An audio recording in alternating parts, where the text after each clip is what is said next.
What's going on, everybody? How y'all doing? Welcome in, welcome in, welcome in. Oh man, we got a couple of videos to check out, y'all. Come on in here. As you come in, be sure to hit that like button because that keeps the videos in the algorithm. But hit that like button either way. Hit the like button. Y'all, we're gonna finally get to it. What I want to do is start off with I want to say this was an interview she did with George.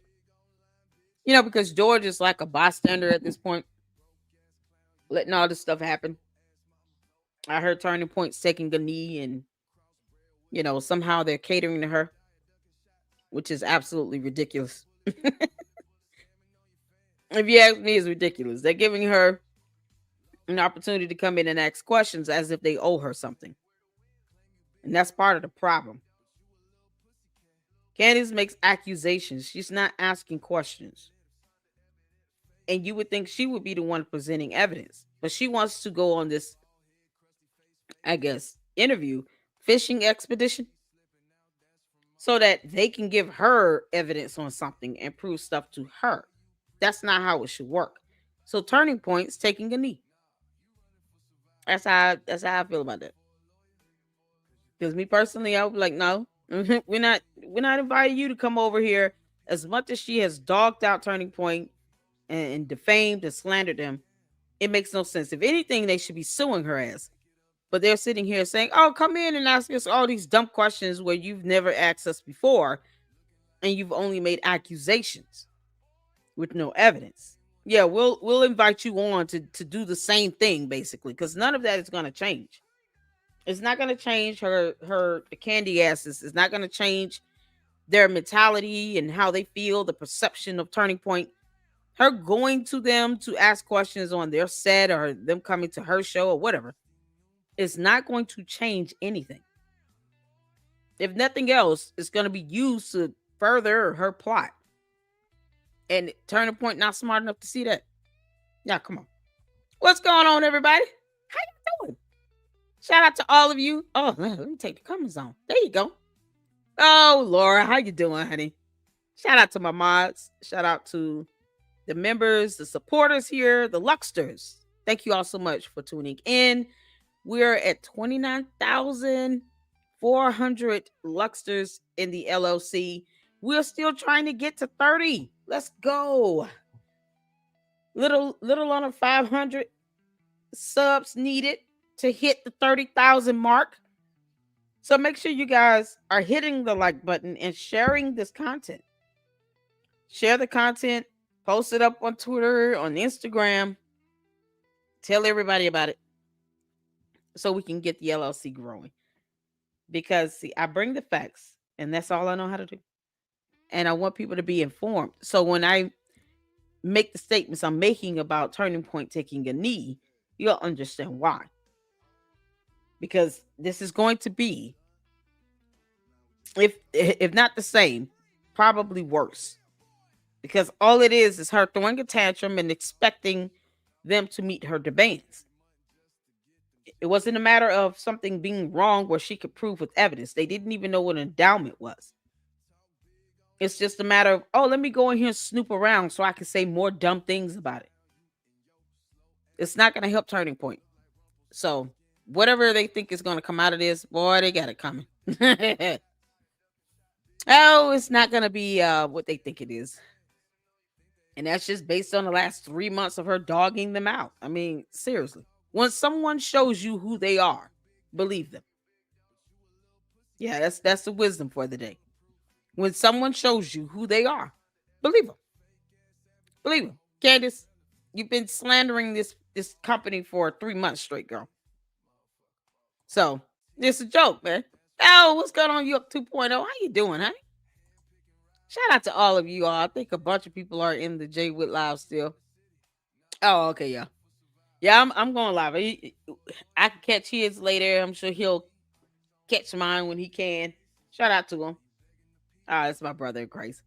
Jay Witt, shout out to him. But we going live because I got to do Umar. I want to do an Umar live stream tonight. And I still have to get up and go to the office in the morning, and y'all gotta still work. So y'all make sure you hit the like button. Ways to donate to support the channel. Scrolling below with the Cash App, Super Zelle.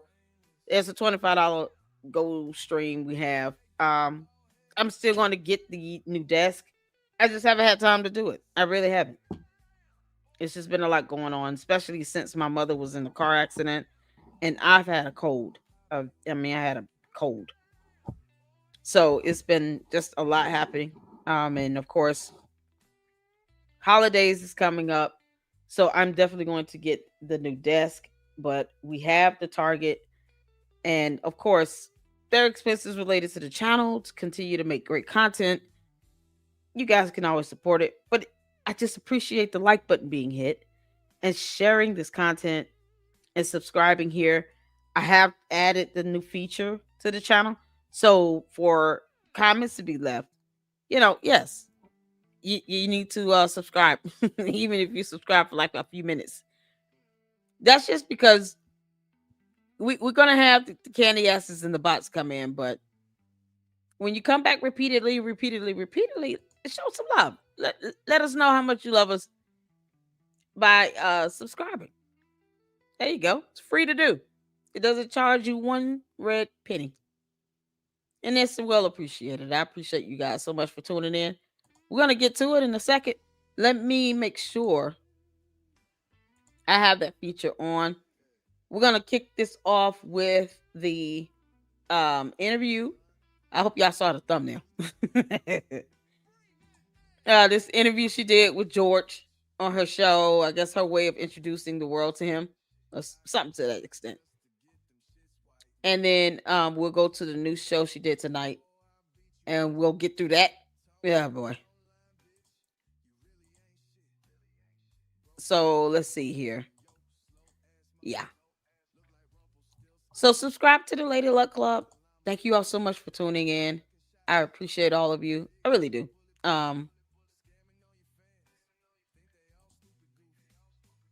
Okay, one that's live. Okay, what's going on? Can you all see both live? Okay. Because it looks like the vertical broadcast is not live for some reason. I don't know why.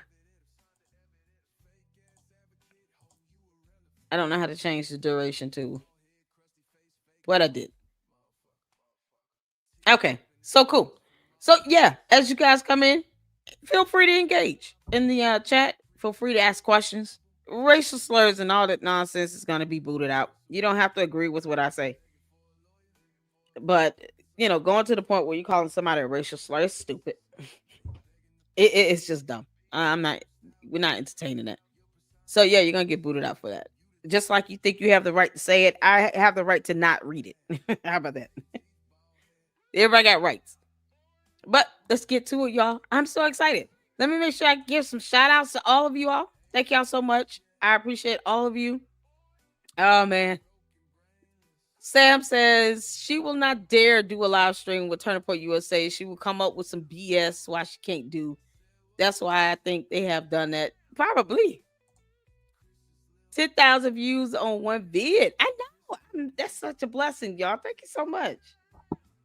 Thank you so much. I appreciate it. That last video had 13,000, over 13,000 views. That's amazing. It's really an honor. I appreciate that. It's over 1 billion users on YouTube, and you guys choose to rock out with me. So I have to say thank you so much for that. I really appreciate it. And we don't do videos for people to not watch it. It defeats the purpose of being on YouTube or on social media in general. Yeah, it's so funny. No one says this to Candace Owens. Why are you doing videos for views? Like, yeah, because it's silly.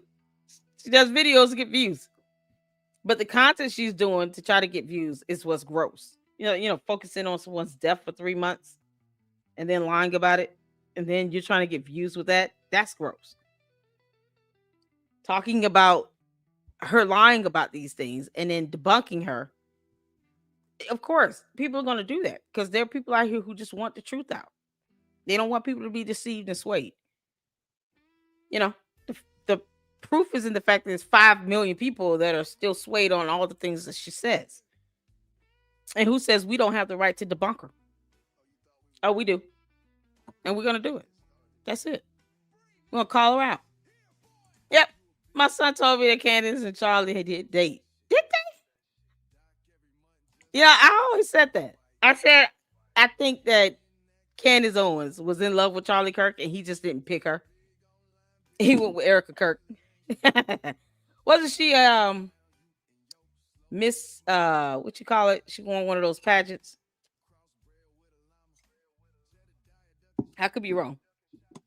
It's some sort of state pageant or something like that.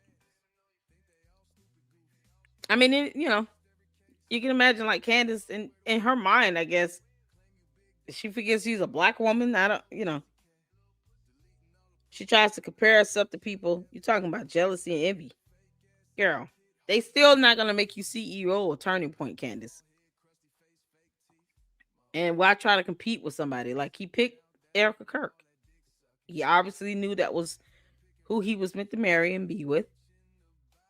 And Candace is the one that used his credit card to go out to Turning Point UK so she can go be with George for 18 days. So I mean, you know, she did what she did, right? Why is she not happy about it? Shout out to Jay Wood, I know. Thank you so much, Laura. I appreciate it. The comment and it just it's always a reminder to me. Sometimes I'll start the stream and forget about the $25 goal, but people get offended with that. It's like 25 bucks. Even if you don't give any money, just hit the like button and comment and engage in the chat. Those are free things to do. Oh man, can't make this up. Oh yes, and Dr. Squatch products will be tagged. I keep forgetting to mention that as well. Dr. Squatch products. We have a partnership with them.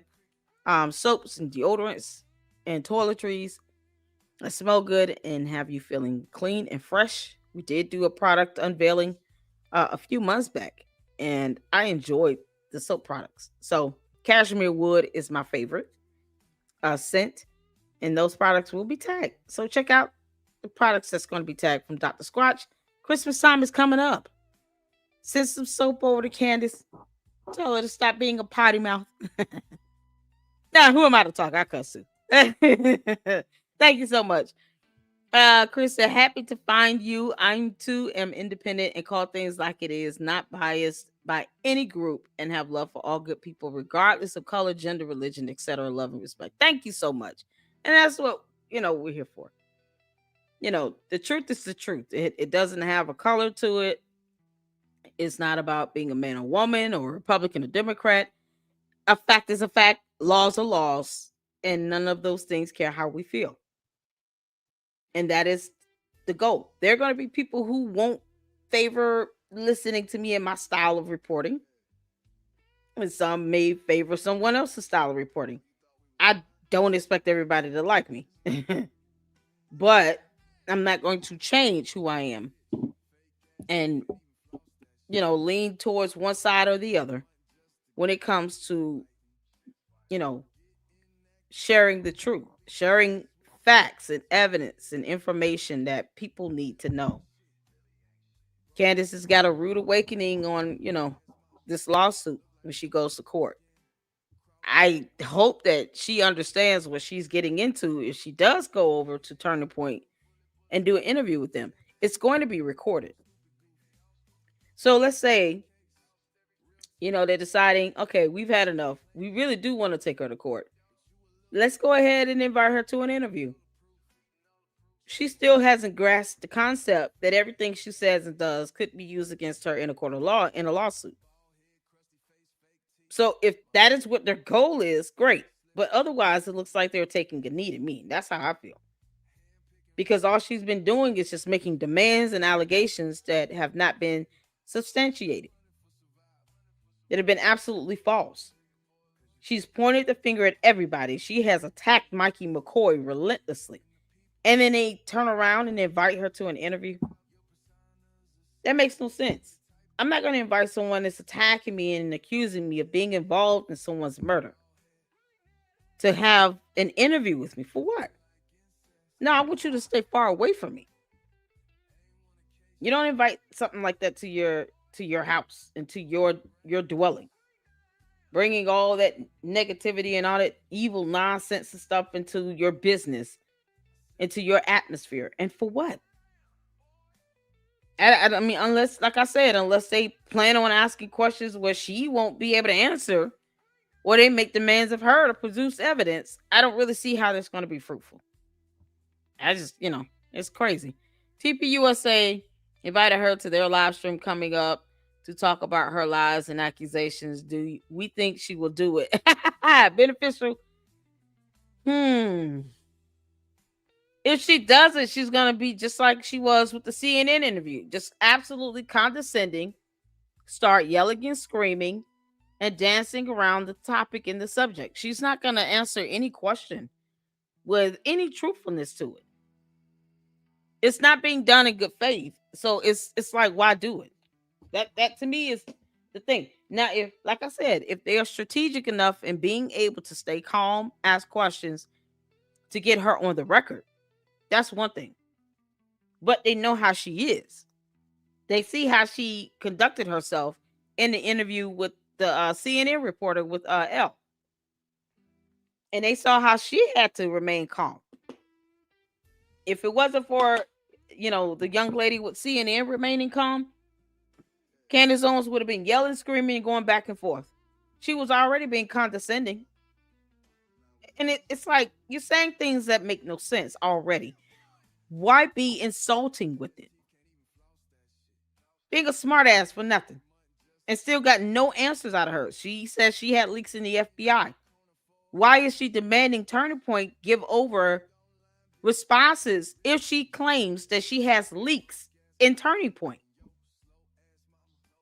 That's why I don't understand. Why even give her an interview when she said on her show that she has insiders with Turning Point USA that have sent her emails, they have sent her, you know, communication about things they feel isn't right, something's wrong, blah, blah, blah. Why would she need to do an interview then? Why not just talk to those insiders with Turning Point USA? Doesn't that make sense? Wouldn't you want to sit down with the people who actually, these employees allegedly, who are actually emailing you saying, hey, you know, I can give you an, off the record type of interview and share this information. Why would she need to turn around and then demand answers from Turning Point when she doesn't even show the emails that these so-called insiders are sending her? Make that make sense. That's all I'm saying. I don't know. I just don't see the point why she would want to do it. Rules of the chat. Be respectful. Thank you so much. What's going on, my kitty? My kitties. My kitties stink so bad.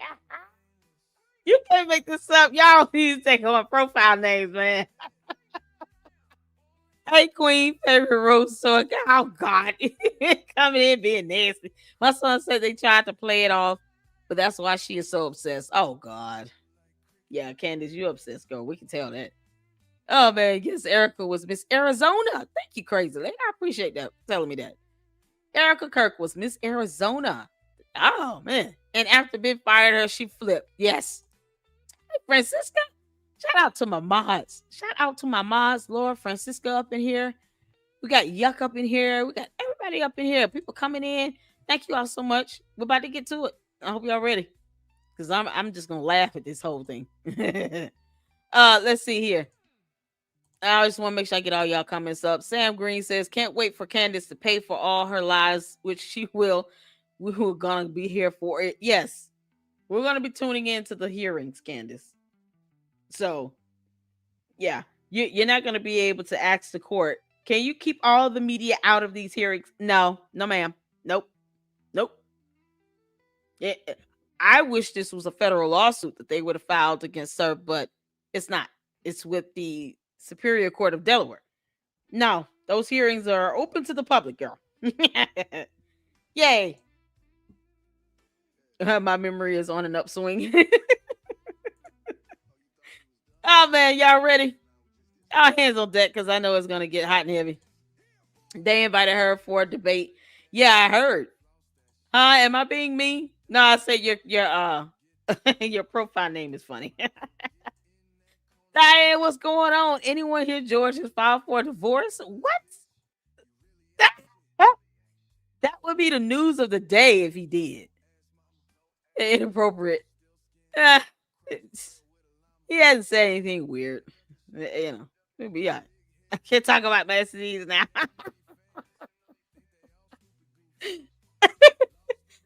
Yeah. Yeah, y'all know I can handle the trolls. I know when people troll. Oh man, this is so funny. What's going on? Andrea says, I don't understand taking a knee. That's not what I got out of TPUSA's comments today.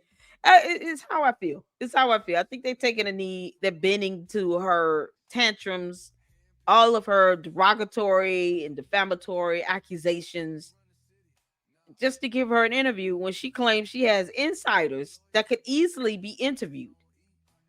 Candace, why don't you just post the emails that these Turning Point insiders sent you saying something's off, something's wrong, unless you were lying?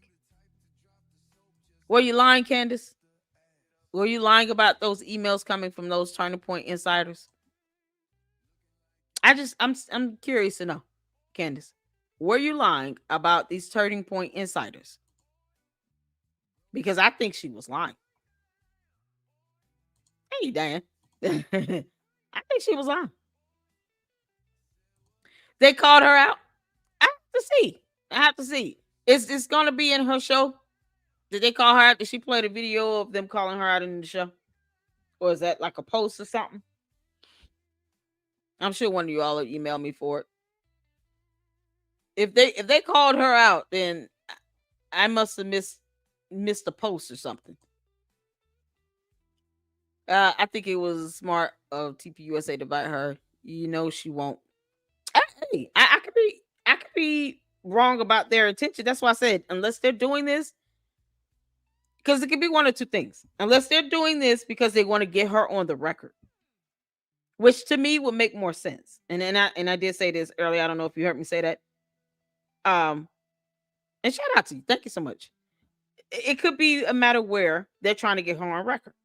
All the things she said, all the false allegations, all of the derogatory, defamatory statements she's made. Perhaps they want to question her and get her on the record and to get her to answer.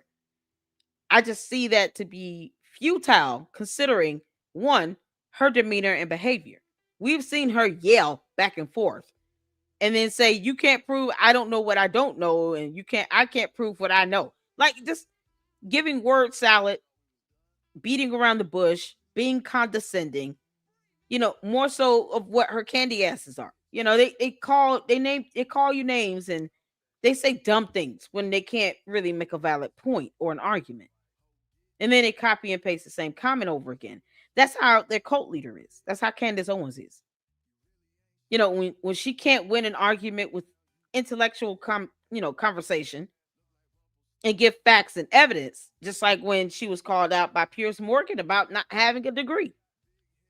She was like, "Oh, I didn't take debate," because you can't prove that you have a degree. You won't even say what year you graduated, let alone show the actual degrees. So we all know she's not going to show any evidence. So that's it's one of the reasons why I say it will be a waste of time. But if they can just get her on the record and maybe she says something that causes, you know, them to at least have a little bit more leverage, and they decide they want to sue her ass, oh, that'd be great. But if they're just doing this because she's been throwing a tantrum, demanding these answers and blah blah blah, and she's the one going in thinking she's going to be questioning them, well, how are they going to maintain that upper hand? Because all it takes is for her to go in crying about something, and then that's it. That's how I see it. It's just going to be a matter of, oh, they finally, adhered to my cries, and I think we won, and blah blah blah. Okay, but you you're gonna go in and ask them what? All the things you've been accusing them of? So you're gonna go and ask them, hey, you guys, were you all involved in Charlie Kirk's death? They're gonna say no. So then what? Other than her asking about maybe the tax forms or something like that, everything else has been an accusation. So unless they are strategically able to get information out of her, to get responses out of her, and they're able to maintain their cool, hopefully they take a page from that CNN interview she did. And they look past the insults because she's going to be insulting and demeaning, and condescending. And they're able to really get her to slip up and say some things on record. That'd be great. But is that going to happen? Is my question. And if they don't have an assured way of that happening, eh, it'll be a waste of time if she does go. I think she's going to go because it's her ego and pride. And she feels like she has something to prove. Plus, she's been trying to get back to Turning Point USA for 1,000 years. I just, I'm curious to know how Erica Kirk feels about this. Anybody heard from her? Like, this is weird. How does Erica Kirk feel about this? That's what I would love to know that. Yeah, I mean, if they called her out, great. I hope they call her out. I hope so. Because I said flat out they need to just sue her and be done with it. If they can get any information out of her and get her to at least slip up, you know, not be afraid to ask her direct questions and get a response on the record. Keep her from beating around the bush. The questions need to be strategically asked in a way to where it's impossible for her to beat around the bush. Then that'd be that'd be great. That'd be great for them. But if it's more of her just, going in thinking she's gonna run the show and they actually let her do it, oh man, that's gonna be a disaster. And that's just my opinion on that, y'all. My opinion on that. I love how you always call Candace a heifer. Oh, Candace, you're an heifer. Oh, yeah, I never stop. Yeah. Sam, I promise to include it in the future merch. She won't accept the invite. I mean, if she's sitting here bragging about on her show, I don't know. I saw some of the candy ass cult members saying don't go. So I mean, it could be a possibility. Maybe she uses that as an excuse.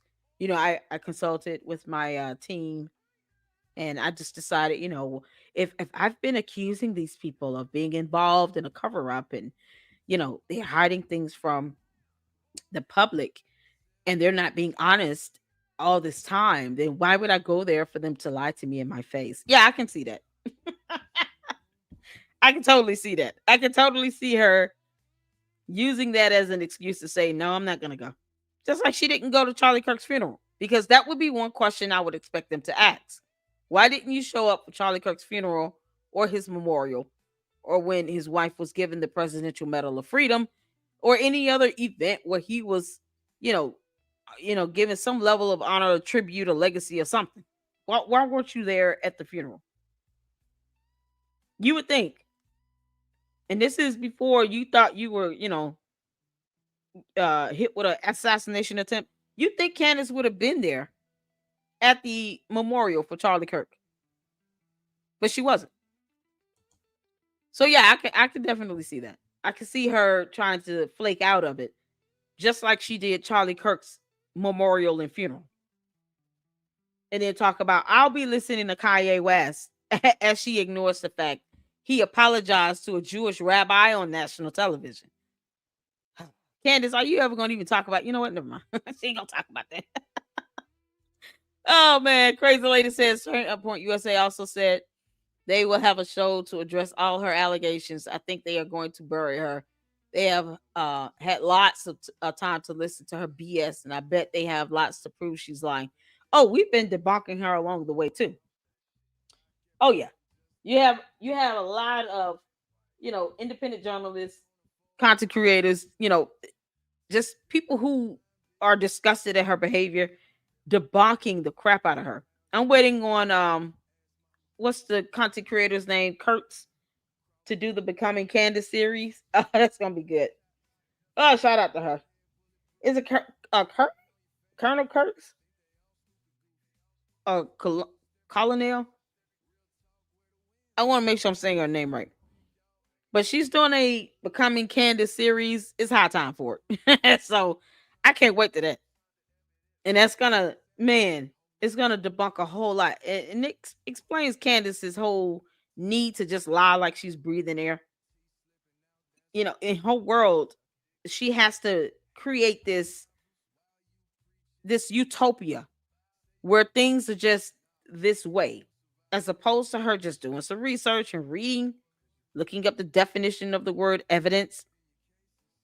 She's put this image out here for herself, and now she feels like she's got to live up to it, but through the lens of lying like hell. Yeah, but we're tired of you saying all this nonsense where you can't produce evidence. We're still waiting on that text message. I hope y'all saw the videos I posted up earlier today. Make sure you guys check them out. It'll be in the Candace Owens playlist as well. And it's some clips from the longer live streams, because some of you say, "Hey, Lady Luck Club," and I get emails like this often to please break down the longer lives. Some of you guys, most of you guys actually like the longer lives, but some of you all want it broken down. So I try my best, like I did earlier today, to do that breakdown and take out some clips, of just the bare bones information. And those thumbnails are epic. Shout out to Milk Bar. He's keeping his foot on her neck. And so are we.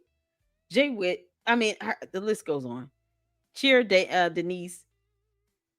10 Shea Peters back on it with his reporting. The story box. Russell and KD. Chicks on the right. I mean, they just going in. And we're here for it. We are here for it. I think they are calling her bluff. I hope so. I hope so. I really hope so. What's going on? Damn Riz, how you doing? What's going on? How you doing? Everybody tuning in. Thank y'all so much. Y'all ready? Let's get started. Yes, is it it's Connell Kurtz? Is that her name? I just want to make sure, is it Colonel or Colonel? Is it exactly as it's spelled? Shout out to her. She's actually been in the chat previously. She's, caught a couple other live streams we've done. And it was absolutely an honor. So make sure you guys check her channel out. If I can get one of the mods to drop the link to her YouTube channel in the chat, that would be fantastic. She's going to be doing the series on Becoming Candace. It needs to be done. And hopefully I told her she can use all my videos she wants to use, especially when we go over the lawsuits, because those lawsuits are just chock full of goodies. Because Candace, how's that yeast infection treating you? You can't go to court blaming everything on your yeast infections and your pregnancies, girl. Judge will not care about none of that. He's gonna be like, ma'am, we don't care that you're itching and burning down there. You blaming this on your babies. You're gonna blame your deplorable behavior and your just innate ability to lie, like you're breathing air, on your pregnancies. Is that what you're doing, Mrs. Owens Farmer? Oh, okay. No. That judge's gonna be so mad. Oh man. I think Mikey McCoy is the one who told her she wasn't welcome at funeral. That's why she is going so hard on him. Yes, it's Colonel as an army Colonel. Got it. Awesome. So Colonel Kurtz. Fantastic. Thank you, Laura. Lie always falls apart. Yes. Pronounced Colonel. Thank you all so much. So Colonel Kurtz, content creator, fantastic content creator, will be doing the Becoming Candace series, and she is more than welcome to use my videos. However, girl, just go for it. It's a whole playlist there. Have at it. And I am just excited for your Becoming Candace series to come out, because she has like this can't be done to her. It's high time that we do it. So shout out to her. Let's get to it, y'all. Let's get to this show here, and then we'll get to her new episode today.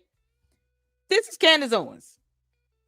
Meet My Husband, George Farmer, episode 119. And they're going to have this weird discussion. I haven't seen the whole thing, so I have to watch it with you all. Anything I watch with Candace, now I have to watch with you all, so we can all be traumatized together. Put a one in the chat if you can see in here. Let's get to it. It's taken me 6 years to book this next guest. Very difficult person to book, but I made it happen. George Farmer, welcome to Candace. Hi, honey. How come it's taken? Why do you never come on my show? I try so hard to get you on the show, and it's been 6 entire years since you've done that. You know, your skills are in front of the camera. Mine Yeah. are behind them. Yeah, You know, exactly. I like to let you do your thing. I do my thing. We do our own things, you know? Well, I have a list of questions that the internet. George, you're behind the camera. You hearing her say all this nonsense. And not one time do you hold up a sign and say, honey, where's your evidence? Please stop saying that. Can you change the topic? Why are you talking about Charlie Kirk? Where did you get these photos of you and Charlie Kirk from? Not one time does he even hold up a sign asking these questions. Yeah, George. I don't know if he needs help or rescuing or what, but I want you all to just pay attention to their interaction, the body language, the eye contact. And the fact so far, he's already said, you do your thing, I do my thing. Yeah, because boys clubs and all. Yeah, okay. Like to ask you. Oh, dear. Don't worry, it's not too bad. I will start, obviously. People love to hear the story about how we met because it was, I wouldn't even say a bit like a rom-com. It actually was a rom-com featuring Russell Brand, who does a lot of rom-coms. He's actually known for a lot of rom-coms. And so for those of people that don't know the story, it was a wintry night in London. I was filming a podcast with a very communist Russell Brand, by the way. I would like to be very clear. He was very far on the left. And it was his Under the Skin podcast, supposed to be for like an hour. It ended up being 3 hours of filming. And you had a friend, Paul Joseph Watson, who was a mutual friend, but I had never met him. And he and I were supposed to meet up to finally meet off of the internet just to say hi to each other. And he never told me that he had actually organized an entire dinner for me and for Charlie Kirk with about 30 people. So I had no idea that there was a dinner being thrown in my honor in which he kind of pawned it off to you to organize the dinner. Mm-hmm. So I arrive 3 hours late. My assistant informs me that there are a bunch of people waiting for me. I get out of Russell Brand's house, and I was very apologetic when I arrived 3 hours late because I like to be punctual. And I sat next to you, and you basically said nothing to me. Correct. Yeah. I did what I've done for the past 6 years. I just said nothing. And it worked. Yeah, it absolutely worked. And then you married me, so I have no idea why. Yeah. 18 days later, that's right. We get engaged. And I think the first question that a lot of my audience members have is... He said, I said nothing, and then you married me, and I have no idea why.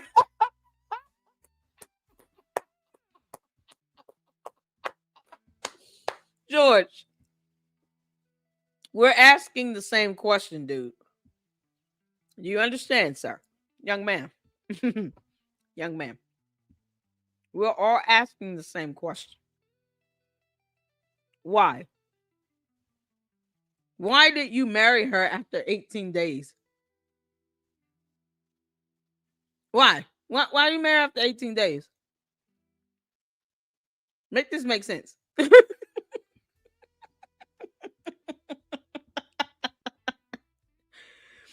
said, I have no idea why, but he proposed to her. I know, right? Y'all hearing this? Shout out to you, Caleb. Lord Jesus. No. Call him, Laura. Call him. This is insane. Insane in the membrane. Hilarious. We're here to laugh at this. You can't make this up. So, yeah, okay. He's already said they do their own thing. His thing is in front of the camera. His thing is behind the camera, letting her fall flat on her face and double down on the macrons and all this other stuff. No sign of, can you stop saying that? They're going to continue to sue us, girl. Nothing. And now he's like, I said nothing. I'm doing what I've been doing for 6 years. I don't even know why you married me. George, could it be that you are worth over $244 million? Could that be it? Maybe take away 5 million for Candace part. You're still valued over $235 million. Perhaps, just perhaps, that may have something to do with it. A lot to do with it. That could be everything. I hope you got a prenup, buddy. I hope you got a prenup.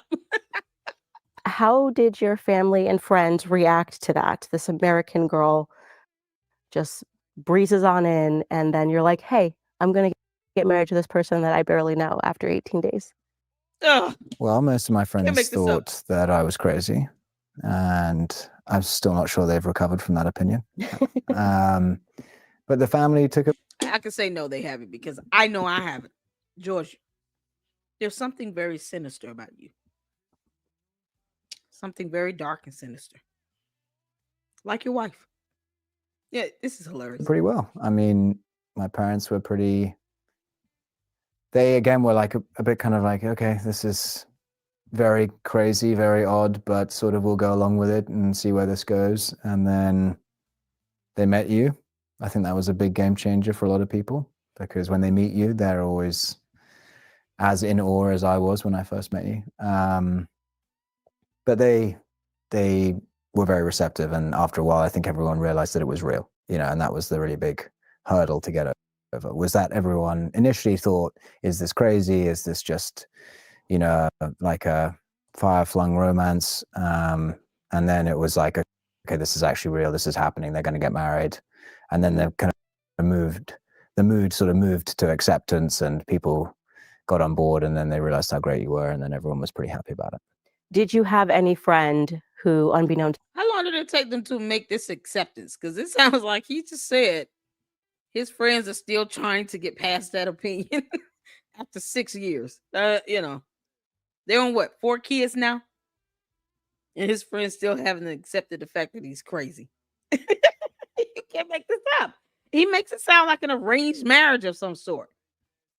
Except they got married first, and then they start arranging things after that. But what the hell? Candace acts like she has no relatives or families of her own, because I personally, like, if she said her grandfather was more pivotal in her life. So you have a grandfather that's, like that father figure in your life who raised you and took care of you. And he's okay with you marrying somebody after 18 days of knowing him. I don't care what race. I don't care what country you come from. I don't care. Any man that loves his daughter or daughter figure or granddaughter is not going to just sit back and say, yeah, this is okay after 18 days, unless there is something in this that would be beneficial to them, that would cause them to just look away from all of this. Perhaps being bought out. Perhaps the idea that your granddaughter is marrying someone that's worth $244 million is a reason for you to not somehow use logic and wisdom and tell her 18 days is too soon. You don't know who the hell he is, and no amount of money should be worth you just marrying somebody after 18 days. Y'all hadn't even gone out on a date. You don't even know if he cleans up his room. You can't even say what his morning breakfast like or nothing. And you just gonna marry him? And she had a father in her life, a grandfather in her life. My father demanded that the boy that took me out on my first date, my first little date, met him and asked him. So I couldn't even go out on a date, on my first date with my first boyfriend, until he asked my dad if it was okay. I don't know any real. Where all the real dads up in the chat? To all the dads that got daughters in this chat, put a 1 in the chat. Would you let your daughter marry some dude after 18 days of knowing them, and they never even went on a date? She calls you. She says, "Hey, Dad, would you allow that to happen? You got dads. Your dad. You got a daughter. Put a 1 in the chat, because I want to talk to the gentleman of the Lady Luck Club. the Luxters, the gentlemen with daughters. And I'm daddy's girl, so I can tell you all. You know, I used to sit back and like, oh my god, why my dad just won't just shake his hand or something. But I understand now. I understand now. He made the boy ask him. My this, my first boyfriend had to come to church with me to ask my father. This was the only place he was gonna really meet him at. He had to come to church, sit in service with me, just to ask my dad if he could take me out on a date. So, to all the gentlemen of the Lady Luck Club that have daughters, would you allow your daughter to just go marry someone after 18 days of knowing them? And here's the caveat: this dude lives in another country, and he has $244 million. Put a yes or no. One for yes, I'm okay with that. Two for no, that will never happen. Three in the chat. Lady Luck Club, why the hell are you asking me this question? My daughter is invaluable. Hell to the no, Mr. Said. So that would never happen. CC says that would never happen. Hell to the no. Candace views what is right. That's Candace. CC said no. Maybe if he's gay. Nope. Truth said nope. It's just, what would you allow your daughter? Let's use common sense for a second. Would you allow your daughter to marry someone after only knowing them for 18 days? And she says, hey, Dad, he has $244 million, but he's from the UK. He's British. So he's not even in the same country. So even if they wanted to date, he couldn't because he was in the UK at the time. Remember, she said she took Charlie Kirk's credit card and booked flights to go out to Turning Point, UK. And that's where she met him. He proposed to her over a video, didn't he? So, I mean, this is the thing. They had, if you want to call it a relationship, it was long term. It was like a far distance, not long term. They had a long distance relationship. He was in a whole nother country. So use some common sense. You're going to let your daughter marry somebody that's in a whole nother country only after 18 days. They never even courted, went out on a date. You know nothing about him. She don't know nothing about him. All she knows is he's got $244 million. That's it. So that's the whole thing. I mean, my dad would be like, are you out of your mind? So what if he has you and the kids move to the UK and then you're never seen or heard from again? Then what? That $244 million is going to be worth that? Candace is about to single-handedly help him lose it with lawsuits. Can't make this up. This is how they met. This is their real life. George doesn't pass the vibe check. Exactly. Yeah, Zoom calls. I think he proposed to her over Zoom or something. My child is not for sale. Thank you. All that jazz. Oh, child. And marrying a gay rich man would get killed by his lover. Oh no. He's gay, but he's filthy rich, grandpa. Can't make this up. George lived in the UK while Candace was in America after they married. And that's what I'm saying. They were long distance. It's insane. Well, her brother gave her away with a smirk on his face, like the cat from Alice in Wonderland on their wedding day. They probably all just like, yeah, he's got money. So is he gonna buy us houses or somehow this gonna go? Like, I just can't imagine it. I cannot imagine this. My dad would not, man. My dad would be like, nope, bye. You might want to try again. How about you go out there and redo this? Because this ain't gonna work. My dad didn't even want me to go out of state college. He definitely would not want me to go to a whole nother country to be with somebody. I mean, after 18 days now. Not that he would stop me from living life, but think about this: 18 days, George from the UK with $244 million of old money running in his family. Got a long history in his family here. And he proposed to her over a Zoom call, not even in person. You can't make this up. All right, let's get back to it. To me was like, listen, mate, as they say in the UK, listen, mate, you are making a really bad decision, the worst decision possibly of your life. No, not really. I mean, Is that a credit to them or a discredit to them? yeah, probably. I think it's a credit to them. Yeah, I mean, I think my best man, Nick, who you obviously know very well, his original reaction was, "You're crazy, and Yep. this is never going to happen." That was really when I first met you. Like on the first night that we first met, people were very. When I went back from that night, I was like, okay, you know, there's this girl, very interesting. Like this could go somewhere, all that kind of stuff. And his initial reaction was, "You're completely insane."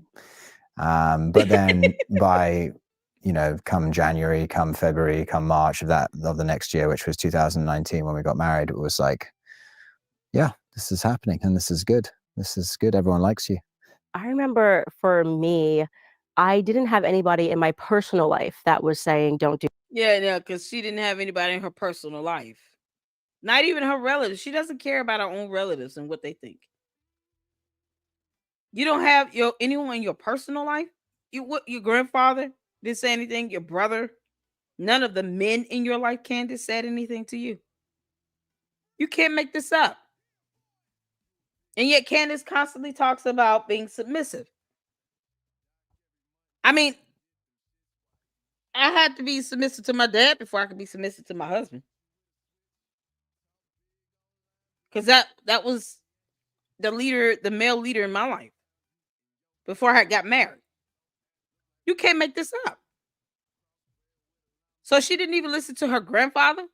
I didn't have anybody in my personal life. Your family in your personal life, your grandfather in your personal life. What do you mean? You can't make this up. But I definitely had people in my professional life who were saying, I will never forget this. Yeah. We have to call him out, right? We do. Charlie Kirk, Charles Kirk, if you are watching right now. But obviously he was very young, and he both of us were just so absorbed with politics, and we were traveling together everywhere. Charlie really was like a little brother to me.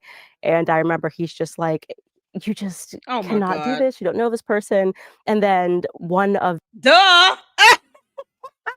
She didn't even listen to Charlie Kirk. Yeah, one person that she was in love with that gave her sound advice, and she ignored it. The donor to Turning Point USA was telling him it would be very bad for my brand. And that really stuck with me. That one of the donors said, it would be very bad for your brand for you to like not marry a black guy from the projects or something like that. Yeah, that's right. Yeah. And I was sort of rebutted. Do you think it's been bad for your brand? Sort of rebutted. That's the real question. I think is it bad for your brand now? Well, I do not typically consider $244 million is not bad for anybody's brand. Okay, George? Just want you to know that. The fact that you have a lot of money and wealth, that on its own, on its face value, that's not bad for Candace Owens' brand. I believe, good sir, that is what she was going after when she said yes when you proposed to her after 18 days. How's my accent working, Francisca? Am I getting close, friend? I believe, good sir, after 18 days, that, she realized she would have more wealth and security with you. And she said yes. Yeah. You can't make this up. Oh, we're laughing at this. We're just laughing at this. Yeah, I hope George is.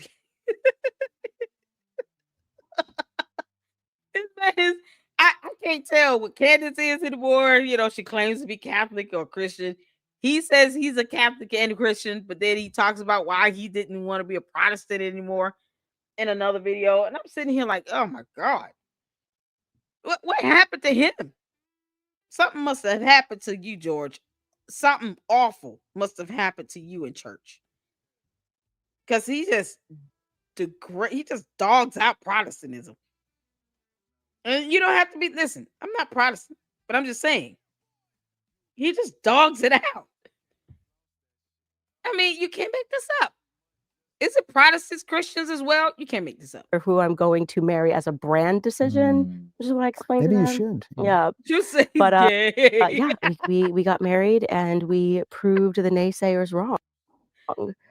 And it's been a lot of learning experience. And I think another question that a lot of people have is, what is the most difficult part about being married to Candace Owens? How long have we got? Damn. Well, I like to joke with you, and you know that I tell you How long this we joke. got? So really, this is just for the audience, but I like to joke that there are many different women. Y'all, look how you looking at her. He almost like he's scared. George, it's okay. Just wave the white flag if you need rescuing, okay? You don't have to be there and be afraid. Y'all, you see how he gave her this look?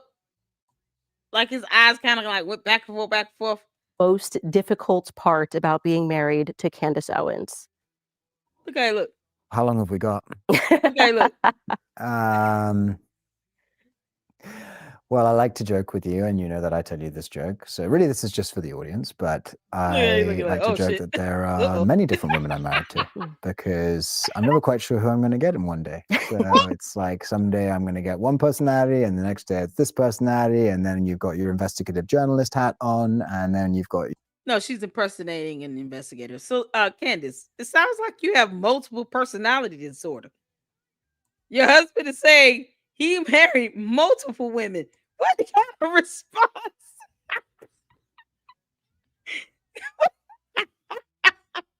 Oh, man. Oh, this is hilarious. Well, I like to joke with you, and you know that I tell you this joke. So really, this is just for the audience, but I like to joke that there are many different women I'm married to because... Yeah, he's dead ass serious, y'all. He meant that. That's not a joke for him. He is literally saying there is multiple personalities in this woman's head. I feel like I married 18 different women, and I don't know which one I'm going to get day by day. You can't make this up.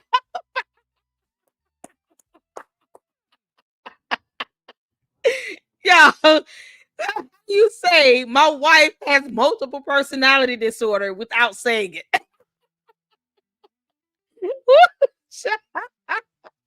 Candace, your husband just said there are many different women I'm married to. Oh, I gotta snip this. This is snip worthy, y'all. Your Honor, Exhibit F. Well, I don't even know what letter we on. This is too good. Your Honor, even the defendant's husband says that there are many different women he's married to because she has so many personalities. Who the hell knows? Who the hell knows is gonna come back up those stairs? He's scared to death, Yana. He is scared to death. You know, because everything is faking gay. George, are you faking gay? I'm never quite sure who I'm going to get in one day. So it's like someday I'm going to get one personality, and the next day it's this personality, and then you've got your investigative journalist hat on, and then you've got your mother's hat on, and then you've got your Catholic hat on. So there's a few hats that you're wearing. Why is Catholic a hat? So if I'm Baptist, is there a Baptist hat that should be putting on? Yeah, perhaps I need to make a Baptist hat because I didn't know that religion was a hat. Is there a Protestant hat? Maybe a Lutheran. How does this go again? So Catholicism is a hat. You put it on your head and you wear it like a, piece of clothing. And then you can take it off whenever you want. I guess you can't make this up. At any one point in time. So it's always fun. I wouldn't say that's difficult. It's really just a joy of who you are as a person. You're being kind. It's also been a tremendous challenge. And I think I am being kind personally to you because you're so different from the environment that you're now stuck into, which is to say, yeah, that's true. You are an Englishman. You stuck. Candace, he's not stuck, girl. He's got $244 million. He could leave you right now if he wanted to. Him and the boys could pack up and leave right now. Candace, he's not stuck, girl. I'm sure his parents want him to come back to the UK either way, and it would not bother him. He, as long as he would be able to get his kids, I think that's the only thing. He's not going to leave 4 children behind. But no. No, he's going back to the UK if he wanted to. You can't make this stuff up. He said, "I am being kind." Like to retreat, sort of read your texts. Oh, this is so A funny. quiet place with a cigar. Yep, this is all correct. This is all very correct. Yep. And then you marry this sort of loud American. You don't like taking pictures. You don't like being seen or photographed. And then you marry this loud American. And so you've really had to adjust, I think would be the Loud correct and word. wrong. Yeah, it is the meeting of the two cultures is perfected in our marriage, I would say. Yeah, the bombastic Americanism versus the retired English persona has definitely been The like bombastic American. fine-tuned. But I George, not all of Americans are like this, okay? You've already halfway admitted that she has multiple personality disorder. Thank you for that. But not all of us are like that. Candace is putting on all kinds of hats, except her thinking hat, her reading hat, the hat with common sense, the hat of wisdom, the hat of knowledge and understanding. You know, there are a lot of hats that she's failing to put on. The hat of truth. You know, because truth. Like, she refuses to tell the truth. She don't put on that hat. Him and the boys, y'all. Oh, what's the name of that show on Netflix? Oh, it reminds me so much of him. Wonder Bread. Make this up. The hat of common sense. Yep. There's a lot of hats they leaving out. Oh, let's see. Stacey says, shout out to you, Stacey. He might leave them all behind and go back to his Wonder Bread lifestyle in the UK. Big Mouth Candace doesn't fit a polite society. No, and she said the key words here. You know, he doesn't like getting out in the camera, taking photos and stuff like that. And she does. Candace, that obviously means that you like attention. Obviously, that means that you like the attention. You want the lights, the cameras, the action. You want to take photos. You're not showing us, like, there's nothing you're saying here that it shows that you're just laid back and quiet and simple. So he's the one where he comes in the shadows, you know, around the corner, like Batman, when nobody can see him coming. And then he strikes with his cigar and his Catholic hat. And you are out here doing a whole runway, Candace. While you're doing your runway show, he's walking away with his trench coat hat on and his Catholic hat and his cigar. And he's just waiting on you to hurry the hell up. In the meantime, I'm going to hang out with the boys. I'll see you later. I think that, like, I mean, I love America. I mean, it goes without saying, but I love the American spirit and culture, and you obviously embody much of that. It's much more exciting in so many ways than England. And that's not to say that I don't love England, because I do love England, but there are parts about England which really are just quite, like, melancholic, I would say, and quite nostalgic. And that is not who I am necessarily as a person. I'd sort of grown tired of that by the time that we had met. I was much more like needing to reinvigorate my life and to, like, find the next big project to move on to, and kind of, I'm not saying that America was a big project, but it is definitely a different culture. It's one which I really enjoy. You know, which is funny. Yeah, one he relates to the most, you know, because George, do you not know that they refer to the United States as Babylon?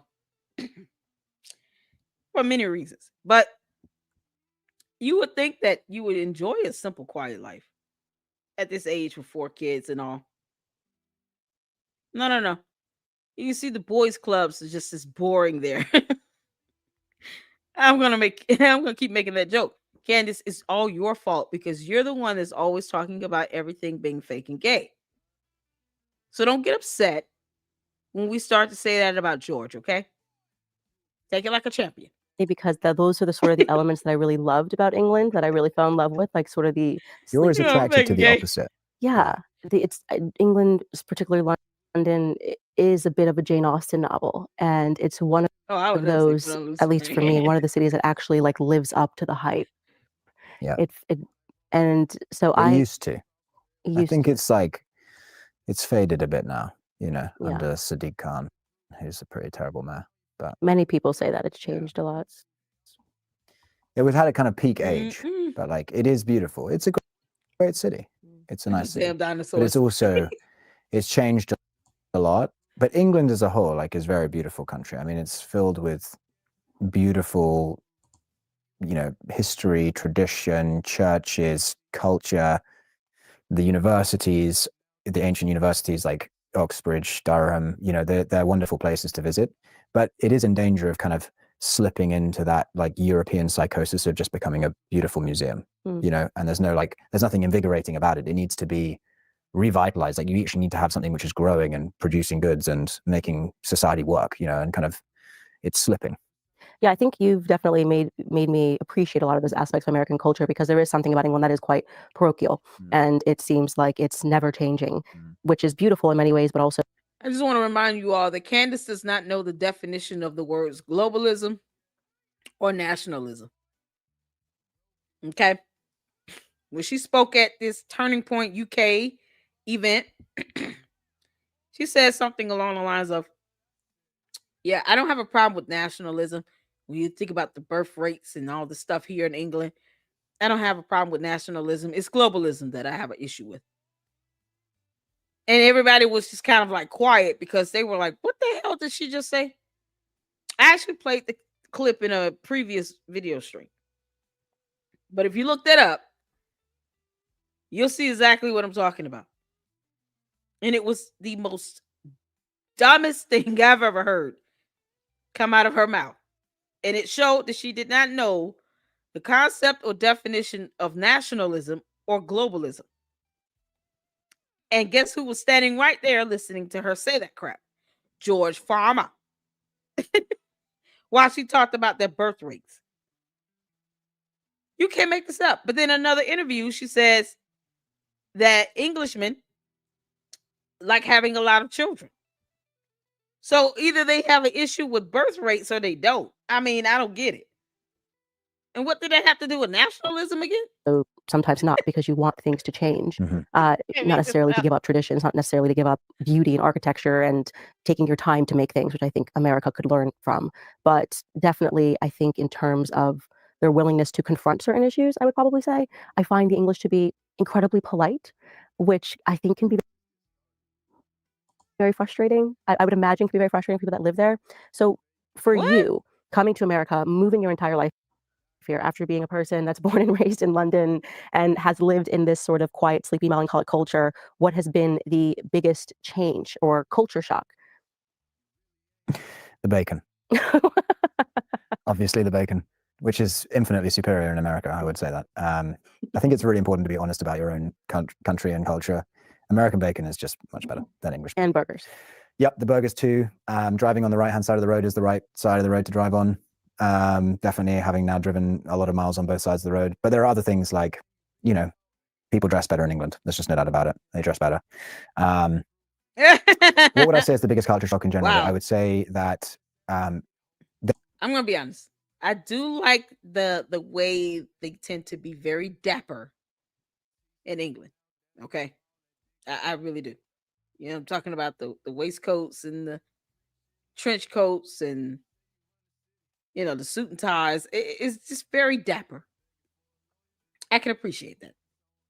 there is definitely an aspect of what I just mentioned, which is kind of that willingness to get up and change things and do things, which is really powerful in America. Like, that is definitely that is one of the biggest culture shocks. Like, and there are other people who have said the same thing. There is, I was reading something the other day where somebody who previously lived in Germany moved to America, and they basically said, before I moved to America, my father worked in a nonprofit and my mother worked for the federal government of Germany.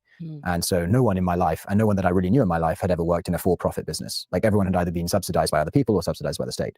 And so when you move to America, like for me, that was one of the hugest things. Like, you just kind of move over here. There's people just doing things the whole time. And it is a culture of activity and entrepreneurial spirit. And so that for me was a huge eye opener when I moved here. I would also say that the other big thing, which has kind of faded in my acknowledgement of how revolutionary it is in some ways, is just because it's now, I'm now part of that culture in America, so I've become less receptive to how big it is. But I remember how big it is when I go back to the UK, is faith.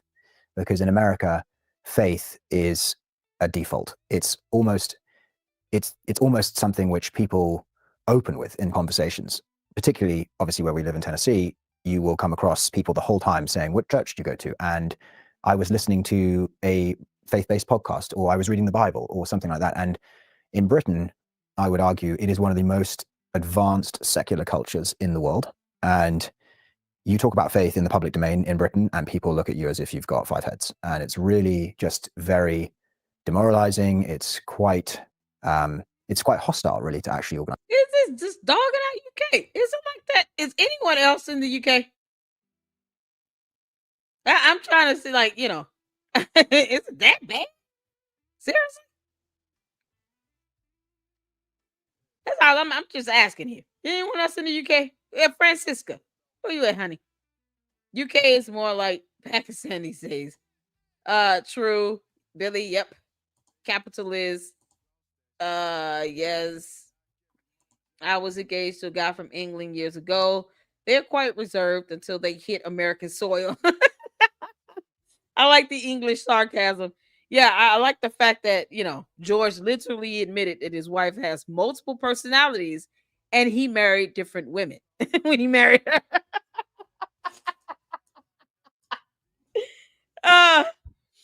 I mean, I would call it sarcasm, but he was being dead ass. He was being very serious, y'all. He was serious. He is not lying about that. UK is secular. Okay, cool. Gotcha. What's going on? It's fine. How you doing? Oh, she said, be right back. Gotcha. Okay, so UK is secular. I just want to make sure. Because I'm like, I'm not from the UK, but I just want to see, like, where he is with this. Because people I've met and talked to, albeit on social media, have had the ability to have a conversation about, religion, about Christianity in particular. And, I didn't get any feedback or responses. Like, I'm just, it's just a religious overt. Like, no. never got anything back from anyone that has been a supporter of the LLC from the UK. So, that's something new to me. Yeah, you learn something new every day. Many Brits are agnostic. Okay. I wasn't talking about George. I meant the true English patriots. Their sarcasm is great. Oh, I gotcha. George is spot on about Candace personalities. He is. When was this convo? What do you mean? When I have conversation in general, I have followers, supporters here at Luxters that are from the UK. So anytime we talk about faith or, Christianity, in the LLC, I never get pushed back that I'm sounding like a religious overt. Like, I'm not able to, like, they're able to engage in conversation without it being off-putting. So for him to say that they're more secular and then they look at you like you've got 5 heads if you talk about faith, I've never experienced that. But yet and still, I've never been in the UK either. So that's why I asked. And the conversation with Cannon Land and Hubby. Oh, I don't know. What's going on, everybody? All right, y'all, let's get back to it. This is something else. Faith. And there's a difference between continental Europe and the UK. Continental Europe has predominantly been Catholic, and there's much more of a kind of hardcore Catholicism in places like France and Spain. Obviously, Italy is completely separate because that's where the home of the church is. But, you've got these countries in Europe where there's kind of a hardcore Catholic movement. And so if you say, like, I go to mass every day, or I take my faith life seriously, and you say it to one of those people, they would be very receptive to that. And there's a whole branch of society which is kind of built around preserving the faith. But in Britain, the Anglican Church, which is the state church, is very liberal. I mean, it's incredibly progressive. And as a result, most of British society have no real faith life. And so faith in the public domain is just not something talked about. And so you come over here, it's amazingly refreshing to be in America, where people are so open, not just to the idea of talking about faith, but so open to learning about faith, so open to talk. Conversion experiences happen the whole time over here, whereas they're kind of rare in the UK.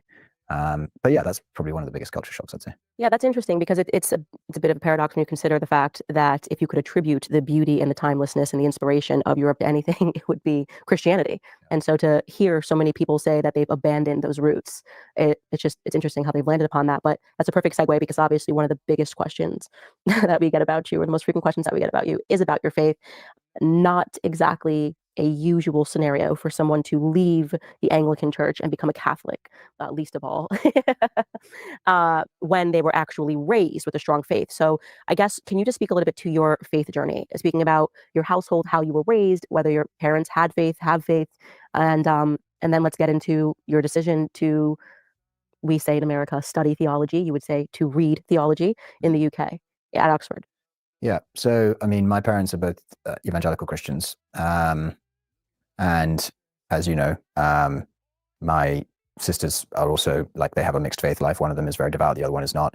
I was raised in a home which is still to this day, like my parents' house would be very built around the Bible, would be very built around a daily prayer life, a weekly church attendance. Like that would be something that is just Bible studies, like very regular, involved in the church. Faith was a huge part of our life growing up.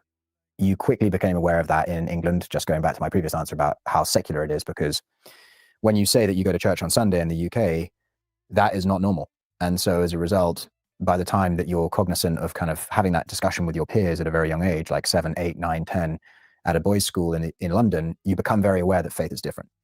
That for me was probably the starting block, because then what happened was I started to become more interested in why I was different. Like I started to become more interested in why my family had a faith life, had a religious life, versus the rest of the kind of secular schoolboys who didn't. And so for me, that kind of started a long journey of becoming quite interested in theology and faith. But I forget, he didn't go to a mixed school. You think that would have made a difference? You don't think that would have made a difference if you went to a co-ed school? He said boys' school, so lets me know that he went to an all boys school. Y'all think that has a huge effect? This concept of everything being fake and gay, it becomes more prevalent. Can't make this up. the time that I was 12, 13, 14, I was Lord. very aware that faith was a huge part of how I saw the world. So it's different. I mean, if you are brought up in a faith-filled home, you will realize that faith, religion, has a huge impact on the way people are shaped. And that was equally as being played out in the UK during my formative years by radical Islam as it was being played out by my own faith formation in Christianity. Because at the end of the Cold War, of course, we had this great 10-year window where historians and philosophers, famously Francis Fukuyama, said, this is the end of history. Neoliberal capitalism has won. We will never see the rise of another ideology again, in the same way that communism and capitalism had to face off against each other. And in the early 2000s, that couldn't have been proved more wrong, because this was when the rise of radical Islam happened. And particularly in Europe, this was felt very strongly. And so for me, I was witnessing things like London bombings going on in my teenage years versus my own faith formation in Christianity. And this made me realize by quite a young age that faith, religion, is just a huge part of people's life. It is a huge part. It is almost the greatest force which drives, it is the greatest force which drives the world. And I would also say the lack of faith as well. Yeah. A faith in nothing. Yeah, exactly. Yeah. Because they always replace it with a faith in something else. Yeah. Which is kind of an interesting way of looking at it. Yeah. Yeah. I mean, in the UK, and again, this is because of the UK's advanced secular culture. In some ways, you look at radical Islam in Europe. Well, what's Islam reacting to? Like, why are so many young men in Europe being drawn to Islam? The reason being is because it's the void. Nature abhors a vacuum. And so you've had the churches. What void? The void of what? The absence of what? He said nature abhor a vacuum. I'm going to say nature caused a vacuum. What void? He makes it seem like these They don't have fathers or something. Many of them following in their father's footsteps. What void here? This interview was a year ago. That is wild. Yeah, just a year ago. And it's like they're having this conversation, like she's truly interviewing him as if she's learning about this stuff for the first time. Like he speaks as if this is the first time they've had this deep conversation. You know what's so weird? The lack of eye contact here. Like I don't know how well she's looking at him because camera never really looks at her. But he's looking down most of the time, and it's like he can't look at her and explain something, serious. Like it's so crazy. I live in Tennessee for a couple of decades. It's pretty funny, in my opinion. Yeah, yeah, it is. I'm laughing too. They belong to the Nazi subset of Catholicism, and you think like, okay, he makes it seem as if he said he was once upon a time evangelical Christian. Now he is like full blown Catholicism, but yet Catholics are Christian. Correct? Catholics are Christian. The way he explains this, it gives off this message that Catholics, people like him, think that Catholicism is its own religion. Like it doesn't fall under Christianity at all. I mean, this is why she acts like that as well. She acts like Christianity is a foreign thing, is a whole separate religion in and of itself, and Catholicism is a whole separate religion in and of itself. That's how they talk about this. They talk about Catholicism like it's a whole new religion that you can't be Christian at all to be a part of. But yet, Catholics are defined to be Christians, correct? This is insane. This is insane. I mean, he described, Italy to be like the home place of the church. And it's like, okay, that's where the Pope lives. So he treats it like it's his own separate religion altogether. They just so happen to have like a head of state in Rome, in Italy, or in the Vatican, rather. I'm sorry, the Vatican. So, man, the way they see this is just, it's almost dangerous. It's almost dangerous. In Christianity, just overall, he's not. It's like what happened to him in the evangelical church? Going to these all boys schools. George, you're gonna have to face your fears one day. I mean, you're gonna really have to talk about some trauma, because I'm getting some trauma out of this. Something happened to you, and you don't want to say. And this whole interview was like, I'm not gonna say forced, but it just comes off like they've never had this conversation.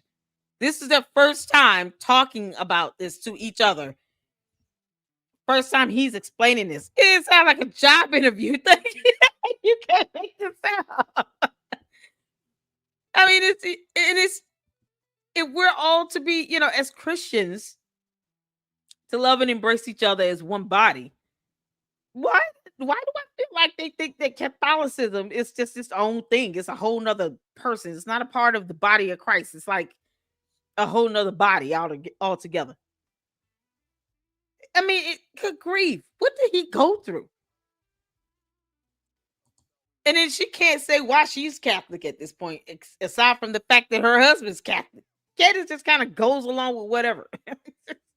And no value she stands on her own accord.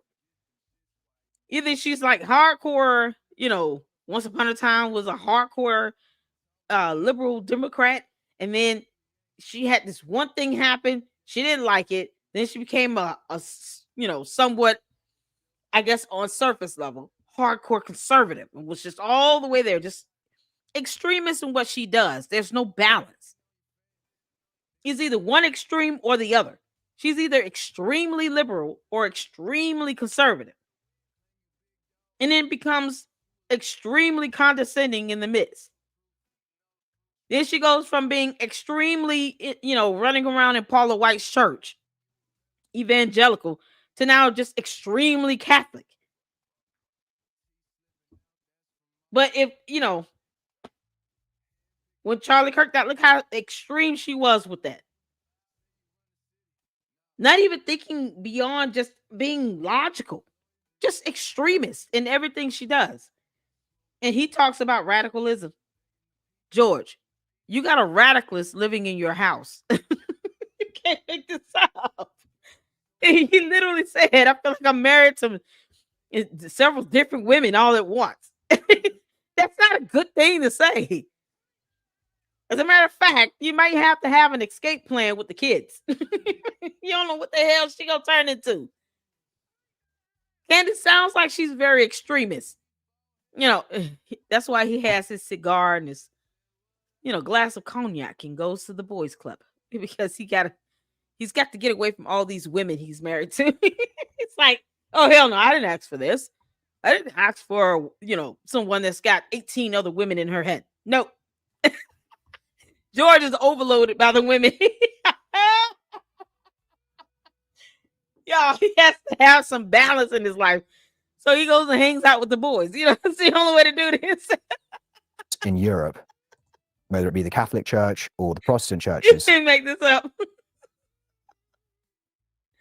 they have stripped themselves of true theology. And the Catholic Church in Europe is as guilty as this of anyone else. You've had this progressive, weak, wishy-washy liberal gospel being preached by, What? every pastor under the sun. And Oh God. then you've got this religion which crops up, which shows affirmative action, absolute Dude. strength. These are the He said both asexual. tenets which appeal to young men, particularly in Europe, and of course in the Middle East, but predominantly in Europe. A lot of the radicalism within Europe is now homegrown. It's not being imported, it's being homegrown. And so this is the key driving force, is the fact that theology, like Christianity in Europe, has been stripped of its actual truth, its eternal truth. And that's not to say that, okay, there would be no conversion to Islam if Christianity was standing on its own 2 feet. But it's definitely the case that if you look at the UK, for example, you've got this progressive, weak Anglican church, which is basically saying that, left-wing politics is good, and, the predominant role of the church is to care about the environment, and, all this kind of nonsense. And actually, What? of course, Never people mind don't just want a social gospel. They want eternal truth, and they want real faith. They want to be told, this is how you should live your life, right? This is the real meaning of life. It's not just about, the environment and net zero and whatever else that we're coming out with. What you're talking about is really just the absence. Your wife doesn't believe that dinosaurs walked the earth or the moon landing being real. George, are you going to ever address that? You seem to be very educated. Is she ever going to show proof of a degree? He went to school. He's not afraid to talk about his educational achievements. Candace, why can't you do that as well?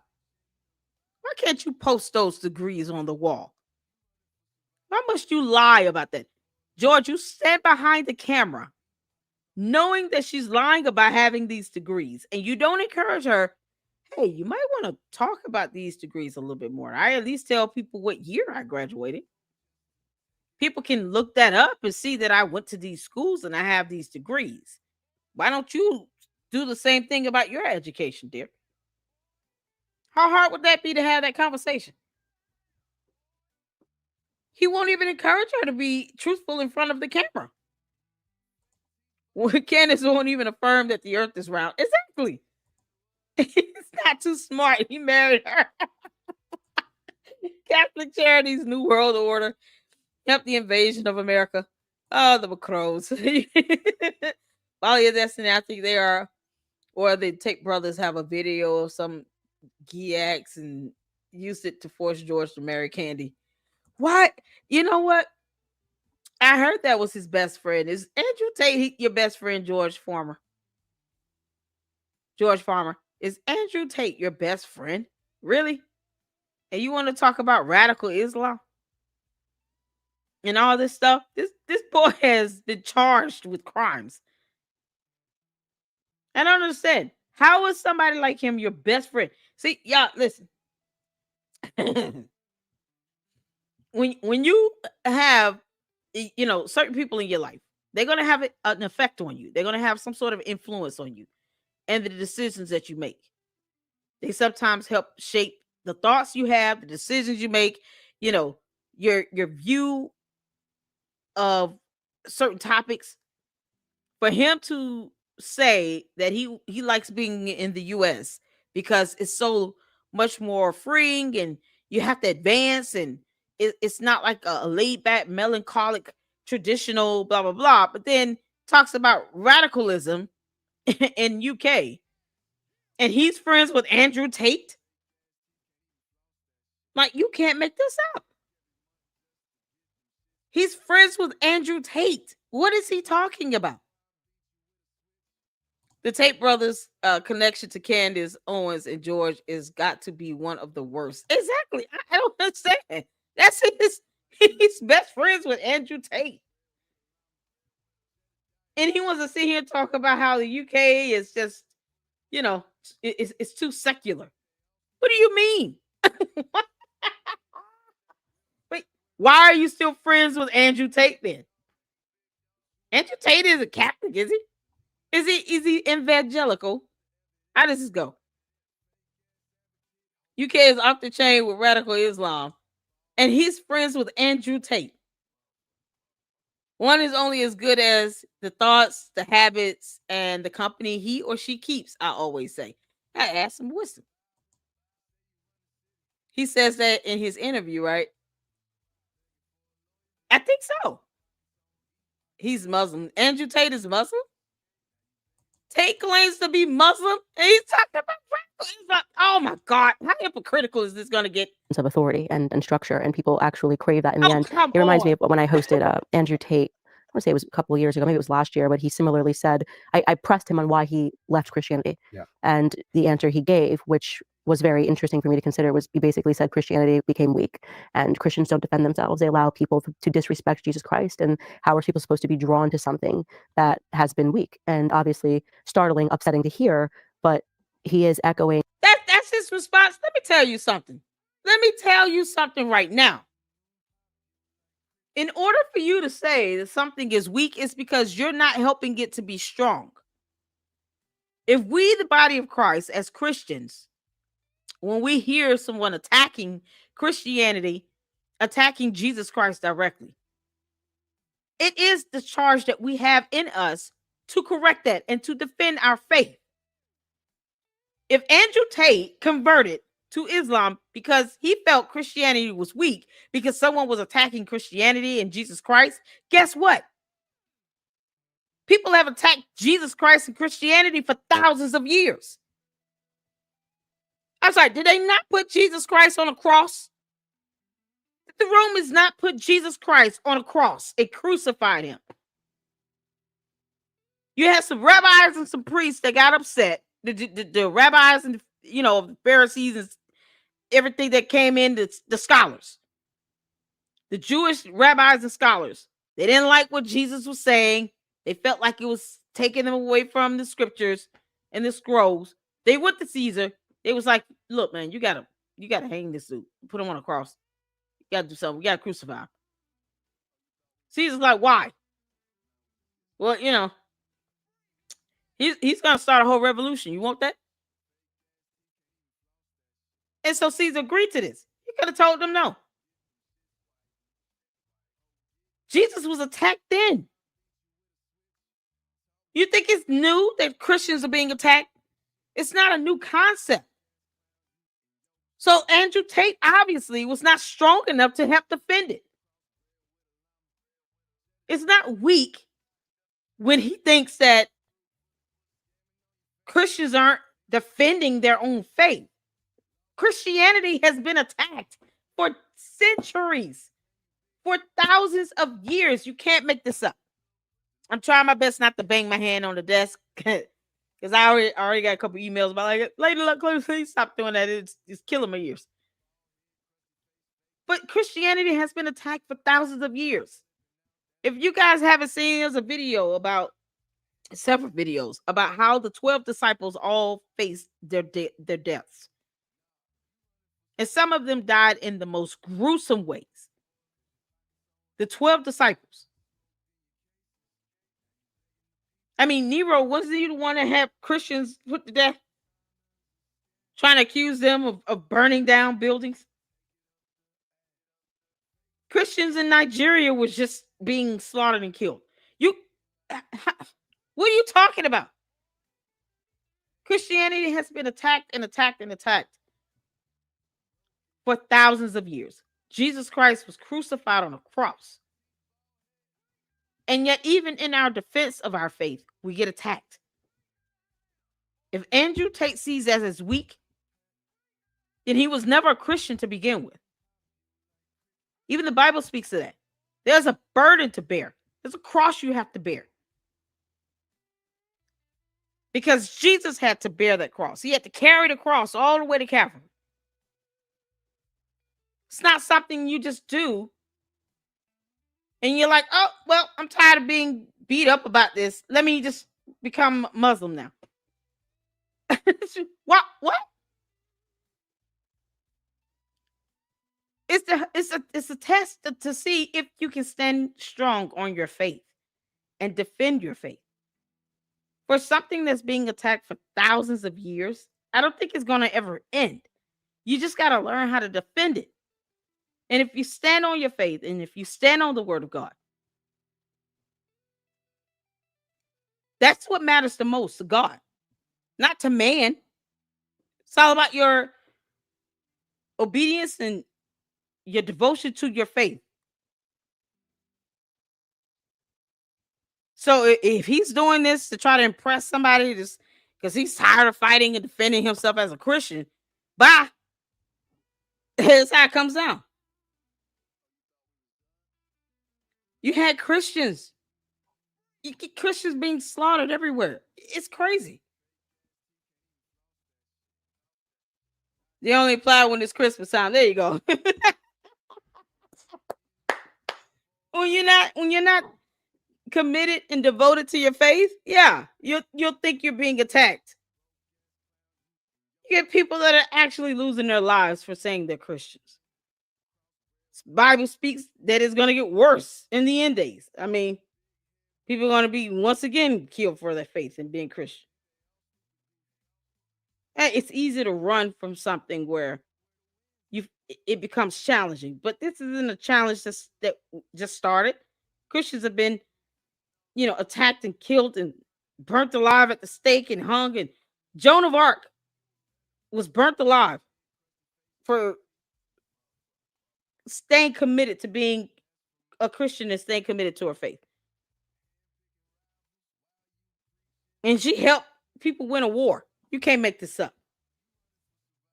So no, it's just gonna happen.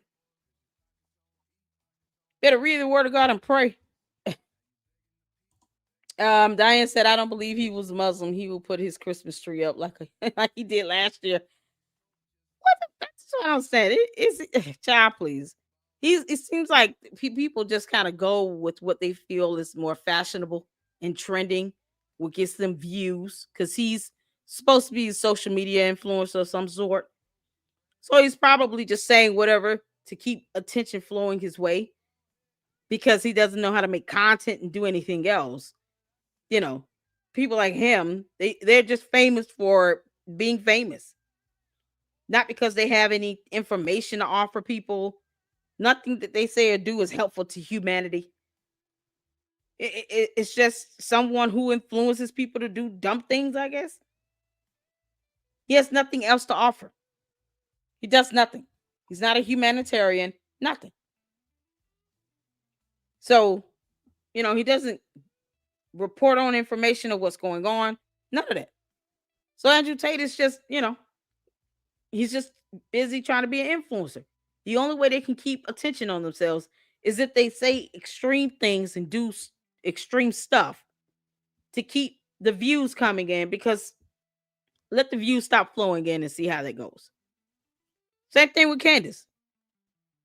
Once she is out of content with Turning Point, with Charlie Kirk, and you know, the Macron lawsuit starts to pick up, then what? What's going to be her next thing? You can't make this up. They have nothing to offer but just them being goofy on camera. No real information, no research, no nothing. I think what you were speaking to, which is that Yeah.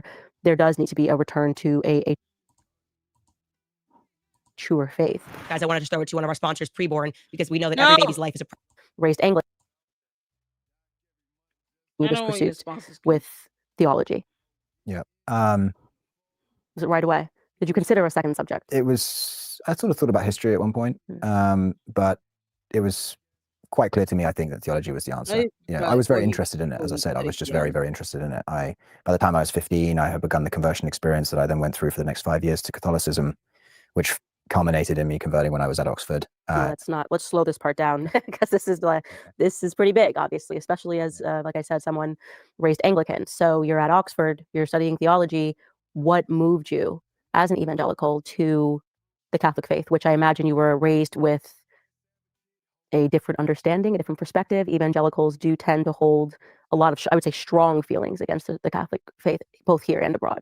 The whore of Babylon. No, that is, some evangelicals would say that. But that's what they think. Yes, of course. I mean, I was brought up in a home where I think it was viewed with suspicion at best.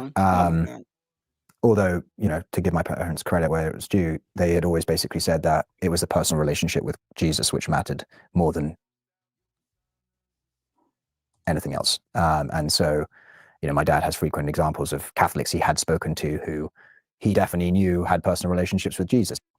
But generally speaking, the Catholic Church was perceived of as nominal, like nominalism, where people just went, they didn't really understand where they went, and filled with superstition was the two phrases that kind of stuck out. Henry VIII may have had something to do with that.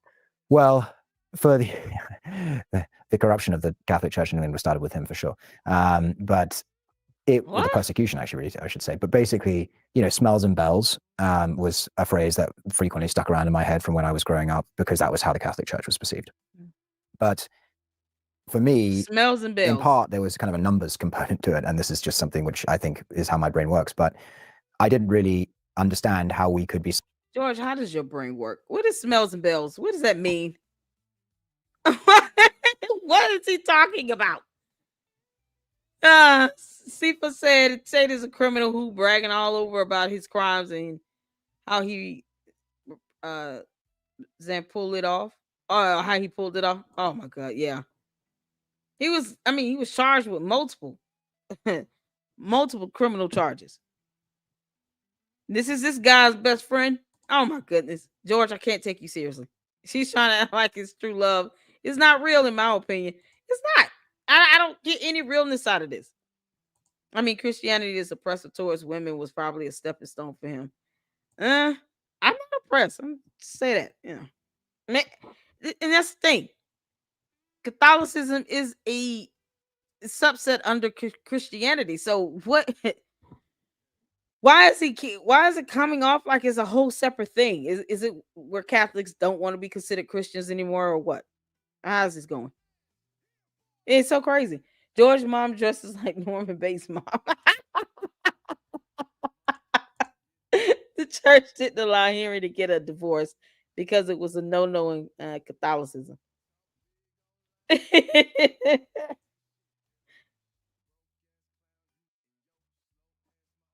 This is, hold on a second, because I'm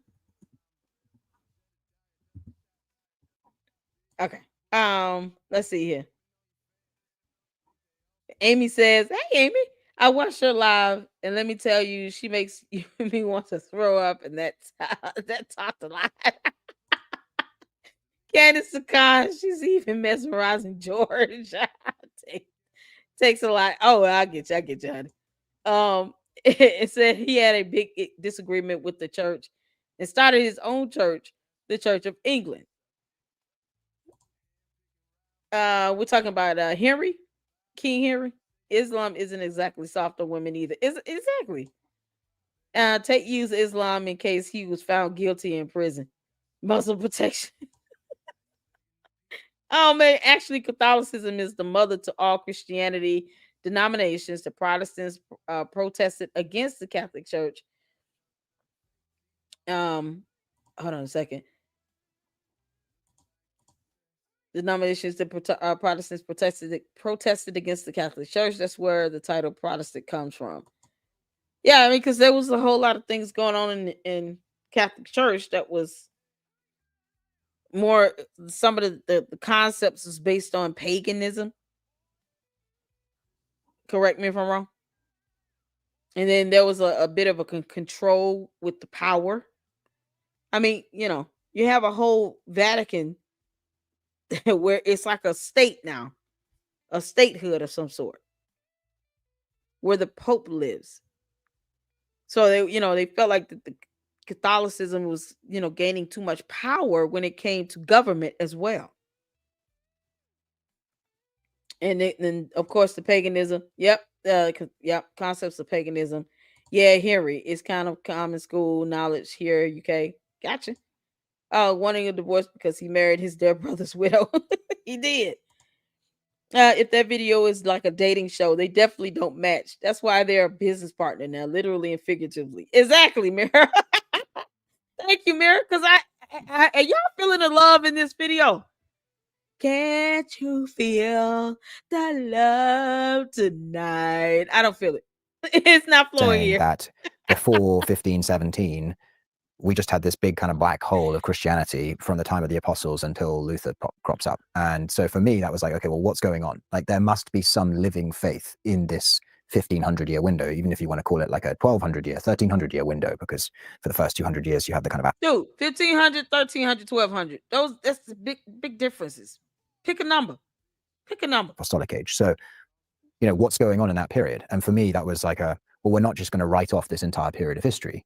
And I do like to challenge ideas and concepts and just figure out what's going on. And for me, I was like, okay, well, you've got doctors of the church, you've got some of the greatest minds ever, like Thomas Aquinas ever in human history, who occupy this period, as well as countless popes whose writings have been imbibed and kind of consumed by Western civilization since.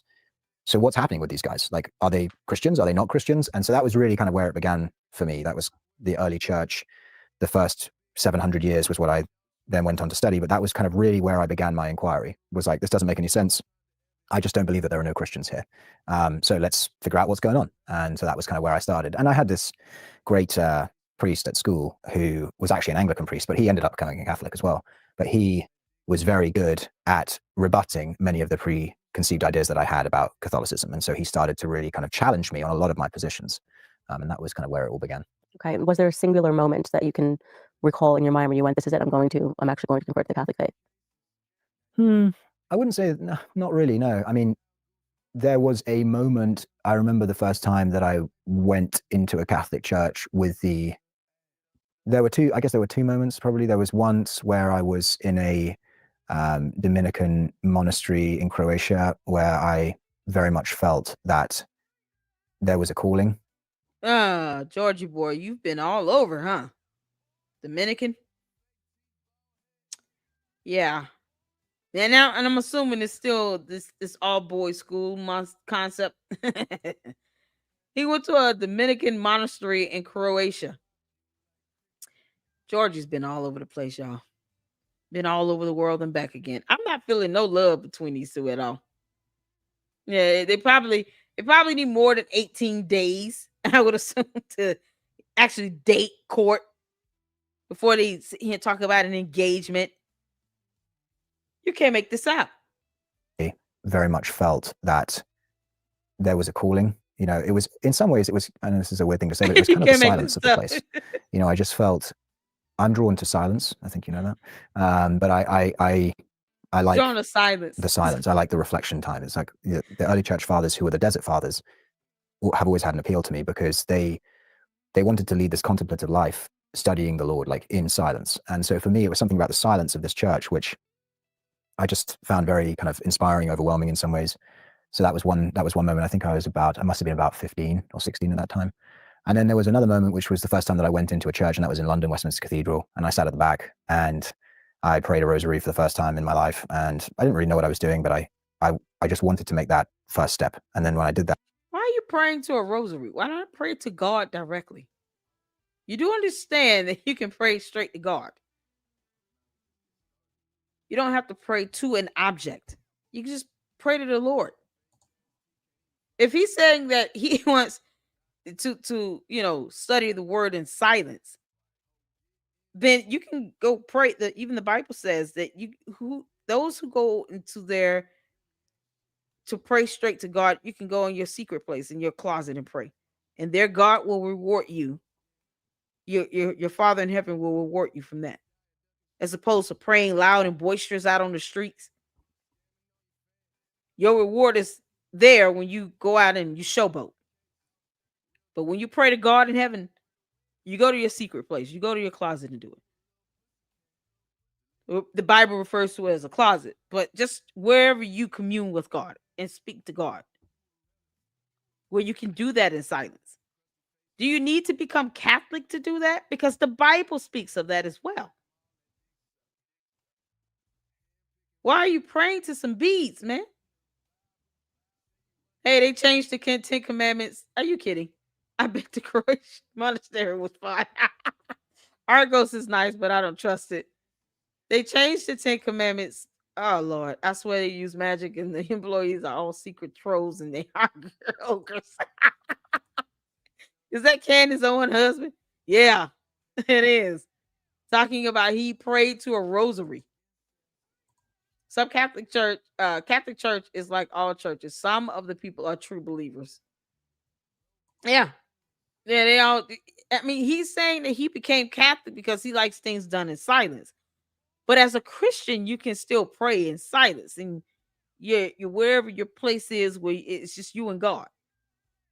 You don't have to be out loud on the corner streets, the street corners, and hanging out on the docks, and wherever you and the boys hang out. I had to throw that in there. George, wherever you and the boys hang out, you don't have to just stand there and just pray out loud. You can still go home and confide to God in your secrecy. Oh man, the punchlines just keep coming. I was thinking the same thing. Hold on. They changed. Yeah, no, I'm not saying you joking. I can't believe it. Like, why are they changing the Ten Commandments? If you're Christian, why are you changing ten Catholics? Catholics 10 Commandments. Oh Lord have mercy. Why are you changing the 10 Commandments?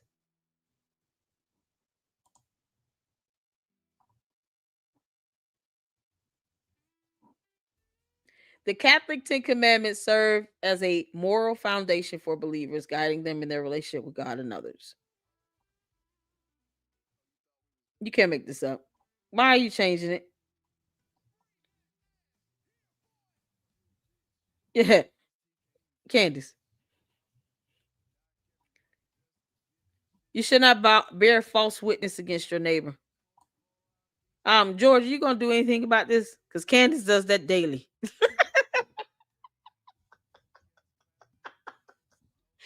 He's not even following it. Yeah, you got a Catholic version of the 10 Commandments and he still doesn't follow it. Blink twice if your life is in danger.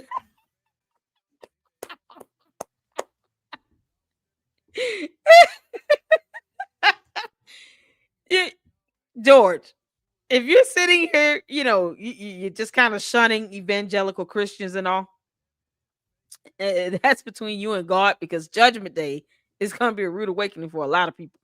But if you Catholics change the 10 Commandments, why aren't you holding your own wife accountable to this? You shall not bear false witness against your neighbor. Candace lies like hell with no evidence against everyone, not just the neighbors, presidents, whole country leaders, the first ladies, putting up images of E.T. in a wig. You think that's funny, George? George, do you think that's funny? Because I have a photo I can show that reminds me of Candace Owens. Do you think it's funny, George? for her to be putting up a photo of E.T. in a wig, calling that Brigitte Macron? Wouldn't that be her bearing a false witness? You can't make this up. Honor your mother and your father, Candace. I highly doubt you did that, girl. You shall not steal. Yeah, no. Candace, you don't get to take someone else's company. That would be stealing. It's not yours. They didn't give it to you. You should not covet your neighbor's goods or your neighbor's wife. Well, George already said he feels like he's married to multiple women inside of Candace. So, I guess that's not breaking a commandment. Oh, they're going to make God so mad. You can't make this up. George is not even, George, you're not even honoring these 10 commandments that you guys created out of nowhere, somehow rewritten. Y'all not even following this. I am the Lord your God. You shall have no other gods before me, but you're praying to a rosary. What is that? Why would you change it up if you're not going to follow it? Explain that to me. How do you change up the 10 commandments and you don't even follow them? Let's start with that. I pray to the rosary. No, you should pray to God. What are you doing? You shall not take the name of the Lord your God in vain. He's not even doing that. He's praying to a rosary. He's not even praying to God even directly. I just can't get past number 8 because this happens in your household every day, George Farmer. And you stand behind the camera as the man of the house, maybe? I'm asking that as a question mark. As the man of the house? And you let that happen. Because you're not holding up a sign, stop lying, dear. Unless you have evidence, don't say that. Commandment number 8, you shall not bear false witness against your neighbor. In other words, God doesn't like liars. You can't make this up. Yeah, so they changed it up to still ignore it. You can't do it. Good grief. The rosary is a Catholic thing. It's the necklace, right? Correct me if I'm wrong. Why pray to that object? That's what I'm asking. Like if I pray, I close my eyes and I pray and I commune with God and I talk to God. I don't need an object I don't need an object in my hand to do it. I just talk to God. That object is not going to facilitate my prayer to God any faster. That's what I don't understand. Candace is like, yeah, no, I'm going to lie like hell. Present zero evidence and then accuse everyone of murder. Because bearing false witnesses and all. Can't make this up. Is this? Stacy said, amen. Yeah, you pray. Listen, when you pray, God hears the prayers of the righteous. Hallelujah. And we thank him for his grace and mercy in hearing us. Because he could ignore us. But you don't have to have an object in your hand when you pray. Pray, if you are a Christian, let it be done in Jesus' name. I don't understand why you need an object in your hand. It's like a necklace. It looks like a necklace, but you don't wear it around your neck. You hold it wrap around your wrist. Why do they even need it? Yeah, even if you wear 2 different materials for your clothing, they used to kill you. Same as planting plants next to each other. No one is really a OG Christian anymore because it's insane. Yeah, we don't do certain traditions and customs like that. We're not slaughtering animals for sacrifice, anything like that. It was Jesus came and he died on the cross, so he kind of said, y'all don't have to do that anymore, but you can ask God for repentance. Let it be done in the name of Jesus. Like it's, just like I don't understand why I don't need to hold an object in my hand or you said around your wrist. I don't need to do that if I'm praying to God. What's the purpose of that? You think God's probably sitting there like, what is that around your wrist? What are you wearing? What is that thing? Why do you need that rosary thing? Didn't I say not to have any other gods before me? Why are you putting that on? That rosary does not get that prayer to God any faster. Jesus made it simple, not a man-made ceremony. Exactly. It's simple. Yeah, exactly. These are things that is in the Bible. Most Catholics are born into Catholicism, like I was, and you're into before you know any better. Bibles are not really encouraged in the Catholic Church, really.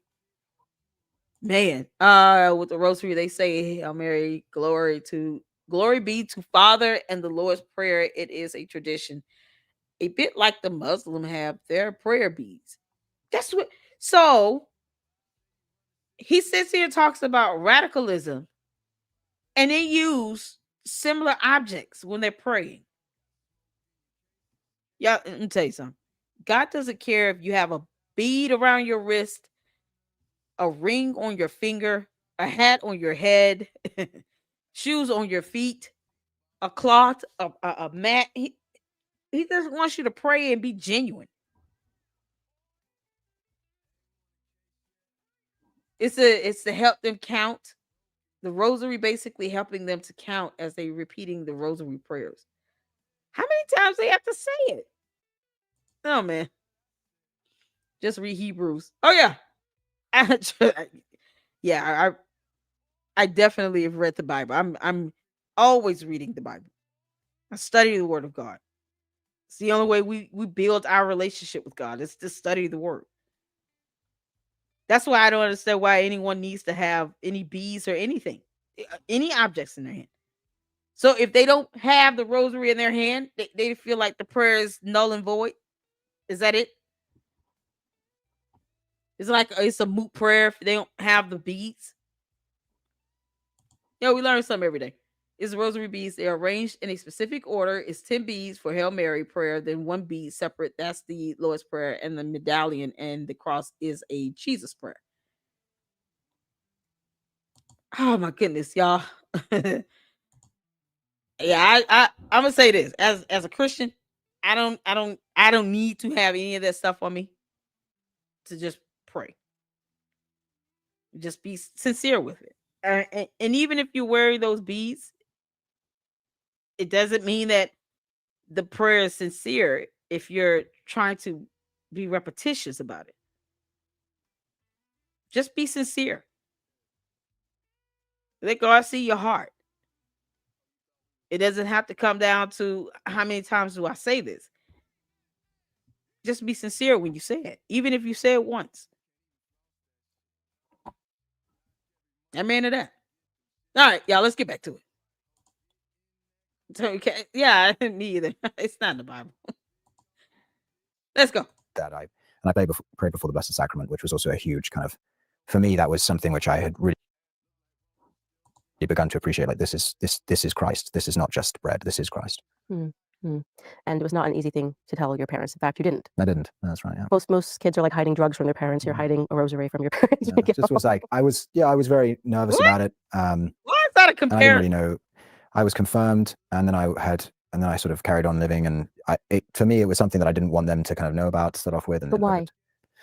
Because my parents were big time evangelicals, really. And So what did you think their reception would be to that? That you kind of wanted to keep the peace, so to speak. yeah, I did want to keep the peace. Yeah. I guess it was quite cowardly of me now if I think about it, but it was. I guess I was sort of afraid of would one have of those caused kind of an medieval uproar. reactions of being like, "Get out of my house," and crying, and I don't know. I don't know, to be honest, what I thought the reaction would be at the time. I probably thought it was going to be something like that, kind of quite dramatic and arguments and explosions and all that kind of stuff. But How did they find out, or how did you tell them? I actually don't know how they found out. They found out, but they never. But then they confronted me about it, and we had a. They never had this conversation before. Oh my good Lord. This is 6 years after they've been married, and this is the first time they've had this conversation. Because he's sitting here saying, I actually don't even know how they found out. What? What do you mean? That means they've never had this conversation. What the hell? You can't make this up. But they already knew by that point, so clearly somebody else had told them. What? We saw your son Yeah, walking literally. up the steps to mass. Yeah, exactly. So I think they kind of knew that it was coming because I kept on talking about the Catholic Church, and I sort of started talking a lot about that, and I was talking more and more and more about it, and I think they kind of figured something was going on. But then when it actually happened, I didn't tell them, and then they confronted me about it later on. Mm.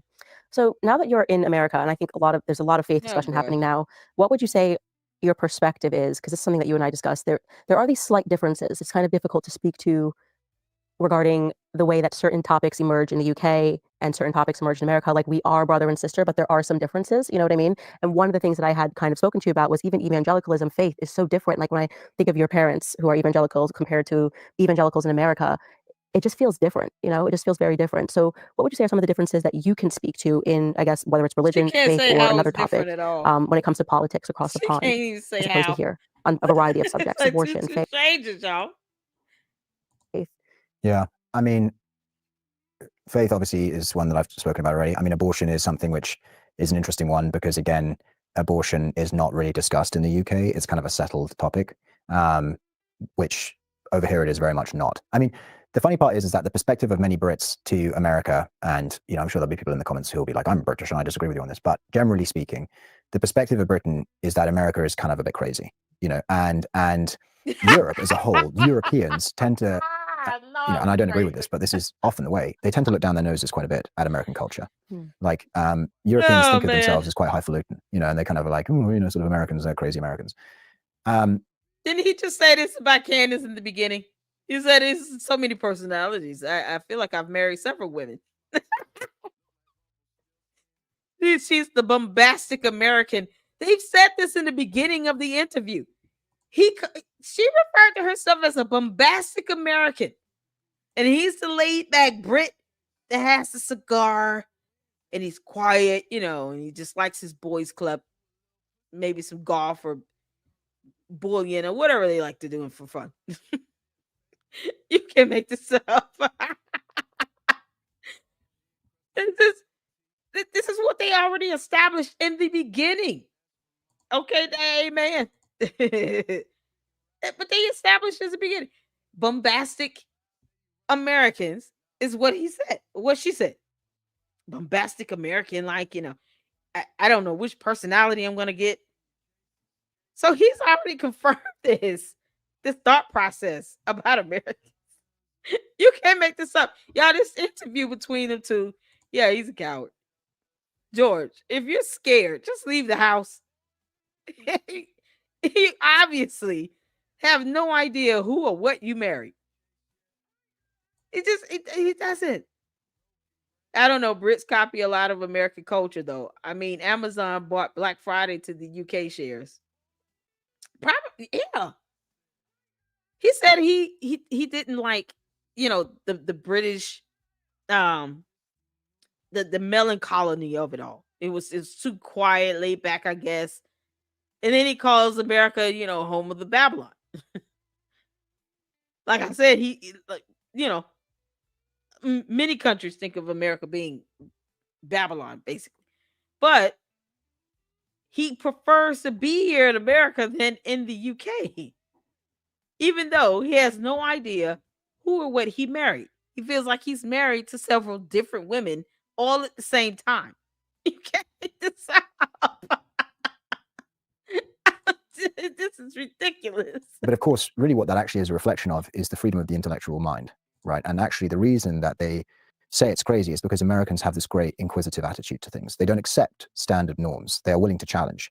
And that confrontational attitude then reflects itself in the way that they debate topics. So abortion, like, take that as an example. Americans are not willing to just, those who are pro-life and even those who are pro-choice, neither side are just willing to accept the standardized norm. They are prepared to fight for whatever they believe. And that is the same on other topics such as vaccines, for example, which I know is something that you and I talked about when we first got married. In Britain, the vaccine schedule is just accepted by everybody and nobody really talks about it. It's, I think I give the illustration that when we first got married, you sort of asked what I thought about it. And my answer was kind of like, well, it's the same as sort of what I think about Tuesdays, just like, it happens. I mean, who cares, kind of thing. And over time, obviously you and I have talked extensively about these and that's changed my mind about a lot of things, but also it's been very interesting to see how Americans. Candace, did you bully him to believe that vaccines are bad? Doesn't sound like he cared. Just like he's saying, some standardized norm about abortions. I've somehow missed the standardized norm. Is it where people get to do what they want. Perhaps we should try to preserve life. Abortion should be only if it means that it's life threatening to the mother, meaning she's going to die if she doesn't have an abortion. Because then there'll be loss of both the mom and baby's life either way. What's the standardized norm over to him? What does he define that to be here? You can't make this stuff up. Fight for this particular topic. Something that will be start as a taboo, will then become a mainstream discussion in America. Yeah. And that's just thanks to Americans being willing to confront it. And that is a great example because, I mean, I always knew I was not going to vaccinate my children. I was always averse to vaccines, but you let me down the garden. But I let you, yes, exactly. I was like, what do you think You were like, about... oh yeah, what do you think about this? And you're like, I was like, I don't really care. Like, what's the big deal? And then exactly. Yeah, I see this. He said, I was like, I don't really care. I was like, what's the big deal? What? George Farmer did not care. The end. That is his. So you can imagine how many conversations they may have had where it was civil. Because Candace can be condescending.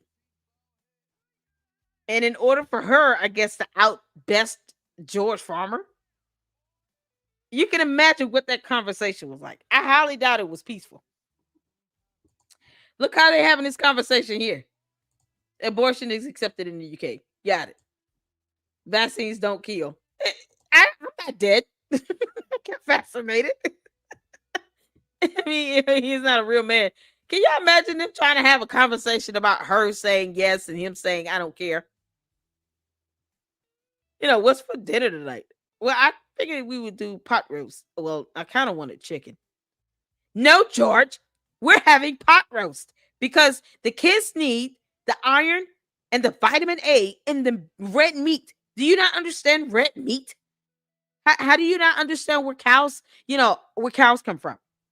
So you didn't eat pot roast in UK? Like, I can imagine that whole argument over a meal. You can't do this. Y'all, he has no say-so in his household. George, we know that. We clearly see George has no say-so in his household. None. Because, he doesn't care. He said, I don't care. Oh, okay, great. She led him down that path. No, it should have been the other way around. No, dear, I'm leading you down the path because I'm the man of the house. I'm head of this household. Man, this whole conversation is like two robots just spitting out and inputting and computing information. Like, hey, check this out. Hey, check this out. And then I think you were quite surprised by a lot of the research that I come upon. But it's so interesting because that was, 5-6 years ago. And now we're looking at in America where Make America Healthy Again is mainstream. RFK Jr. speaking about vaccines. He was really the only resource that I had when I kind of began my journey. And I can host a successful podcast talking about vaccines. And so it is interesting because you're correct. People do, and sometimes rightfully, stick down their noses to American culture because there are some aspects that we contribute. I mean, we gave the world the Kardashians, right? We've got to, sort of, there's definitely a downside to American culture. Like but you're correct in that the upside is that... Candace, stop playing. You want to be like the Kardashians. You want to be famous for being famous and make all that money. Girl, bye. When we establish these norms, they're not necessarily established. We're willing to then say, wait a second, what are we doing? Why are we doing? And let me be clear. I don't like the Kardashians at all. This, let's revisit this, and we're willing to have the confrontation. Like, in a way, we're still the colonists. Yeah, you're still willing to fight and be aggressive, which is and that's but the worst thing is apathy. I mean, that's kind of the whole point, right? It's like that's how Europe feels. It feels apathetic and lethargic. So we're the colonists, and it's like you come over here and people are Lord. willing to fight. They're willing to stand up for what they believe in. Whether it's the Second Amendment through to the rate of tax, through to the Department of Government Efficiency because they want to cut federal waste or vaccines or immigration or whatever it might be. People are willing to just fight for what they believe in, which is so refreshing.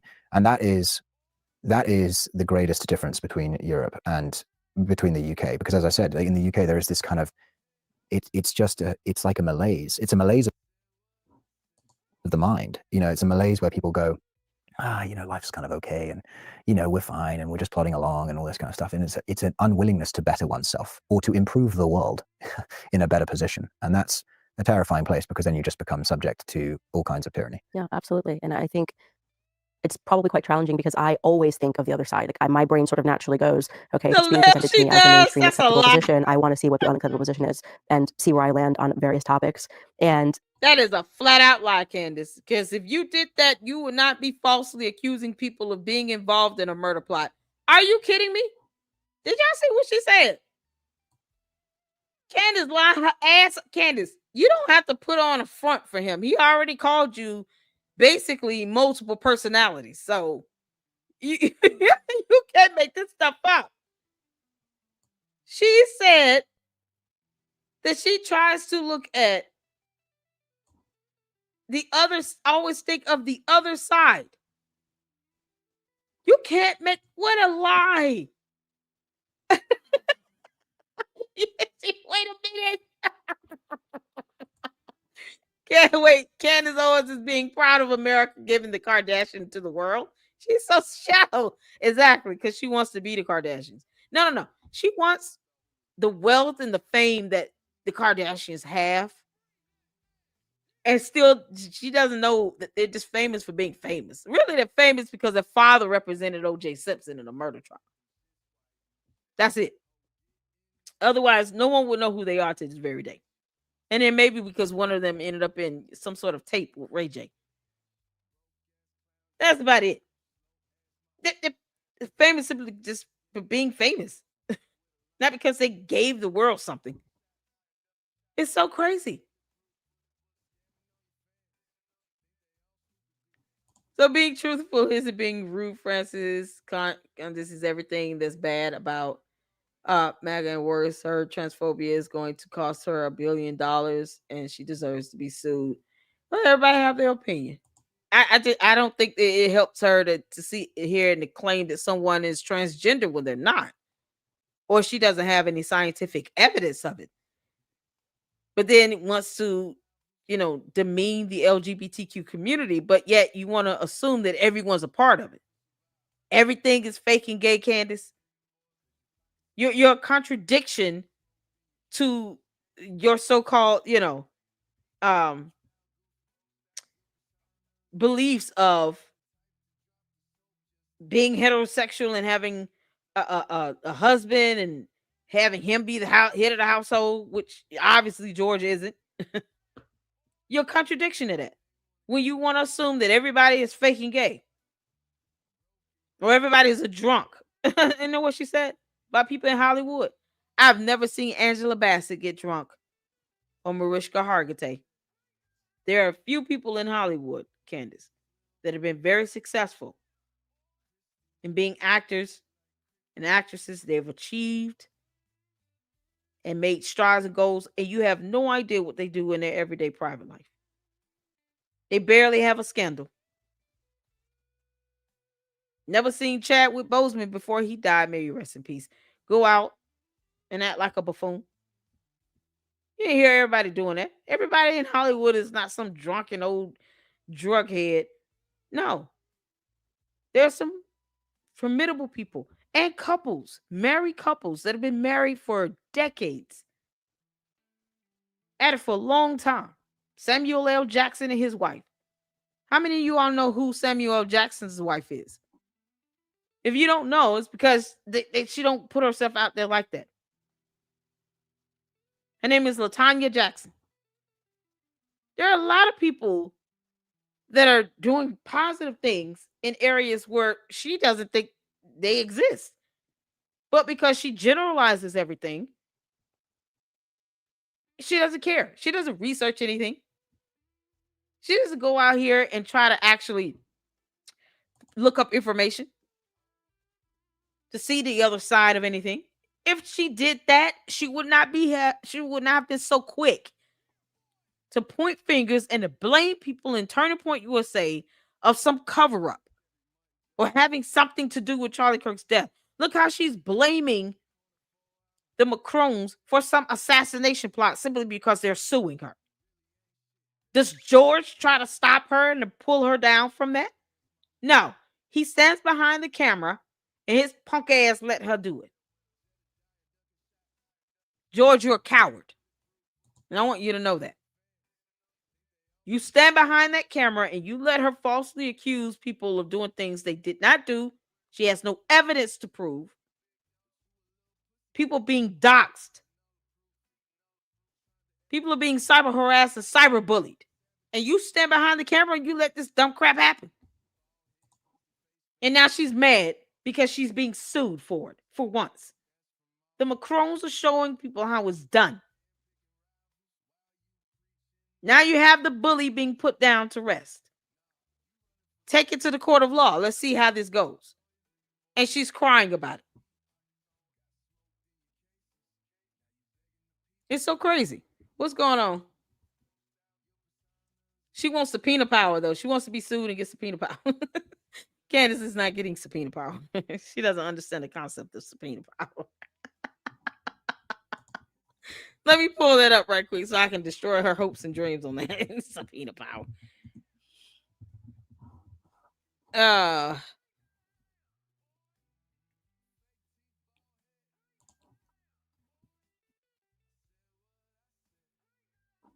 Okay, so you all can see this.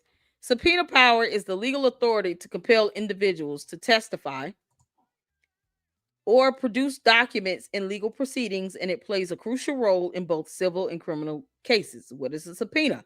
It is a formal legal document issued by a court or authorized body that compels an individual to appear in court or produce evidence. There are two main types of subpoenas. You got a subpoena basically to testify. And then you have a subpoena ducis tecum, compels an individual or organization to produce documents or evidence relevant to a case. Who has subpoena power? Subpoena power is typically held by judges and magistrates, attorneys, legislative bodies, administrative agencies. Where is Candace going to get subpoena power? Candace, are you an administrative agency or a legislative body or an attorney? Judges or magistrate? Are you any of these, Candace? No. Last time I checked, Candace is not an attorney. She didn't go to law school. See, when you say things,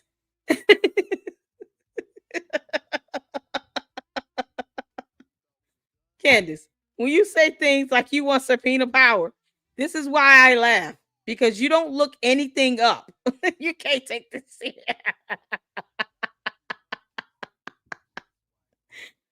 Peter. Oh, hi, dear. How are you and Mark? How you doing? Y'all shout out to Skeeter. Oh my God. We're talking about Candace Owens thinking she's gonna get subpoena power. No. Oh man. Now George is supposed to be behind the camera. He's supposed to be helping her stay on track, right? As her husband. She said the only person that can tell her to shut up is George and Erica Kirk. So he doesn't tell her, like, dear, can you not say things that's gonna cause us to get a lawsuit? He doesn't do that. I haven't heard about him filing a divorce, but I wouldn't blame him if he did. What's going on? Friars. No, I see. Okay. What subpoena power will she get? None.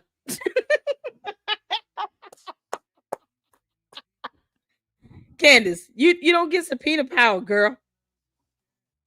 You heifer. Oh, Lord have mercy. See, this is what happens when you listen to your cult members that tell you things, or they just say yes, yes, yes, and they don't correct you on anything. Why didn't George Google this for her before she said, I want subpoena power? He could have said, no, dear, you won't get subpoena power. He could have held up a sign. That's not how subpoena power works. You will not have subpoena power. You will not have subpoena power. Candace, even your attorney, in many jurisdictions, attorneys can issue subpoenas on behalf of their clients to gather evidence or compel testimony. Your attorneys have to do it, and they still have to get a judge. Get a judge to sign off on that subpoena. They just can't force someone to come in. They have to get the judge to actually issue the subpoena. You don't have subpoena power, Candace. You will never get it. And even if you become an attorney, you got to get a judge to sign off on that and to agree to that. A legislative body, U.S. Congress, administrative agencies, the FBI, they have subpoena power. So, here's some information just so y'all can see this. Because for some reason, Candace Owens doesn't understand subpoena power. You can't make this up. Let me just click on something so I can give you all a link. Here we go. Investopedia. They're pretty good. This is just the stuff you just, man, you can't make this stuff up. Candace will not have subpoena power. None. At all. She's not an attorney. It will still have to go through a judge. And because she doesn't read well, this is what happens. Oh my God. So she thinks she's going to have subpoena power. Nope. Candace is going to lose. She's going to lose like hell.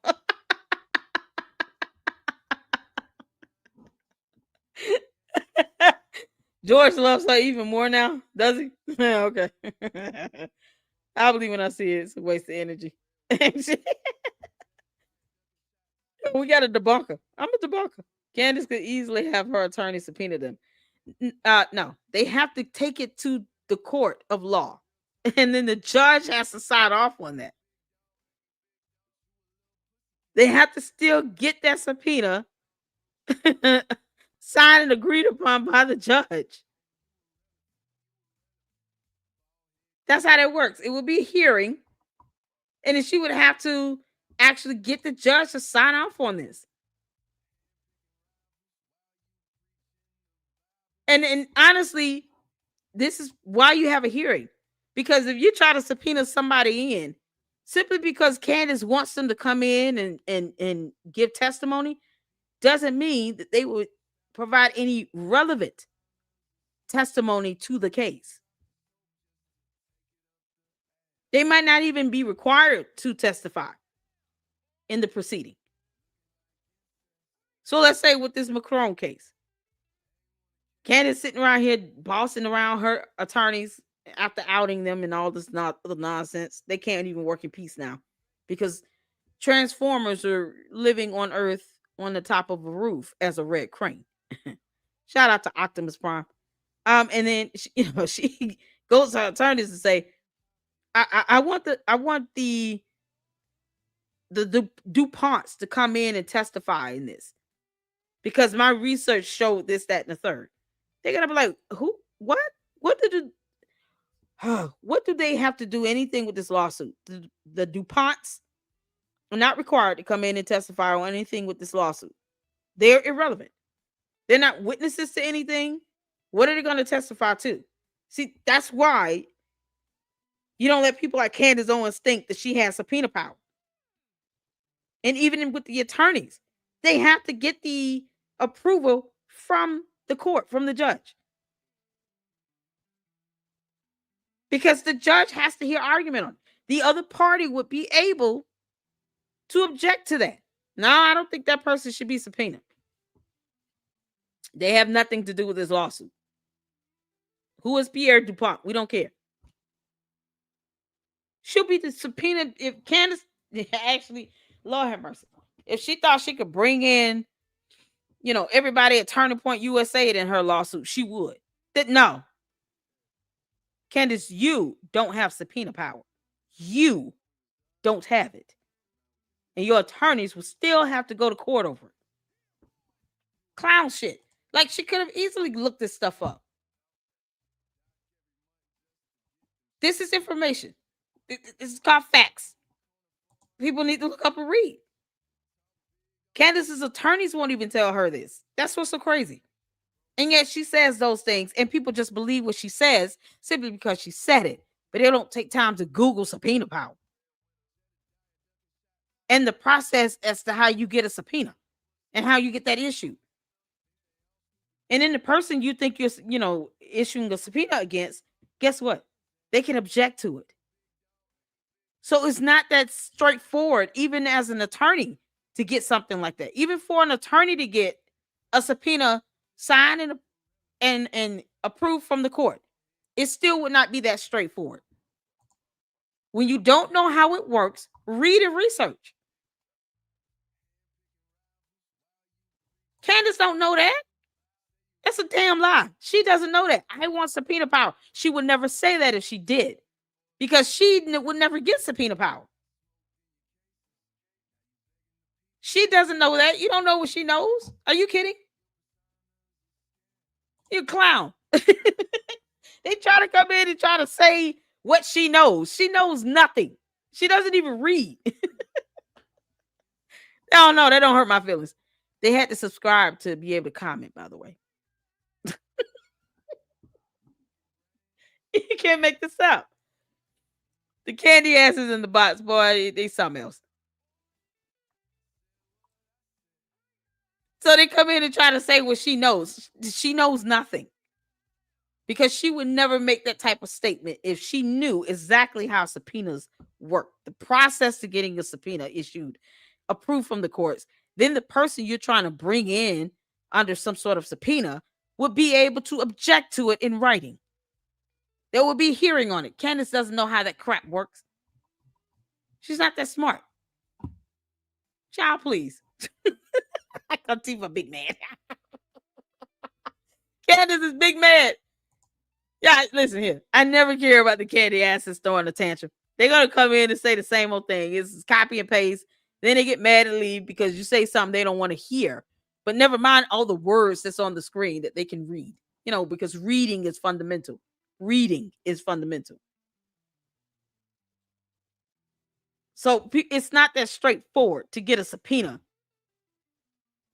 And then you have to have that person come in after they agree to do it, after they even have the opportunity to object if they don't. That's a whole process in and of itself. No, Candace Owens will never have subpoena power. Get out of here. You can't make this up. All right, let's get back to this. Whatever this is. Can't make this up. Naturally goes, okay, if it's being presented to me as the mainstream acceptable position, I want to see what the unacceptable position is and see where I land on various topics. And unfortunately for you, because I have this huge platform and I say what I think, people assume that it must mean that's exactly what you think, but I'm kind of thinking out loud most of the time. I'm going, okay, this is a new topic. I'm not sure what I think about it. And that must have an impact on your life because people just assume that we agree on everything and we don't agree on everything. So what are Yeah, of course we don't. Of course we don't. Yeah. And I think that's something people are very interested in is how do we navigate that? Because I don't really think we think about how to navigate married that. couples But don't it's a big agree on thing that everything. my positions kind of become the family position on things because people just assume that this must be what you think.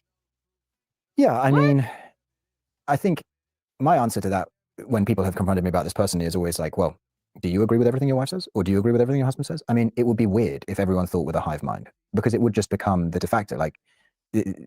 A hive mind. I'm so glad he said that, because cult.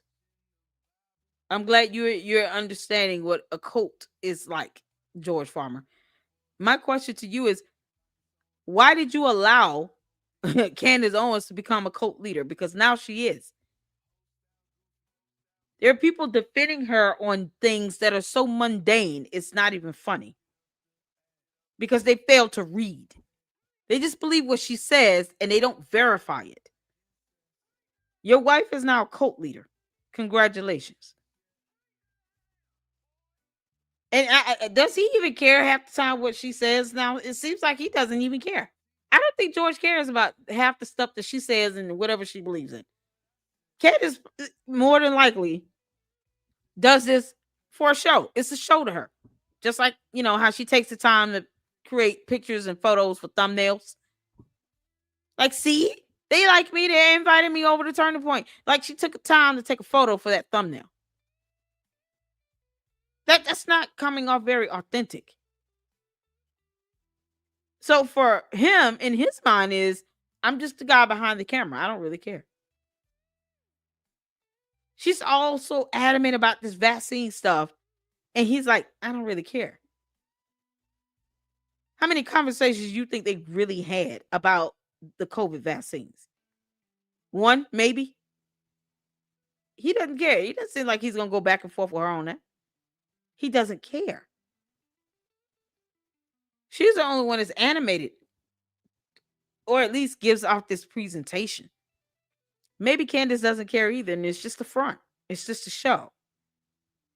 And she's got 5.6 million people thinking she's for real when it's just a show.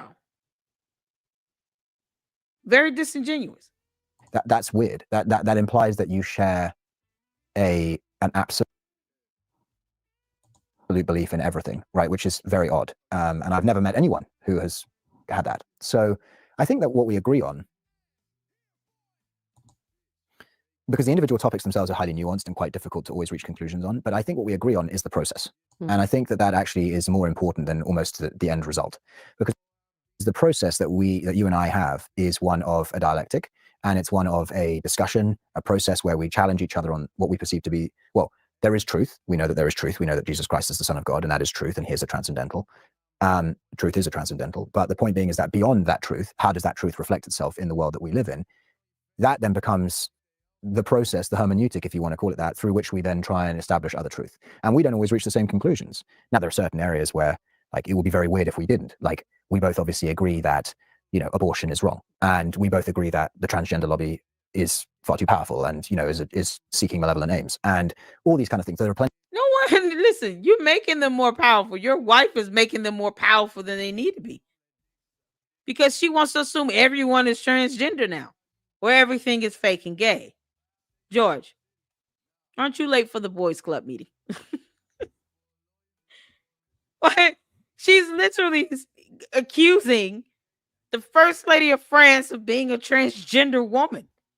Why would she care about that? Why would you want someone to be transgender if you don't believe in the LGBTQ community? If you don't want to align yourself with it, why would you just go out and just accuse a random first lady of a country of being transgender? Why didn't she say that about Melania Trump is my question. You can say that about somebody in France, but you're not looking at America first. Candace, that's not America first, girl. You heifer. That's not America first. But she would never say this of Melania Trump, though. I think this guy is gay. I think George is bisexual. I'm just going to be honest. He's already saying how he's like married to a bunch of women at the same time with Candace. It's a weird thing to say. You can say, I feel like my wife has an MPD, that multiple personality disorder. It kicks in, and I never know when. I don't know who I'm getting. He went so far as to say, I feel like I'm married to multiple women at the same time. You can't make this stuff up. And then, you got Andrew Tate for a friend, and that's your best friend. Who knows? He's more than likely, I'm sure he's experimented. He went to all boys school. Yeah, he probably experimented. Of areas where we obviously do reach the same conclusion, but there are other areas we don't, and that's fine. And also, it's a process which, like, I've changed my opinions about lots of things over the past few years. And I became a Catholic. Exactly. Yeah, it is a willingness to migrate our positions and to realize that we were wrong. I think that is unique, but I don't appreciate, until people ask me about it, how fortunate we are to be in a relationship where we don't argue about. People just assume, like, oh my gosh, you must be arguing all the time about all these things. And it's like, no, I think we're both too interested. And in the same way that I definitively thought I had all of the traditional mainline perspectives about the Catholic faith, worship Mary, blah, blah, blah. But I was too interested to just shut that down when I saw the way that it was moving in your life, because you became increasingly more pious after we got married, which is really interesting. And we should speak about that a bit. But you did. I mean, you are not the same person that I married. Yep. And I say that as a tremendous compliment. How do you know who you married, girl? You only knew him for 18 days between the first day you saw him and the day you were engaged. 18 days. It's like a record. Now, they had some time in between the engagement and the wedding. But you can't say that was a long time. We were engaged for like 5 years, though. No, you weren't. Are you kidding me? How long were they engaged between the engagement and the wedding date? Well, how much time was that? You can't make this up. She is just like the shapeshifter. He doesn't know what he's getting day by day. One day come up and he's facing another man and it's, whatever with him. How long were they engaged? Not saying she's trans, but she has the right to say she is. I just know if you're not scientifically, evidenced to be one gender or the other, or had some sort of sex change, and you don't have medical records, like she just needs to leave it alone. Why accuse anyone of being transgender? If you don't agree with the lifestyle or any of that, then why are you fixated on it? Is my question. Why be fixated on something you don't even agree with, Candace? Everything is fake and gay. Who says that? Why is that a slogan? That's all I'm saying. It's rough for Candace. Oh yeah, I read it. I went over it. Candace is gonna lose. Evidence is a thing. Freedom of speech does not include defamation. The First Amendment does not cover defamation at all. That is why she's being sued, because she thinks it does, because Candace has not read the First Amendment. And for some reason, she thinks that, people in another country is supposed to abide by our U.S. laws. No. No. They're abiding by the U.S. laws because the matter is going to be heard in the U.S. court. So they're applying U.S. laws to their case. But you can't sit here and expect people in other countries to be okay with your nonsense. Just like Australia. They didn't have to let her in their country. They have the right to ban her based on their laws. We're not bound as a country, as a sovereign nation, to uphold the laws of another country, and vice versa. Australia is not bound to uphold the laws of the United States of America. They're a sovereign nation. So they said, no, you can't come here. We ain't got time for that. They showed us how it was done. But they had the right to do that. We can't sit here and think that other countries are supposed to abide by our laws. No, it's the United States Constitution, not a global law plan for every country to abide by. That's how that works. This isn't the View. Oh, no, I don't even watch the View, y'all. I don't like the View. You're a hypocrite, though. You say if you don't agree, then you don't fixate on someone. Why? No, I'm fact checking. I'm going to do that all day. Because facts, evidence, and laws are a thing. And because she's saying and doing things that's getting people hurt. That's getting people doxxed. It's something that's a cybercrime. It's a cybercrime. It's a crime. Doxing people is a crime. It's illegal. That's another law. I don't fixate on her. She could be an alien. I've said that. I believe Candace Owens is an alien. Does that make you feel better? She's not of this planet. I don't have to fixate on her. I don't even have to see her face or image. But the things that come out of her mouth, if they're false and incorrect, I'm going to correct it. That's it. That's how this works. I'm not putting out information about her. No one's doxing her. No one put her home address out there. I wouldn't even advocate for that. She's got kids. But I'm not going to sit here and not report on the truth. That's what journalists do. We disseminate information. Candace has lost sight of that. She just creates nonsense off the top of her head and doesn't care about the effect that it has. Her kids have got to watch her videos one day. Erica Kirk's kids got to grow up and see her videos. Brigitte Macron is over 70 years old with grandchildren. You don't think what she's saying about their grandmother hurts them? You don't think they're being bullied because somebody in America is calling their grandmother a man?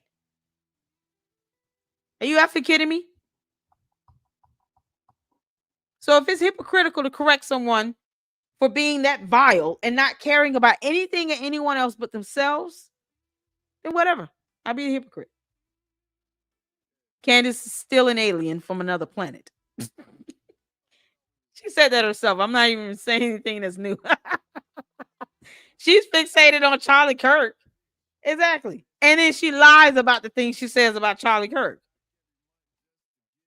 So Candace is fixated on Charlie Kirk, somebody else's husband that's deceased. And then the things she says about him or the people that she is accusing of having some involvement in his death are inherently false. They have no evidence to support. She has no evidence to support it. She can't even quote laws correctly, nor does she follow them or has any respect for the rule of law. I'm not calling Candace a man.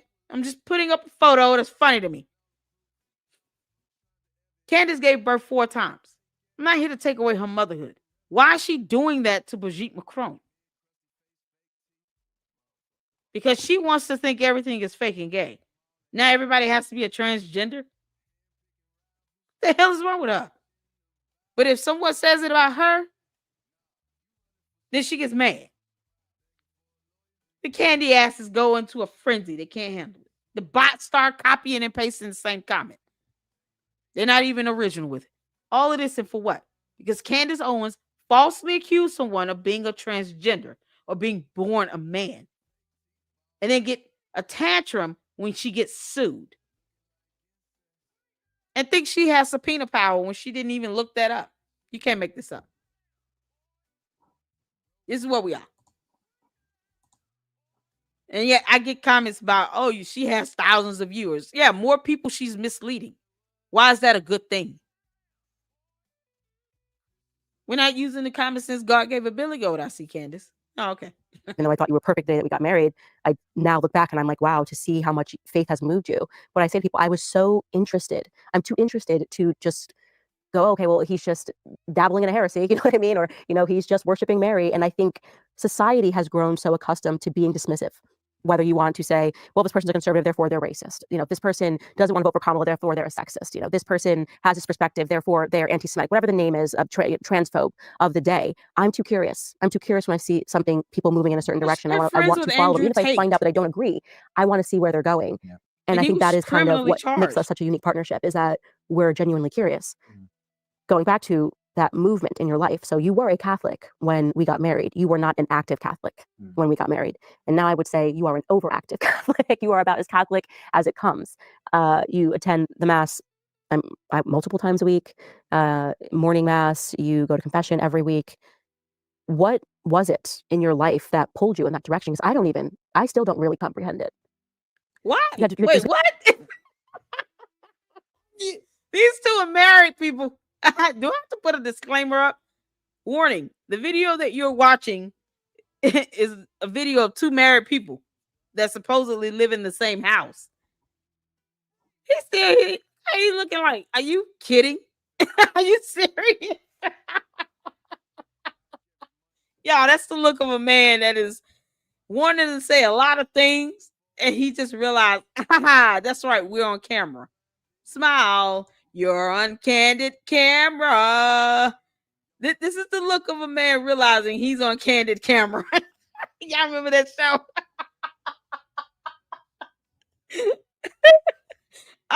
This is such a snippet. I'm snipping it. Candace, we're adding this to the collection, girl. This is the moment he realized, what the hell did I marry? What do you mean you don't fully understand? What do you mean? He's like, are you pranking me right now?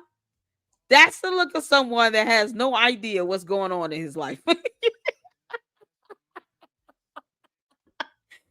This is the look of a man that just looked upon his wife and said, I can't believe we have 4 kids.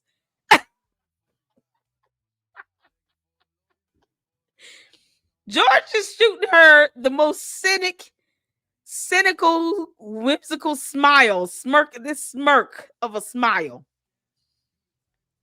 Where at the end, it's like the guy looking at the wife say, yeah, we're not sleeping in the same room tonight.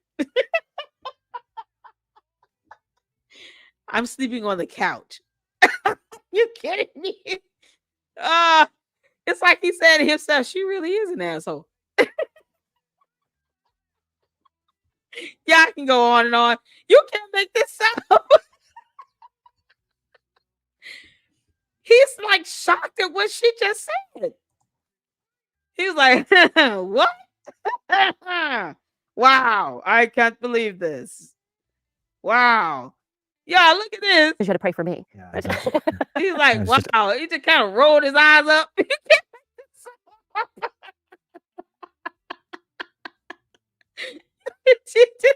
Something else.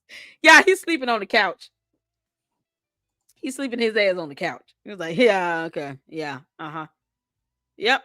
I'm sleeping on the couch with the dog. Don't bother me. overwhelmed with the inbound traffic that we had. I was just like, oh, please help me deal with this crazy woman that I'm married to. No, I'm Oh no! Didn't I just say that? Look at this. Yeah. Because when I said it's somehow unbelievable. Listen to this. Yeah, okay. Lord, please. Y'all see the words. please help me deal with this crazy woman that I'm Help me deal with this crazy woman that I married. married to. That I'm married to.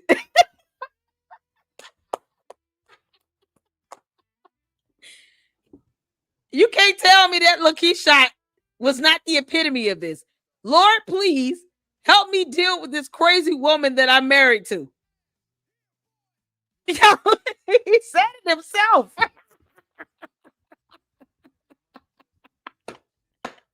He just said it himself. What are we talking about here? I'm not saying anything he's not saying. What's not true? He just said it himself. Read the words on the screen. Oops, he said the quiet part out loud. Was it a Freudian slip or just a joke? Oh, Candace. You said it's not true, Caroline. Are you reading the words? Are you reading the words on the screen? He just said it himself. Lord, please help me deal with this crazy Candace. Guess what that is? Y'all know it's a snip. This is a snip. Y'all, he is so uncomfortable right now. Because the candy asses love challenge me on stuff. Don't challenge me to prove a point. He just said it right here.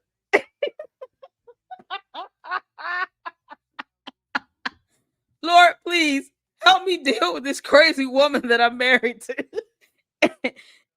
Help him.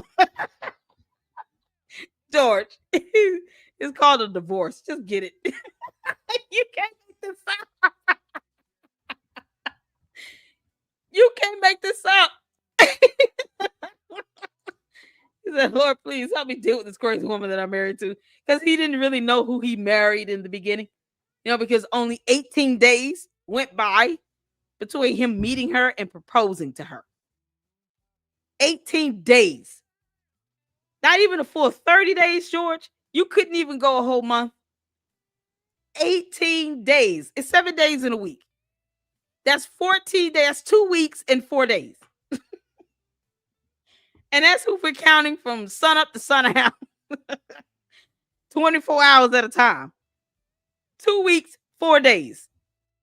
Between the meeting and getting engaged over a Zoom call. And now he said, Lord, please help me deal with this crazy woman I'm married to. It was written all over his face. And then he just went out and said it. You can't make this up. You can't make this up. It was written all over his face, and then he confirmed it out loud. Oh, George. No, I'm joking, of course. It was okay. C.S. Lewis writes that how absurd it is to think that the lost sheep can find the shepherd, and the shepherd has to come and find the lost sheep. That's not to say that I was fully lost. I think I had probably emerged from my lost years. I did have lost years in my 20s. There was no doubt about it, where I had no faith life, so to speak. I mean, I maintained a comatose heartbeat relationship with Christ, in as much as I infrequently attended church. I prayed infrequently. I talked about God. I would have said that I was a Christian, but I was like very weak in my faith. And really for me, I think there were so many things which You can't kind make this up. of pulled me in that direction when we got married. And I think that the whole process of how we met and how we got married and all that kind of stuff was a miracle. Like I said that to you many times in those first 6 months. I was like, this is a miracle. There is too much providential alignment here for me to unpack this all. I was kind of overwhelmed with it at the time. It was something which I just thought was beyond my comprehension. Like there were so many things that, I mean, even now when I think about it, I mean, now the kind of mystery has faded, so the surprise is less than it was at the time. But there were things like going back into decades ago where I could suddenly see, having met you, that this had been the steps that God had put me on to get to this place in my life. Even the fact that, like, I mean, I had a US visa and like all this kind of, I mean, it was crazy, at the time, like what I unpacked in those 6 months and just sort of how I thought about the world after that. That was definitely something where I felt the presence of God. And then there was a recognition, I guess, that the political debates we were in, I mean, there were many things, but the political debates we were in required truth, and that is something where I still to this day, I think that if you're a conservative or you call yourself a conservative, and that's, even that word is kind of just a bit meaningless in some ways, but if you want to call yourself a conservative on the American right, you have to say, well, what are we seeking to conserve? And you have to say, well, what is fundamentally at the heart of everything that we believe in America or even in the West, in the world? What is the truth that we are aiming for? And particularly when you get to these kind of radical fringes of politics, where you're talking about, the ability of men and women to change their genders, or even the LGBT lobby, or whatever it might be, like whatever it is, whatever these topics What is are, he talking about? He just you start to rambling. realize that truth itself is breaking down into like nothing. It's just being destroyed. Truth is being slowly chipped away at until the kernel of truth is so small that it's so difficult for people to find in those debates. So you have to start, okay, well, where's the starting point? Like, what do we go back to? What is the very heartbeat of truth? And the heartbeat of truth has to be absolute. It has to be an objective reality. And the objective reality for truth is Christ. And for me, I started realizing that the more and more I talked about politics, or the more we were involved in politics, or the more I witnessed politics, the more I realized that truth was absent. Like, truth was absent from those debates. And so for me, I was like, okay, well, I need to discover what truth is again. And I need to reform a relationship with that 15-year-old boy inside of me who was really fascinated by theology. And for me, that was I was like, okay, this is the big missing part of my life. Like, this is where I don't really have a relationship with God like I used to when I was a teenager and in my very early 20s. So that was what drew me back. I was like, I need to discover what truth is again. And then that was the first stepping stone. And then it became very apparent to me that re-engagement with my faith was something which I needed to do in a very serious way. I'm just going to kick it to one of our advertisers, Goldco, because we're Oh no. But when I became a father, I suddenly realized it's trying to make yourself look beautiful because you are denying the aging process, and even now. Wait a minute. What?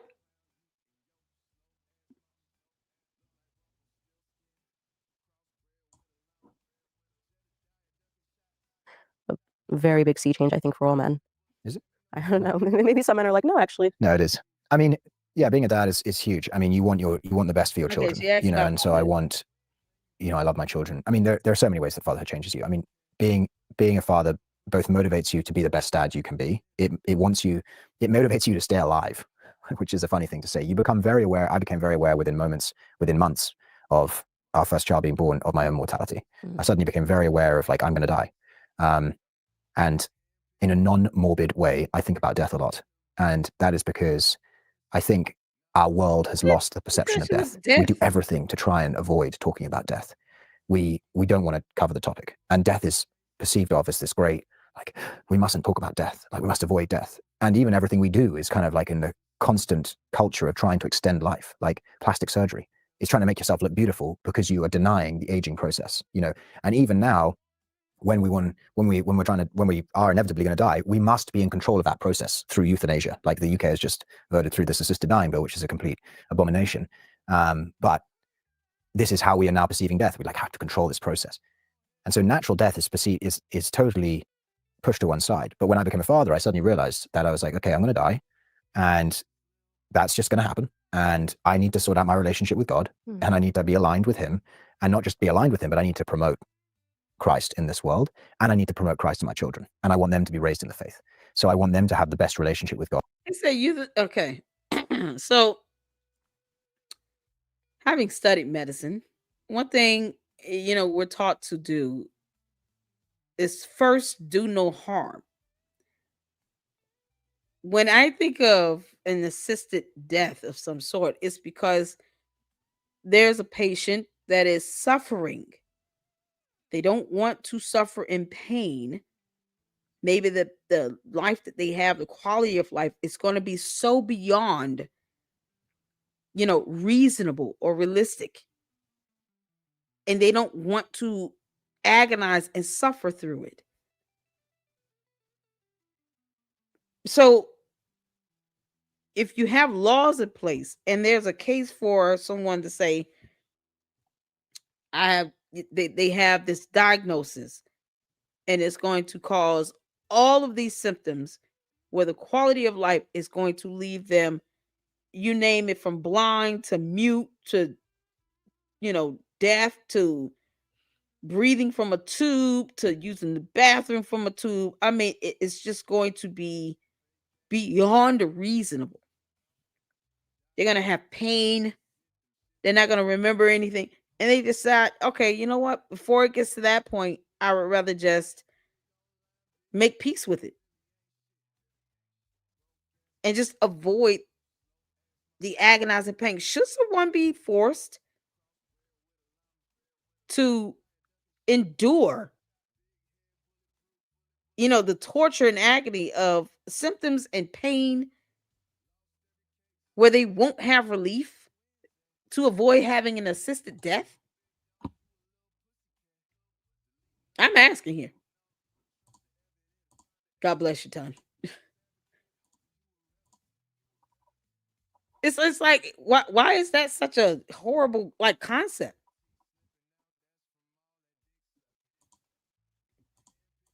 Rapunzel Farmer.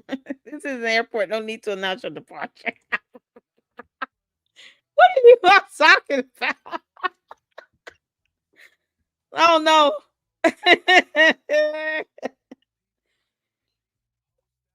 Oh, good Lord. But should that person be, is it really that bad?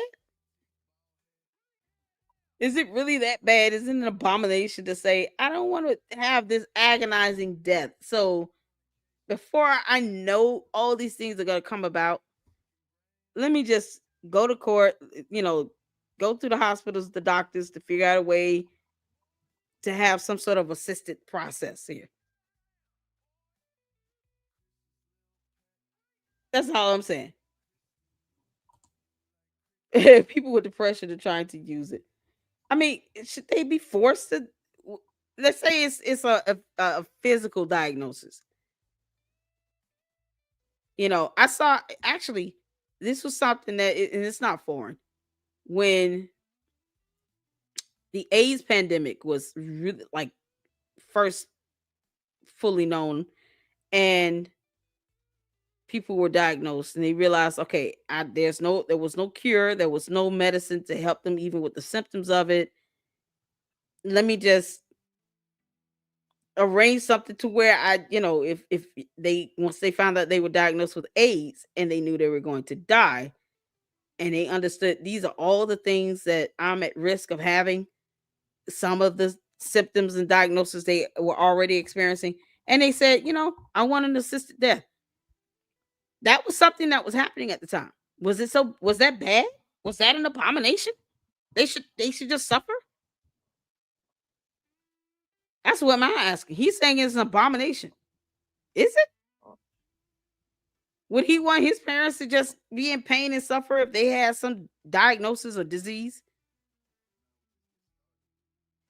And just they're supposed to just live it out and suffer through it? You can't make this up. So she was saying George would be a very pretty drag lady. I'm just saying, these are things that have happened. Children with Down syndrome, one country is using it. That's all I'm saying. He's saying it's an abomination. I'm saying, is it? But it isn't something that. Do you think God would want you to agonize and be tortured with pain that you can't, that medications would not be able to get rid of? But if it's diagnosed or some sort of disease that's not really common, or some sort of physical abnormality, a rare genetic disease, and it's going to bring about horrible pain in your last days, you're supposed to agonize through that?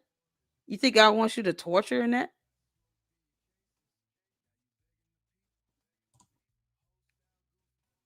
It's not taking our own lives. I'm asking for an assisted, regarding an assisted death, a procedure that is done, a medical procedure that's done where they give you medications, and it's like putting you to sleep and you just don't wake up.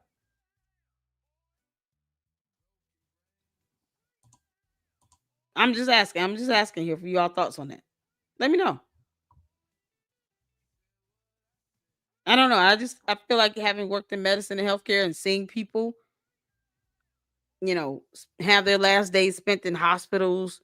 They died alone. They died in pain. It was like torture for them.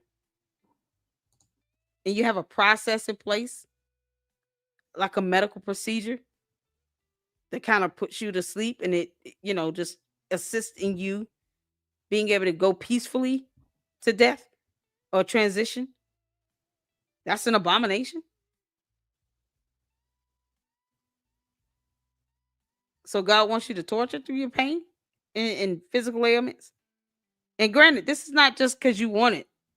You got to understand, I'm talking about the most extreme cases here. It's the same thing. Yeah, it's the same thing with that when you pull the plug. Except this is still a medical procedure. It's a medical procedure. See, that's something George didn't cover. It's still a medical procedure. You have to have doctors sign off on it. It's like being put to sleep, except it's just assisting you to transition. But it's still a medical procedure. You got to go through, um, fill out all kinds of forms. I mean, you got to get people to testify and do affidavits for it. It's a whole process to go through that.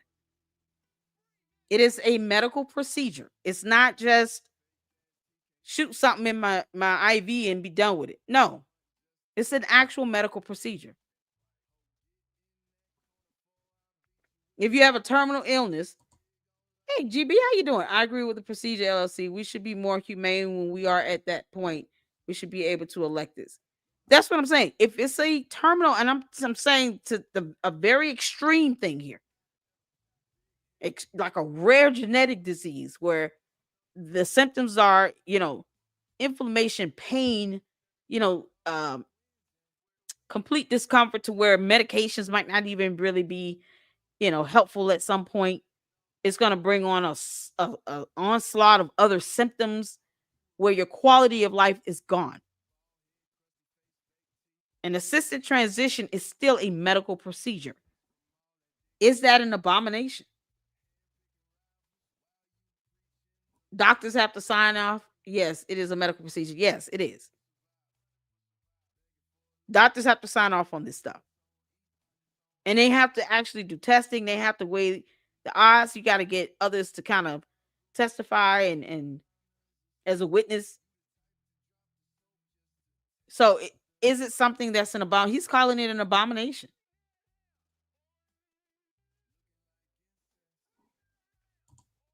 That's what I'm asking. So, like euthanasia for the animals. Yeah. Yes, it's a full medical procedure. Exactly. If you have a dog that's put down, euthanized, that's what he calls it too, a euthanasia. Let me go back a little bit. He calls it a complete abomination. But see, he also referred to it as some sort of a euthanasia process. He thinks that they're escaping death. No, it's a medical procedure. Is that an abomination?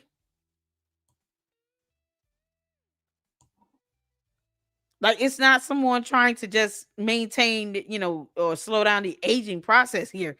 We're talking about somebody that's, you know, at a point where they have something rare, they have some medical illness, or terminal illness, and they've already tried to get treatment. They've already had surgeries. They've gone through medications. They did all these things. And they know, okay, nothing's going to work. And as opposed to you having this patient tortured to death, literally, they have this procedure where it's an assisted transition. Is that an abomination?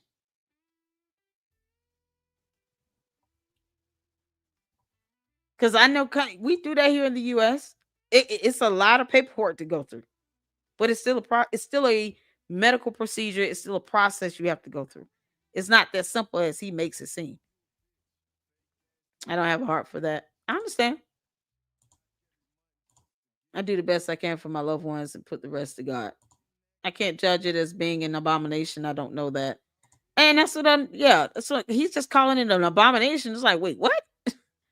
There's also palliative care for people who don't want treatment and just want to enjoy their last days. And yeah, and that palliative care is like when you have, controlled medications that you're giving that person just to ease the pain and comfort.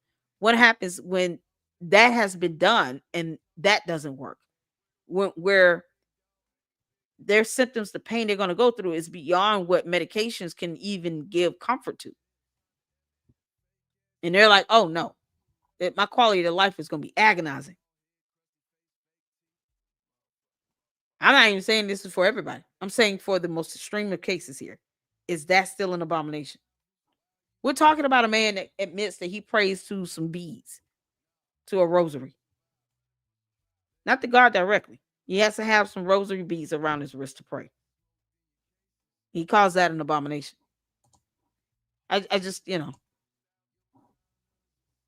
it's crazy to hear someone like this with no medical background call something like that an abomination when I highly doubt he understands the full process. That's my thing. I don't think he understands it.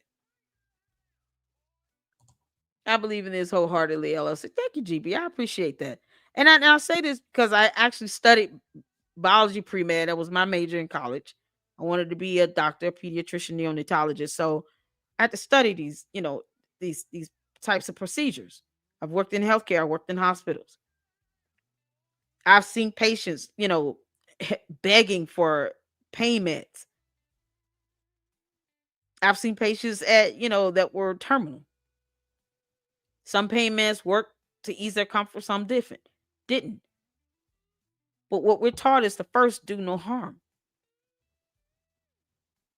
And so in those situations, hearing him say something like, oh, well, I think it's an abomination for an assistant transition. But do you understand what these people might be going through? You understand it's still a medical procedure. It's still a medical process. I don't think he understands that. He just made a blanket statement. Thank you, GB, for the $10 super as well. I appreciate that. It's a blessing. Thank you, S Files, for the $5 super. I owe you $6,995, BB.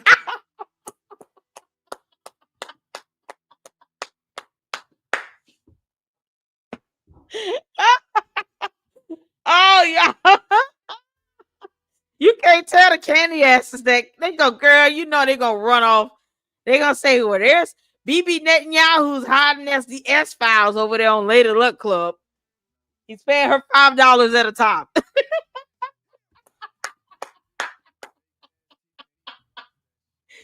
She's getting that $7,000, people. He's just paying it as a YouTuber.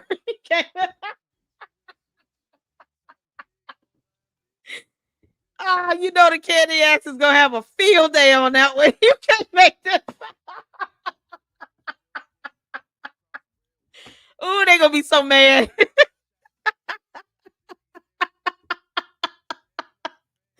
Oh, shout out to the S Files. Thank you so much, dear.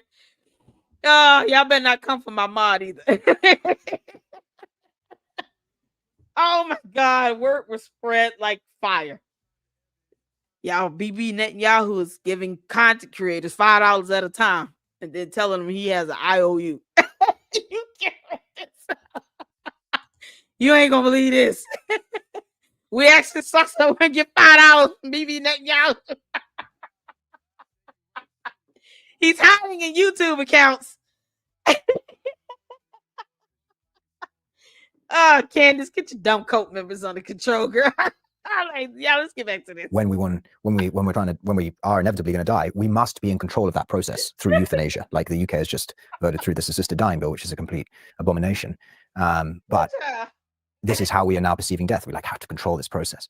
And so natural death is perceived is totally pushed to one side. But when I became a father, I suddenly realized that I was like, okay, I'm going to die, and that's just going to happen. And I need to sort out my relationship with God, and I need to be aligned with Him, and not just be aligned with Him, but I need to promote Christ in this world, and I need to promote Christ to my children, and I want them to be raised in the faith.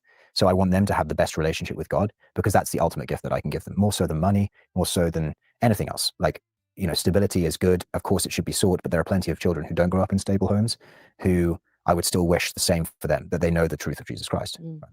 I would think when you have an active, at least it's been the case for me, like when you have an active spiritual life, I now kind of observe my past political perspectives as quite adolescent in a way. Yeah.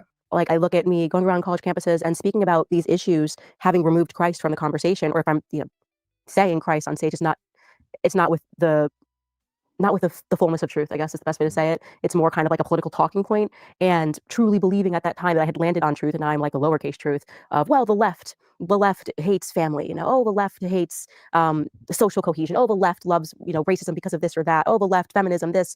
And then when you really arrive at the full picture, you're going, this is not a war against Trump, this is not a war against conservatives, it's always been a war against Christ. Nothing has changed. And to come to that understanding, it's been so refreshing and calming in a way where I don't crave politics. I talk about this with you often. I don't crave politics in the way that I used to crave it. And I think for a lot of people, politics does become a drug. They're addicted to the high life of politics, like being in the room, meeting people. And then you get into these rooms and people are drunks and addicts and people are sleeping with each other. And that's such a letdown. It's such a letdown because you want to believe that you're really fighting for a sense of morality. But it's only a letdown, I think, if you don't have a spiritual life and you don't have the perspective, a clarifying perspective that, in the end, Christ wins. I think that's really been something that has changed in me since you've sort of, changed my world in terms of spiritualism. I mean, I think I would Man, this just conversation is so build dry on with that. them two. Christ has Dear won. Lord. It's not that he wins, and he's already won. And what that means is, but the Bible is very clear about this, and actually the church has taught the same thing for ages, which is that this world, the devil is called the prince of this world. It's his domain, right? In many ways, the world is his domain. And so in many ways, the armies of Christ are actually, we are the aliens here. And the Bible is kind of very clear about this. Yeah? We are the aliens in this world because we are the people who are living a totally different life to the majority of the world. Like Christianity has always been a religion on the outside. Yes, it had its great kind of medieval heyday where it became the dominant, temporal force, if you want to call it that. But of course, what happened during that time, like the church was infected with secularism as well. Like, there was corruption in it, and there was, the seeking of power, and, there were many problems with it. But, really Christians live as outsiders in this world. Like our home is not this world. Our home is the world to come. And so, when you look at it from that perspective, you just say, okay, well, what's really going on? Like the devil is fighting with everything that he has to destroy all good things in this world. That is what he is seeking to do at all times, and he never takes a day off. It's like you never get a day off. You are always vulnerable. There's always this constant awareness. Like if I've learned one thing of being a Christian, it's that prayer is like oxygen. It is as needed on a daily basis as it is needed, like oxygen or food. You need it every day, because the devil certainly doesn't care whether it's Tuesday and you're having the best day of your life, or whether it's, the day your father dies. It doesn't make a difference. It's the same battle. He will be there, always seeking to destroy you. And so that for me is just something where I'm like, politics, forget it. I mean, like politics it is tertiary. I mean, Andrew Breitbart famously said that, politics is downstream of culture. And I would add that culture is downstream of faith, because at the heart of whether it's conflict, global conflict, societal change, the rise and fall of ideologies, and this segues back into what we talked about at the beginning, the understanding of faith, the understanding of theology. Like, why was I interested in this? Because at the heart of everything is faith. And it's something which is like very misunderstood, because the whole of our economic system is built off rationality. It's built off humans making rational choices at all times, right? That's kind of our entire economic model is based off rational choices. But humans make what would be perceived of in economic terms as irrational choices the whole time. Like, it's This not is good how they necessarily. have a You could argue that conversation. it was, but there's a strong economic argument to say it's not good to give money away, right? Why would you do that? You've earned all this value. You should accrue it to yourself. But Christianity teaches and proposes that you should do that, right? And actually that you should turn outwards and not just look inwards. And actually, of course, when you start Huh? doing that, the rewards Okay. do flow, because then you will become blessed beyond. What is the philanthropy that Candace and George Farmer does then? How are they philanthropists? How do they actually go out and give back to communities? Do they do that? That conversation is weird. I know. It's like this is do they go out and actually give back to the community? Are they giving to, since she doesn't agree with what's going on in Palestine. No one says she had to agree with it. But is she actually sending supplies to Gaza, to kids in Gaza? Medical supplies, food, clothing, water, helping them to get out. What role does she play in helping others? They give chaos for sure. Her ministry is being a gossiper. You can't make this up. Candace I never looked into the farmers. That's what I'm saying. Do you all see or hear Candace giving back to a community, being a philanthropist, helping anything, giving directly to communities? Like, let me donate money for scholarships, for kids who want to go to school to study journalism in English, since she doesn't want them to study gender studies, like, for reasons. Does she ever do that? Like, this is crazy. He's sitting here saying what the Bible says. Do they actually do it? Because, one of the commandments she's already just kind of knocked off her list and said, I'm never following that. Yeah, I'm just going to keep bearing false witnesses against my neighbors. But how do they give back? He's worth what, $244 million? You would think he would have a scholarship for theology school. So wherever he wants to go, even if there's one in his area, in his state, in Tennessee, there's a theology school, a seminary school there. So kids who can't afford to go to school can apply through this scholarship set up by George Farmer himself. They sit here and they talk about doing what the Bible says and what their I guess beliefs are, but they don't do it. They don't exercise that. If I had $244 million, I would never ever, you wouldn't have to hear, like, you would know that there's some good being done with that. Do I have to brag about it? No. But I will make sure, hey, she doesn't like what kids are being taught in school. Why don't you start a school, Candace? Why don't you pull one of those Umar Johnson stunts? Minus the scamming. And open up a school where core principles and values of whatever can be taught.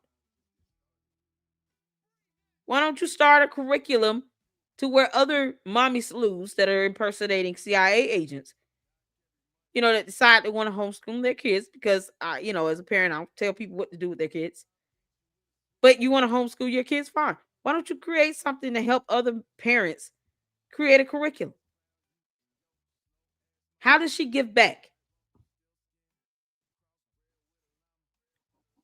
How does she do that? It don't seem like she does that. And you come here asking this question. Now I'm asking, how do they give back based on their biblical beliefs? Do you understand? Like, does a kid he has to understand the definition of the word hate? There's nothing to hate. I don't even. This ain't even about an emotion. I give facts. Facts that don't care about your feelings.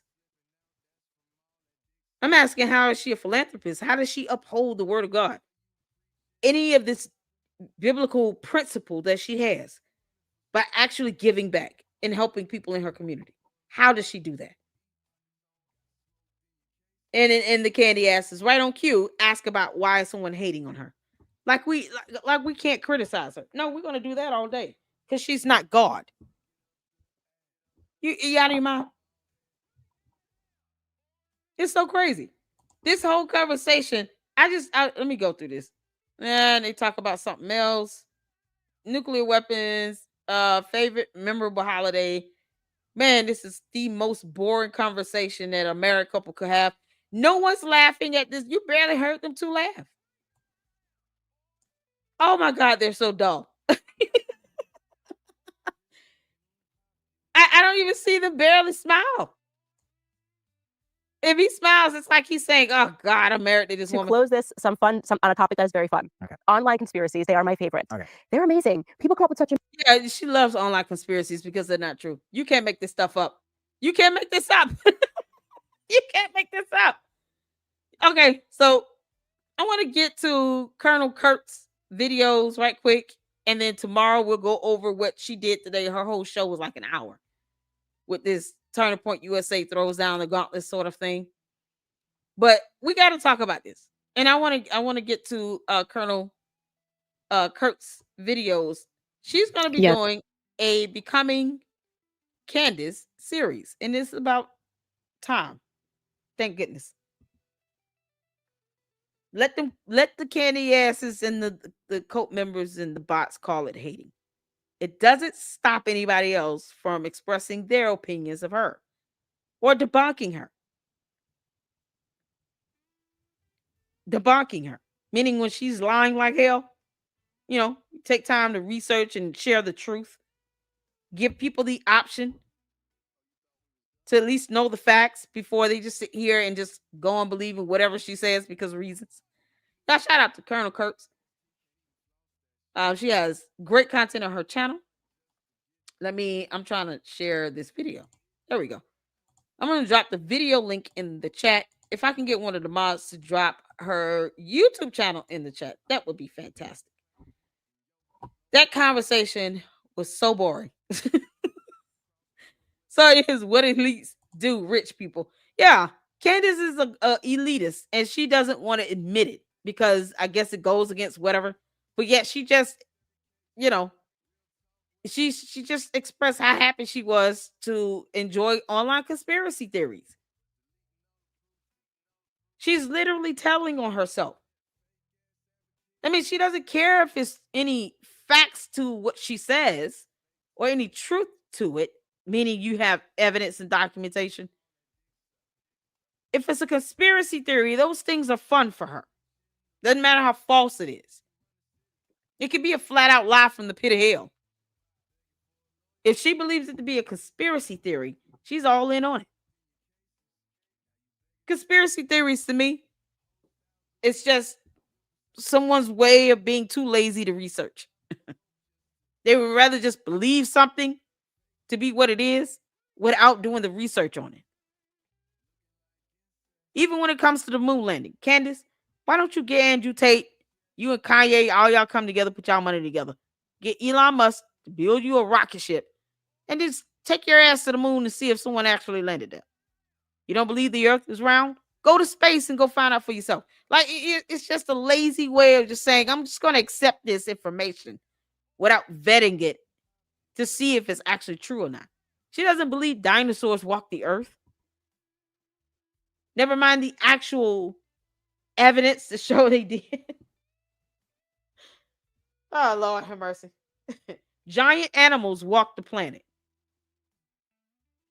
Animals she may not even be able to name probably still exist on the planet. You got animals that have lived on Earth for thousands of years. How old is the cockroach? Like, there's species on Earth that have been here for thousands of years, longer than mankind. And she probably wouldn't be able to name them all. Conspiracies is just a lazy way of just saying, yeah, okay, we'll go with this. And we won't do any research on it. I'm not a conspiracy theorist, y'all. I despise it. Like I said, I think it's extraordinarily lazy to just believe a conspiracy theory, but not actually take the time to read and research. people believing that she can actually have subpoena power, but you didn't Google what subpoena power is. I can't accept that. Nope. That's lazy as hell. It's lazy. Y'all shout out to Colonel Kurtz. Let's get on it. Yeah, they just parrot whatever she says. No thinking power at all. Yeah, we're just gonna follow her. Yeah, she's getting views. You're not. I'm getting views, but I'm not gonna get views from some cult members. I don't want a cult. I want people that are gonna challenge me on things. Even if when I'm reading comments, I read comments from both the supporters, the Luxters, my mods, and the candy asses and the bots. I try to, keep it neutral as best as possible. It's just that the candy asses and the bots, y'all are just copying and pasting the same old thing over and over and over again. Yes, the same old dumb questions over and over and over again. It doesn't change my content. It doesn't change me debunking her. It's not going to stop me from expressing free speech. None of that. She chose to be a public figure. This is what she's subjected to. Didn't she say the same thing about Turning Point USA? Yes, she did. She said Erica Kirk has to deal with criticism. Why can't she deal with criticism? Why is it all of a sudden Candace Owens can't handle criticism? Why do you have inanimate objects called bots sitting here trying to dispel criticism from Candace Owens because she's too fragile? She can't handle it. She refuses to research and Google and read. Candace, that's not our fault. That's yours. You see, and it's not even to be condescending. It's pointing out the obvious. Candace does not read or research. She doesn't vet her tips. She loves conspiracy theories. That's why she gets nothing but conspiracy theories in her emails. Or, someone is able to just say, I'm just going to troll the hell out of her because she believes whatever comes through this tip line anyway. Yeah, we're here for it. Speak the truth, shame the devil. Y'all, let's get to it. Shout out to her. Make sure you guys check out Colonel Kurtz. Let's go. Yeah, so we've got to finally talk about. Uh-oh. Talk about Candace Owens. Okay, that wasn't my video. Oh, is it my video? Let me refresh.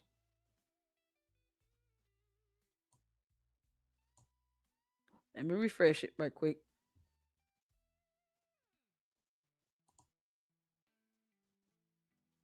Is it my video?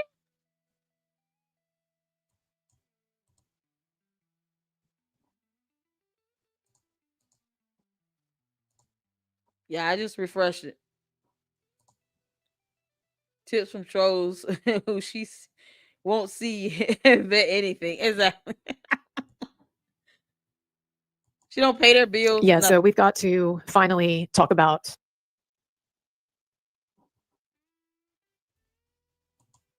Is this my video?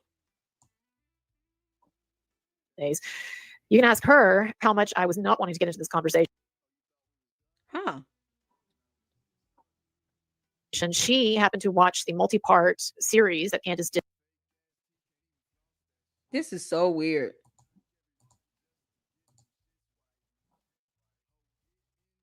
You can take as Okay, hold on. Feeling differently than I do. Oh, let me go back.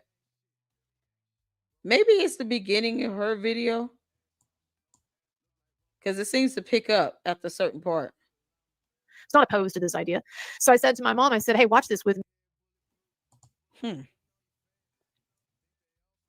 It sounds like it's going to be interesting. And of course, Candace was promising.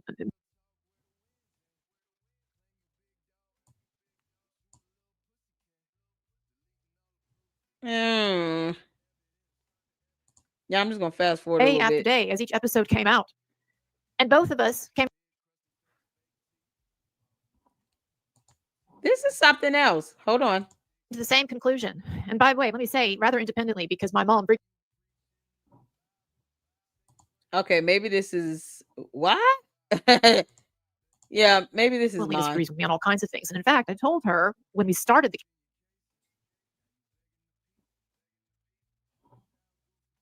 Y'all, this is so weird. It's the bots. I know. The bots catching the vertical stream. You can take as someone said on Twitter earlier today, you can basically take all of the elements of some crazy spy novel and Maybe I should keep it in small. And it was obvious to both of us that it was a smoke and mirrors show. That, first of all, there was absolutely no evidence offered by Candace Owens to validate her claims about the Macrons. The idea basically being, by the way, that I can't believe I don't want to miss the beginning, y'all. Hold on. Bear with me. because I had no idea when I started that series what I thought about all of this, and I was very open toward and interested in the idea that Mrs. Macron might actually be a man. I was not opposed to this idea. So I said to my mom, I said, hey, watch this with me. It sounds like it's going to be interesting. And of course, Candace was promising major revelations and also all of this evidence that she was going to provide. I'm finally going to tell you who. This is what she was promoting. I'm finally going to tell you who Brigitte Macron really is. We've got this 5-part series, and I'm going to be sitting down with this serious journalist, Xavier Boussard. Finally, he's going to be talking about all of the research that he's done to validate this conclusion. So I was like, great. So I sit down and watch it with my mom day after day as each episode came out. And both of us came to the same conclusion. And by the way, let me say, rather independently, because my mom frequently disagrees with me on all kinds of things. And in fact, I told her when we started the Candace series, I said, I want you to really pay attention to this and think about this because you may end up feeling differently than I do. And I want to get your perspective. So we both watched it. And it was obvious to both of us that it was a smoke and mirrors show. That, first of all, there was absolutely no evidence offered by Candace Owens to validate her claims about the Macrons. The idea basically being... So why do you all want me to watch? I don't understand. The candy asses want me to watch this. Why does anybody think I need to watch the Becoming Brigitte series, knowing how I am when it comes to facts, evidence, and the law? Why do you all want me to watch that? I'm talking to the candy asses. I would love for them to answer. I Google and research everything. Why would you want me to watch the Becoming Brigitte series when the whole time I'm going to be waiting for medical evidence, DNA evidence, scientific evidence, medical records, something to be produced? You don't even need an 8-part series to introduce that evidence. All you need is a good camera in 10 minutes. Hey, Mark, how you doing, honey? I just got in from work. Well, shout out to you. That's what says. Brigitte has a lot of supporters. You don't have to. I've watched most of it. Oh, good, thank you. Yeah, it's like shout out to Skeeter and Mark. How y'all doing, honey? That's what I'm saying. Why don't people want me to watch this? Y'all know I'll be cussing and mad through it. I'd be mad. When are they going to show the medical records? Okay, do they have footage of her going to a hospital and getting a sex change operation? That's a medical procedure. See, here's where conspiracy theories become very dangerous. Because you're saying something about someone where you're going against biology and human anatomy. And you don't have the evidence that speaks to biology and human anatomy to support this. You can't just go based on your opinion with that. Nope, that comes with illegitimate, irrefutable proof and evidence. Medical records, diagnostic testing. Shout out to No Reply. You can get an MRI of the pelvic area. Pelvic for men is different than pelvic in women. Lab testing. Diagnostic testing includes labs.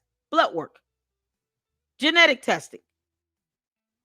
If there was a sex change, you have medical records. Where is that evidence? It doesn't exist. This is why conspiracy theories can be very dangerous. She has children and grandchildren that now have to grow up, and they're going to end up watching this series where Candace Amber Owens Farmer, the dingus of YouTube, did an 8-part series about their grandmother/mother being called a man with no scientific evidence at all. And people want me to watch that? By the way, that Emmanuel Macron was a kind of a Manchurian candidate who was groomed by all of these shadowy, evil, Illuminati type world powers. Illuminati is my term, but basically this is the gist of it. Secret world powers to then be married to a man masquerading as a woman. And there's also some allegations of familial incest in there and basically a secret ring of pedophiles running France and all of that. So basically, you can take, as Oh my someone said on God. Twitter earlier today, you can basically take all of the elements of some crazy spy novel and throw them in there, and that explains these kinds of delusions. And of course, we also have the female assassin that has now, according to Candace, entered into the mix. I was a big fan of La Femme Nikita back in the day. I have to say, when I was a teenage girl, she exemplified to me. I'm talking about that old USA show, Peter Wilson. She exemplified to me the kind of girl power that I thought was really cool at that point. But anyway, all of this stuff thrown in, this Frankenstein's monster of all kinds of different conspiracy theories and delusions. And that is where we're at. But yes, I watched the whole series, Becoming Brigitte, with my mom. And it was very obvious that it was a smoke and mirror show, that there was no actual evidence provided. Also, Candace this is one of the things also that in the Macron lawsuit is detailed so well. Candace jumping around from point to point and never tying up threads, huge gaping holes in her theories that never get explained. They're just kind of shrugged off, and then it's on to the next thing. It's a real sort of sleight of hand routine that works really well on even the smartest of people. And I want to say, nope, no, I'm disagree with that. That's why I demand evidence. Nope. And when you know what type of evidence to look for, based on what you're debunking or trying to prove, it's not that hard to see. You're talking about something related to medicine and science, human anatomy, biology, medical procedures, then you need that type of evidence to prove it one way or the other. You're talking about evidence that's dealing with forensics. Let's say it's the audio hearing and the video that we watched, right? That I think is George playing in the studio. But if they do a forensic analysis, I expect someone that can come in and, analyze vocal patterns and sounds in the background or those types of things. The accent. Is it consistent? That's something I expect from that type of forensic analysis on an audio file. So that type of evidence would be needed to prove one way or the other with that audio. So depending on what the topic is, you're looking for the evidence that correlates to it. You can't just say someone is transgender, they got a sex change, they were born a man, without scientific evidence. Because you're talking about a matter of science. So no, I don't understand is her running her mouth in 8-part series about nothing she understands. She didn't go to school to study biology and medicine. She can't even show proof of her so-called 2 degrees that she claims she's acquired. Why wouldn't she show off her degrees in journalism and English? Candace, you're bad at this, girl. By the way, at the outset here, that I know extremely smart people, podcasters, non-podcasters, friends of mine. I know extremely smart people and generally very reasonable, rational people, some of them even more reasonable and rational generally than myself, who believe Candace and don't see the issues, I guess, that I see. And I am in no position at all to talk down to anyone who buys Candace's theories. I'm in no position to talk down to anyone, and everyone truly is entitled to their opinions. But I can say that from my perspective, as someone who I think it's just almost obvious to me that these are fantasies, and I don't know if they're intentional fantasies or unconscious fantasies that Candace is having. In other words, I don't know if she intentionally knows that she's scamming or if she truly just has no BS. She knows she's scamming. She literally admitted that she likes online conspiracy theories. In that boring ass interview with her dull ass husband, who basically was like, "Lord, please help me." It's this crazy white woman I'm married. And he has no idea what personality he's going to get for the day. That's his life. So this is who we're talking about. You can't make this up. As filter and has gone kind of nuts in this direction or something in between. But I am really amazed and to a degree, yes, disheartened by the fact that a number of intelligent, reasonable people I know don't see a problem here, a giant problem here, and don't see huge red flags and huge warning signs, and also seem to think that it somehow makes sense that you would have all of these different people at all these different levels, not only of government, but of U.S. society involved in a conspiracy to take down a podcaster who wasn't even that influential. Thank you, Skeeter. Shout out to you. Oh, thank you for the $5 super. We miss you as well, honey. And we hope you and Mark are doing okay. Your son, y'all all right? You can listen, email me. Yeah, listen here. For all the supporters here in the LLC, you guys know y'all can email me. You can say, "Hey, how you doing? Just wanted to say hello." I get that all the time. And I respond. I may fall behind on my emails, but I do reach back out. Preferably, they don't go to my spam box. Okay. Shout out to Yes Files. Emails was going to the spam box. I got them out of there. And now I get your emails directly. But anytime you guys want to just say hello to the Lady Luck, email me. Email me, reach out to me. It's all right. Yeah, the bots would do it if they could, but they just know I wouldn't. It's hard to take them seriously. But this is something else. It's all a matter of understanding the topic, understanding what to look through when it comes to these conversations. When it comes to a matter of science, it's either black or white. There's no gray with that. And then it comes down to testing. What type of diagnostic testing can be done to prove someone is born a gender? It's that, I mean, and it's a matter of research. So, you guys still tell me, Google it, Lady Luck. Look it up. And that's what I have to do. That's what this comes down to. So I'm talking about Charlie Kirk, but I guess you could say it about Candace Owens too, or who thinks that the leader of France has the kind of power to order the execution of an individual based on a personal whim. Like, I know that there's a lot of rotten stuff in history, and I know there's a lot of rotten stuff in our government and other governments, but no, I just don't think it is reasonable to have this worldview that sees things being at this degree of conspiratorial, this kind of sinister conspiratorial level. No. And when we talk about theories about Charlie Kirk, and at various times, Candace has insinuated or said outright that it basically would have involved the federal government, the FBI, perhaps even Trump, Kash Patel, also the Utah police, also these pastors, and also college kids that were present, and the university itself. And all of these people would have to have a perfectly sealed shut operation for no leaks to be coming out, no one to have second thoughts or to blab something to someone, no cracks in any of this. Meanwhile, Candace is taking complete coincidences, and she's tying them together in a sleight of hand for her audience and presenting it in such a professionalized way that people are not seeing. It's not professional. Candace sounds like a dingus Air Valley airhead.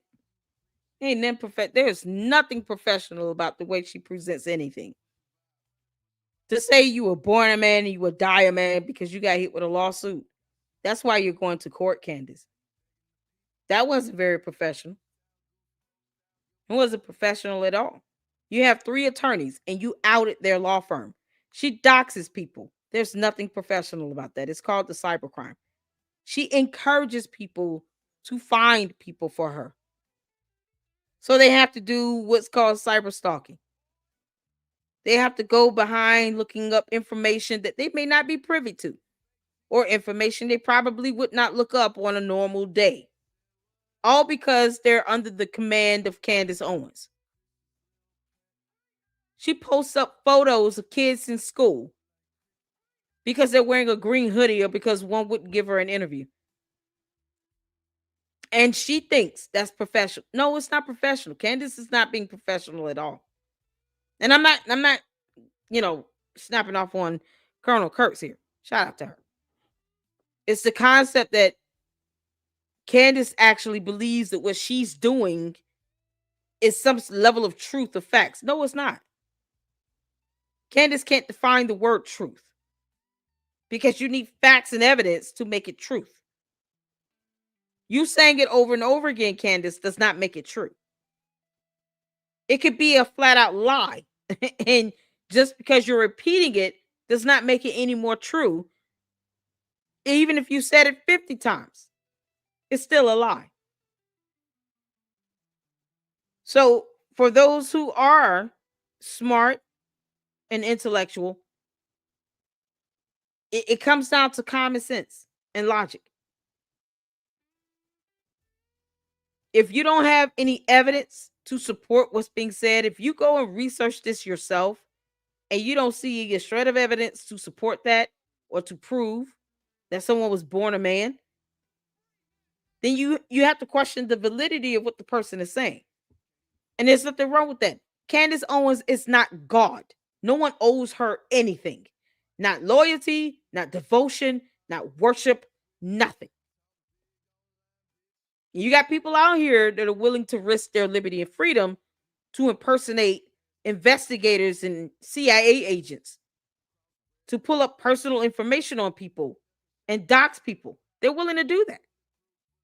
But they get mad if you call them out on it. If you say, you know what, we'll just report this YouTube profile to the FBI because you're sitting here committing a crime. Then what? She gets mad when she gets sued. She doesn't even want to get hit with a cease and desist order or a letter. You don't get to do what you want when it's a violation of law and then think that it's supposed to go without some sort of consequence. The First Amendment does not protect defamation. So no, it's not free speech. She's about to find out the hard way. But as opposed to people reading the facts and stuff, they just go on what she says. And because she said it, they take it as a truth or a fact. It's an insult to the word fact and truth. Is here. They're saying, oh my God, that's weird. Well, that tells you something. Well, no, actually, a lot of the times there's just weird shit that happens or stuff that doesn't go according to our expectations, but it doesn't mean that it's always a conspiracy. And when you study history, one of the things I find is that so often truth can be stranger than fiction, or truth can be stranger than our expectations. And there are times when there are just crazy coincidences. But a lot of people don't see this, and they don't see, going back to Becoming Brigitte. Let's talk again about that documentary, pseudo documentary that Candace did, that I watched all of it, even took notes. I feel like a fucking idiot, by the way. Candace Owens, shame on you that you got me to take notes on that ridiculous batch of BS. If I'm mad at anyone, I'm mad at myself. That I even entertained all that. People don't see that she's not giving her audience most of the time the context that they need to properly understand what she is putting in front of them. And I know that I have used this example again and again and again, but I'm going to use it again just because it is a perfect encapsulation of a wider phenomenon that I'm trying to explain to you related to Candace Owens, which is when she went all down this rabbit hole in that Brigitte series and talked about how Emmanuel Macron had stated that the French writer André Gide was his favorite writer, or a particular text was his favorite text written by this guy. And in fact, he even had something in his office, some kind of a tribute to, or quote, I believe it was from Gide, something to that effect in his office. You can see it like in the background. And Candace then, what she took from that, her rock solid interpretation of that presented to the audience, was that if you look into the biography of André Gide, what you'll find is that, yes, he was a pederast. He preferred teenage boys, and he at times used the services of teenage male prostitutes. I would say willing prostitutes, but also no, I'm not saying it's right. But Candace then makes the point for her audience, as seemingly as like just the most natural assumption possible, that, well, look, if this is Emmanuel Macron's favorite author, then therefore Emmanuel Macron must be a pervert. Because why would your favorite author be? Candace, why is your husband's best friend Andrew Tate? You see, we can do the same thing. That's why I laugh at the candy asses. I laugh at you people. Why is Candace Owens' husband best friend Andrew Tate? How many inferences we can draw from that? How many assumptions can we draw from that then? George Farmer is best friends with Andrew Tate. So that must make him a criminal as well, huh? Candace. That means your husband's a criminal, pervert, petty, and all the things. He abuses women. Like, we can all say the same thing because your husband is best friends with Andrew Tate. We can say the same thing. If that's her stupid logic, we can do the same thing. She was born a woman. She has 3 kids. Just because you don't believe it is irrelevant. That's it. There are photos. There's a birth announcement. I'm not willing to go into your alternate reality to sit here and to prove something to you that there's documentation already proved. They're going to bring scientific evidence to them to court. So pay attention when I start reporting on the court hearings, because I will be listening to every single court hearing. You know, something I'm sure that the candy asses will not want to listen to, because the moment they introduce that evidence, you people are going to be so effed up, you're not going to know what to do. I'm not going to allow anyone to take me out into some alternate reality where you don't believe anything is real. You What are we breathing? Are we breathing air? Are we really breathing air? Question all of life by yourself. There's certain things that you just have to say as concrete facts. Just because Candace didn't want to accept a photo or a birth announcement did not make it true or valid as evidence. The court will accept it. That's all that matters. The courts will accept it. The jury will see it. So will the judge. She has no evidence to prove the contrary. She's the one bringing forth the allegation. I don't owe you proof of anything. When your Lord and Savior, Candace Owens, is the one bringing forth the dumb allegation. No one told her to come up with that. She said that on her own accord. So no, I don't owe you evidence on that. Tell your God, Candace Owens, to prove her case, preferably in court. Because unlike what she wants, she's not getting this court of public opinion stance, this showboating. No, they're taking her to the court of law. And they're bringing scientific evidence with them. Maybe scientific is a difficult word for you to understand. You may have to define the word for you. I can't do all the work for you. I'm not going to do all the thinking for you. You got to read. Can't make this up. I will be listening to all the court hearings. Why did she file a motion to dismiss? That's what I want to know. Why did Candace Owens file a motion to dismiss, and why won't she read that motion to dismiss on her channel? Why won't she tell y'all that? Can anyone ask me that? I don't care how she looks. Candace is accusing her of being born a man. Don't make me pull up the Jermaine Stewart photo. Oh, we're going to pull up the Jermaine Stewart photo because apparently, we need apples to apples here, so they can understand how that feels. So, okay. A pervert, if you yourself weren't a pervert. It just makes perfect sense. Okay, guys? Yeah, except Candace. Candace is That friends with writer Andrew also Tate. happens to be a Nobel Prize winning writer. He won a Nobel Prize for literature. And he also happens to be considered one of the greatest authors, one of the greatest writers, and one of the greatest modern philosophers in European history.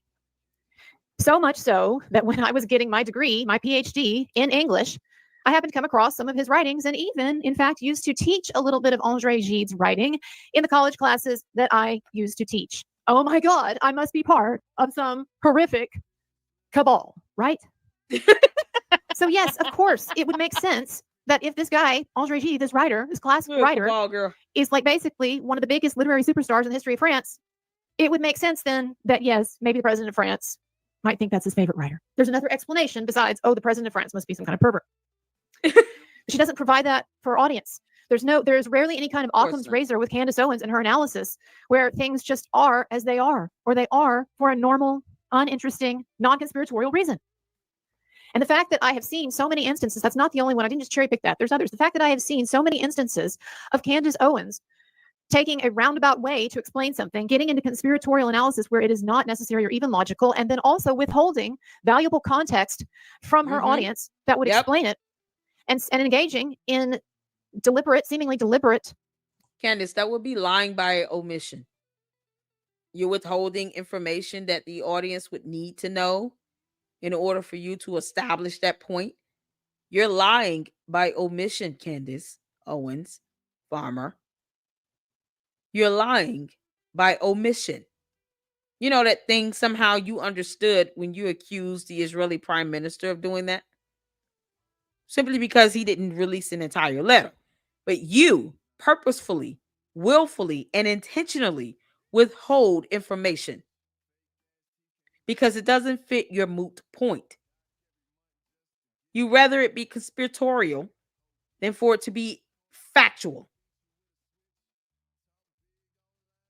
And now you have clowns wondering, simply because someone looks a certain way, if they were born that way. I mean, that could be asked about anybody. Do we just walk around and just say you were born a woman, not a man? Why would we want to do that? Wouldn't it be a waste of brain cells to sit here and just go up and randomly accuse someone of being born another gender simply because they look like it? That could be said of Candace Owens. Whether you agree or not is irrelevant. Many people don't agree that Brigitte Macron looks manly. But how is it a fact that she was born a man again with no evidence? Candace is the one bringing forth that allegation. That is her burden. Their burden would be to prove that she lied and she defamed them by purporting that to be a fact. And when you don't understand how court works, you're not going to understand what I just said. You're not going to get it. They don't understand concepts like burden or, proof or anything, but by preponderance of the evidence. No, stuff like that, because they got to define the word evidence first. Distortions. Then I lose complete faith in her and in any conspiracies that she proceeds with.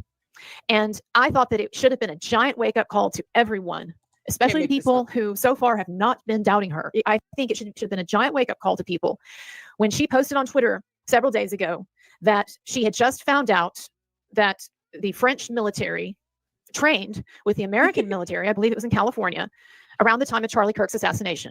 And then she proceeds to say flat out that the French military was definitely involved in Charlie Kirk's murder. That these same people who were training in California, that some of them were definitely involved, or people like them were definitely involved in Charlie Kirk's murder. Of course, once again, giving no evidence of anything. Now, here's just another glaring example for you. I want you to listen here. I have a significant other who was in the army for many years, made it up to the rank of captain. Oh my God, maybe he's part of the cabal too. He's part of the conspiracy. He got me into this conspiracy, and now I'm just working for the Zionists and Emmanuel Macron. Anyway, my significant other, army veteran, 2 tours, by the way, in Iraq, which is more than you, Candace Owens, will ever do for this country. But anyway, army. Oh, burn! Oh, yeah. Is she lying? No, she's not lying. Candace, you pay no one's bills. You have no philanthropy underneath your belt. No one knows what you do to help your community. You won't even reach out to Erica Kirk to see if she's okay. You didn't say anything about, hey, I spent the weekend with Erica Kirk, make sure her and the kids were good, did some meal preps or something. You got mad because Turning Point USA brought in millions of dollars after Charlie Kirk died, as if people don't have the right to send in financial donations. Perhaps some of that was meant for Charlie Kirk's 2 children. Yeah, because some of it was for Charlie Kirk's 2 children. So no one can donate to his kids? Is that what you're saying? Candace, when you have an issue with someone giving somebody some money and it's not yours, it's weird. Especially when you claim you don't have a problem with Erica Kirk, or it's for the children and they're minors and they have nothing to do with this. But nope, you can't say the same thing about Candace and her kids, though, because God forbid. I don't even encourage people to go for the kids because that's a hit below the belt. They're minors. They can't help who their parents are.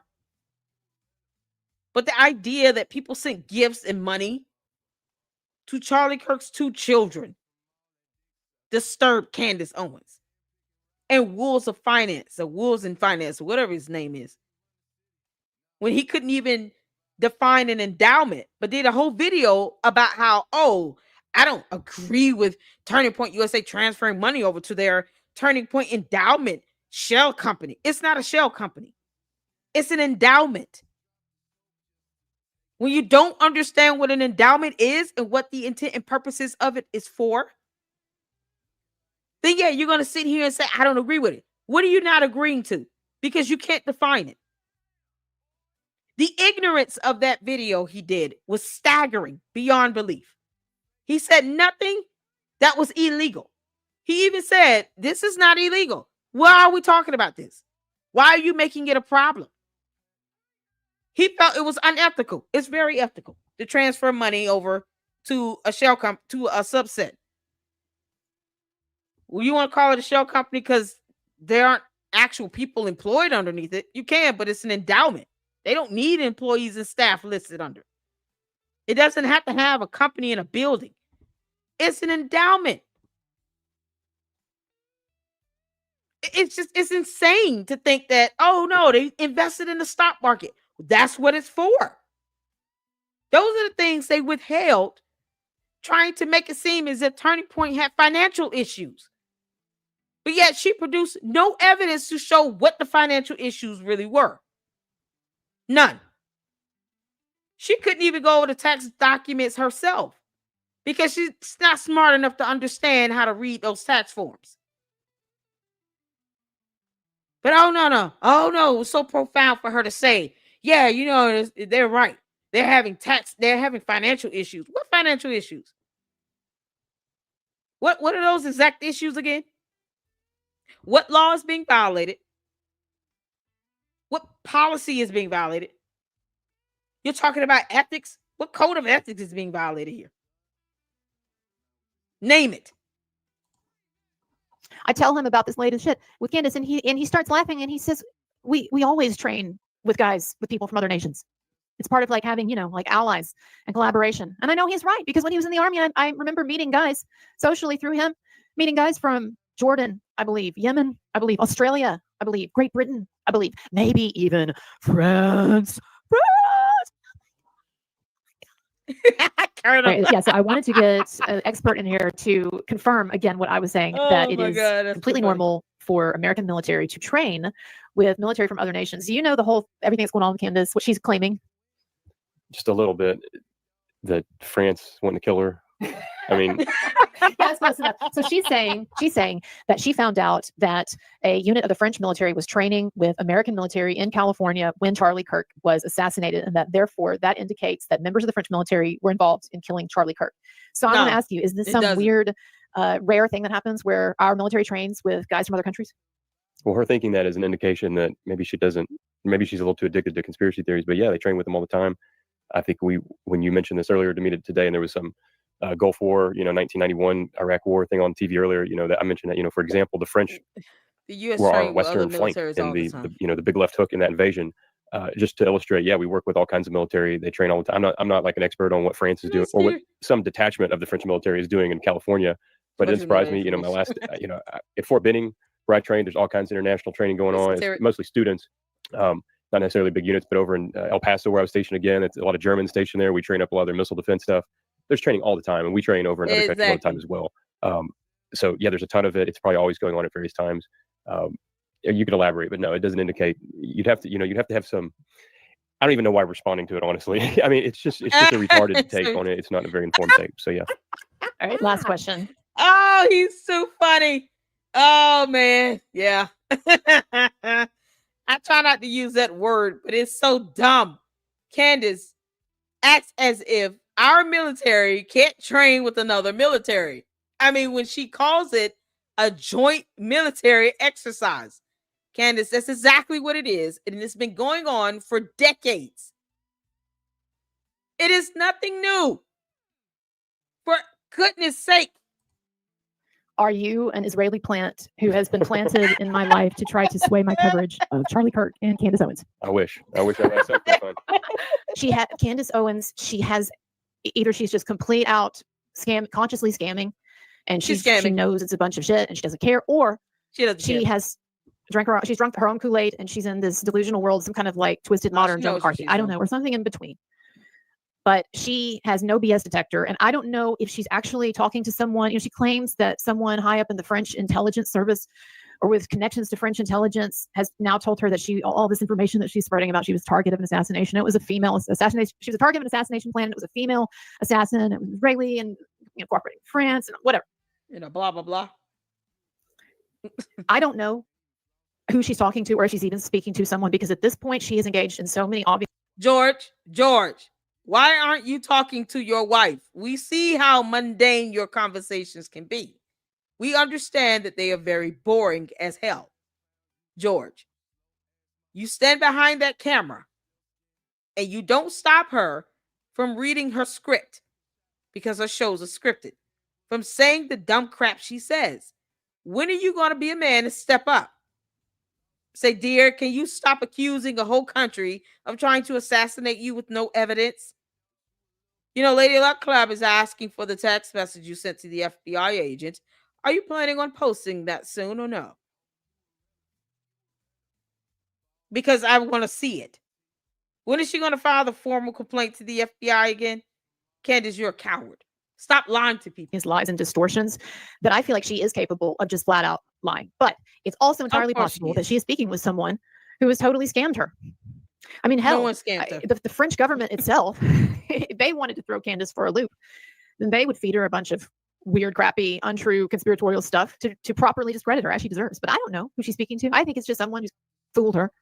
But whatever the case, she's still provided no evidence of anything, and she is making outlandish claims and assertions, and she's not providing any context. And this has gotten dangerous because there are real people's lives that are being harmed by this. You know, I know that there are hardly any of you out there with any sympathy for the Macrons because you say, oh, they started a relationship when he was 15 and she was his teacher, and that's just disgusting, et cetera, et cetera. And I don't want to even get into talking about that. I would agree that it was not a good way to start anything, and not something I would promote. But they have been together seemingly in a successful relationship and a supportive relationship for many, many, many years that their families also support, and that the French public, at least prior to Candace Owens and stirring up all these crazy outlandish theories, the French public seem to by and large support. By and large. And so I don't see what good it is doing to make up horrible, hideous lives that turn this elderly woman who seemed to have a lot of dignity and a lot of style into some kind of a traveling freak show. And one of the things that's pointed out in the lawsuit by the Macrons is the significant emotional damage it has done to them, knowing that everywhere they go, everyone they meet, that there are a significant number of people in the audience who believe this crap, or who suspect it could be true, or who are thinking about it. Imagine what that must do to someone. Let's start with her children and her grandchildren. Let's start with the grandchildren. Can you imagine how the grandchildren must feel? These are kids. She has grandchildren that are minors, and they're being bullied in school. Can you imagine how that makes them feel? Their grandmother, being the First Lady of France, is being alleged with no evidence that she was born a man and will die a man. How do you expect minor children, Candace Owens, to feel about that? You dingus. You complete bonehead. You don't care about how these kids feel? That they're being bullied. You know, because Candace doesn't care about people being bullied, I guess. I guess she wants the world to feel how it felt when she was bullied that one time when she won that settlement. You know, that $37,500 settlement you got with the help of the NAACP. Yeah, they came out and helped with that lawsuit, and you got a settlement for over 30 grand. Then you started the social autopsy BS where people were getting doxxed and you were targeting kids. So you don't care these kids are getting bullied. You don't give a damn about anything but yourself. So let's start with the Macron's grandchildren having to see this BS. How do you think they feel? She has 3 daughters. She gave birth 3 times. How dare anyone think that they can take someone's motherhood away? Let me tell you something. I had to have C-sections to give birth. That shit hurt. And yes, I'm using some profanity, so if you don't like it, you can mute. That shit hurt. I had 2 kids, both of them by C-sections. The audacity for someone to take away my motherhood because of how I look. Are you effing kidding me? And then for that to be put out there when my children hear these videos, of course I'm suing the hell out of you. I'm suing you into oblivion. The damage you're causing is not just directly hitting Brigitte Macron, you imbecile. It's hitting her children, her grandchildren, her family, her friends, her neighbors. Any and every person that's involved in her life. And then Candace has the audacity to say, I want to know where she was for 6 days. No, the hell you don't need to know that. Because you're asking for her to be cyber stalked. Keep impersonating CIA agents. When you start getting reported for that, and you start getting investigated for that, then what are you going to do? Candace is not going to get you all an attorney. She's not going to cover your legal and attorney fees. And YouTube will not cover you up.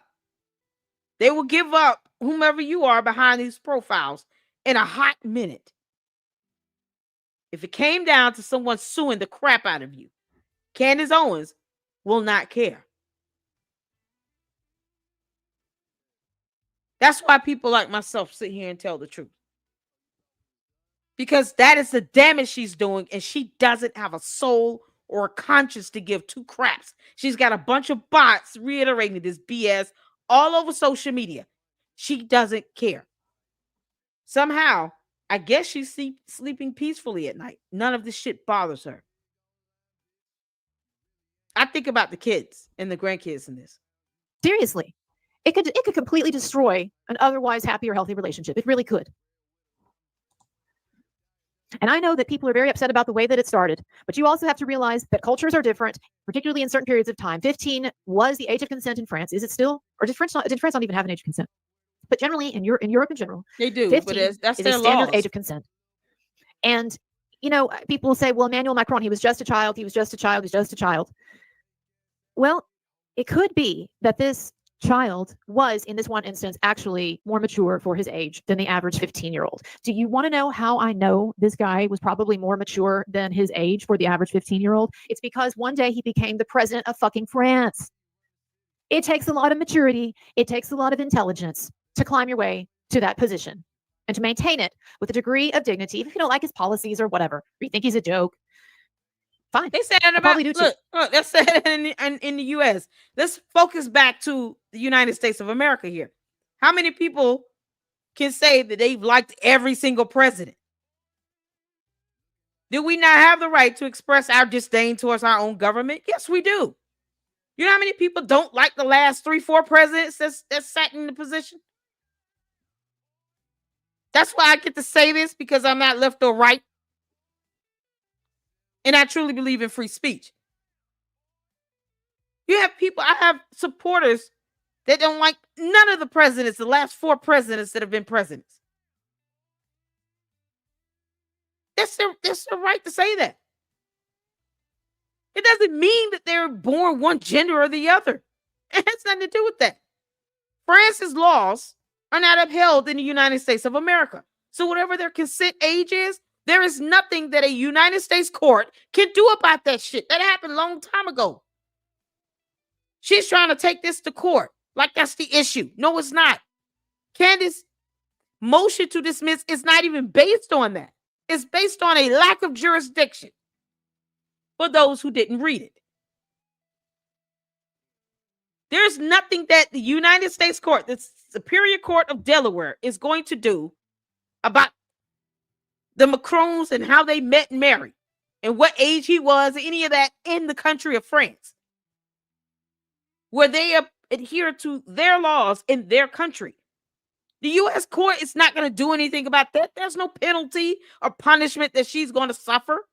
None. Nothing's going to happen to her because of what age she was and he was when they met decades ago in another damn country. So it's a stupid moot argument. And if you think that that's what she's going to bring up, you got another thing coming. Read her motion to dismiss. It is completely irrelevant. Her attorneys know. Her going in there saying, well, we're only here because she met him when he was 15 in the country of France over 30 years ago. Well, there's nothing that we can do about that here in this court. As bad as you want to make that sound, we don't care. The judge is going to look at the law. That's it. Our laws have no effect over there in France. None. And vice versa. So it's irrelevant. It's a moot point. In the court of law, that will mean nothing to that judge or the jury. Nothing. Absolutely, positively nothing. But I'm telling you that this was not your average 15-year-old because he grew up to be the president of France. And he's been with his lady for decades, and everyone seems to be okay with it, except Candace Owens and Xavier Broussard. And by the way, let me say something about Xavier Broussard, because I'm tired of people acting like this is some really esteemed, credible journalist, because that's the way Candace Owens has packaged him and presented him. And so, of course, that's the way that it seems. But he is a fringe journalist in France. He's not a mainstream, by any stretch of the imagination, journalist. He doesn't have the credibility of even a Joe Rogan. This is someone who, please don't forget, launched his investigation of the Macrons with the help of a self-proclaimed psychic. In fact, one of the women who was sued in France over elements of this is a psychic. And she was sued because a lot of this stuff stemmed from a YouTube video that she did with another lady, partly based on her own psychic impressions. I'm telling you, y'all, this is just a joke. We're talking about psychics here. I'm telling you, that's where some of this shit started. And self-interested fringe pseudo-journalist. And then it got picked up by Candace Owens because she is into titillating conspiracy theories, and she got a hell of a lot of traction from it. She got me taking fucking notes on her series. Damn it. And meanwhile, it's all just... Yeah, it's the power of repetition. Let me tell you all something. That Xavier Poussard would mean nothing when it comes to her defense. Because he's not a party to the case. Now, the Macrons can mention him in context. You know, maybe this is where she got her idea from, but it doesn't matter. She continued to perpetuate that nonsense on her own accord. Xavier Poussard didn't hold a gun to Candace Owens' head. She can't go in there and just say, well, I was under the influence of this French journalist, and that's it. You know, I didn't know what I was saying. It was my pregnancy. Blame it on the baby. It's the hormones' fault. Candace, all those dumbass excuses you're trying to put out there now will mean nothing in the court of law. That's why you don't want it there. That's why you want them to respond to you in the court of public opinion. See, here's the thing. Emmanuel Macron, Candace, is smarter than you. He's not tending to your nonsense. You're throwing a tantrum on social media. He doesn't give a damn. He's taking you to court. Exactly where this belongs. Because they have scientific evidence to bring. And you have nothing. Running your mouth about this for over a year has led you to this point. And even your candy-ass cult followers will have no effect at all. And think you're going to harass that judge if you want to. I dare you. He'll have people locked the hell up. And it won't even bother him. He's still going to preside over that case. That case will still be heard in the court of law. I don't understand why she just won't prepare her defense. She's already dismantled the whole lack of jurisdiction. She admitted and confirmed she has an LLC registered in the state of Delaware. She has two. Candace Owens LLC, George Tom Inc. See, here's the part, George, where you could say, dear, can you shut up? But you won't. So I guess you'll be spending your money on lawsuits. I mean, it's your fault as well for not saying anything. Nothing. It's all just nothing. Meanwhile, Candace Owens, you know, if I were her, I don't know if I would want to be making up fictions or spreading rumors about other people's sex lives behind closed doors or other people's romantic lives, because your husband's got some shit in his closet, does he not, in terms of allegations? Ooh. How many people know? I posted about this today on Twitter. I have known about this, the husband thing, for months and months and months. There are rumors. All kinds of credible people I know. There have been rumors forever about the fact that her husband is either gay or bi. And I know they have kids. I'm not denying sex has occurred. And I don't, and that's stuff that I would never repeat, except that I do feel like there's a kind of a lesson here in this, in that Candace is spewing all this stuff all over the place. And I just wonder if her own life would bear up under this kind of not only reflection but distortion, this kind of attention and distortion. Former Breitbart editor Raheem Kassam, prominent conservative, used to co-host a show with Steve Bannon. I don't know if he still does. Breitbart editor, big name, used to work with Turning Point, big name conservative in Great Britain, came out publicly years ago and accused Candace Owens' husband, George Farmer, of sexual assault. That's his words, sexual assault, and of being gay in his words. You can't make this up. What? Why y'all didn't tell me that? Wait a minute. What's his name? Candace, we're looking him up. I'm looking him up right now. What's his name? Y'all, we've been at this for 4 hours. Thank y'all for tuning in. Yep. I'm going to look this up. What's his name? Raheem Kassam. Oh, my goodness. This is priceless. Candace. Raheem Kassam. Am I spelling his name wrong? I thought you knew this already. No. No, Stacy, I didn't. Oh my God. Is it how y'all spell it? How you spell his last name? Is it K-A? It's not coming up as C-A-S-A-M. K-A-S-S-A-M? George Farmer. George. Now see, I was saying he acts like he's gay. But George, someone is actually accusing you of essaying them. Are you serious? Oh my God. You can't make this up. He actually accused him of essay. Are you for real? And listen, George Farmer is friends with Andrew Tate. You can't make this up. Oh my God.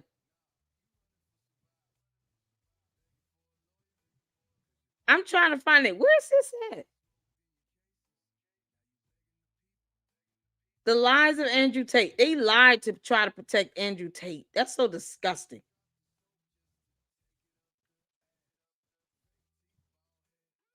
You can't make this up. Hold on. Here it is.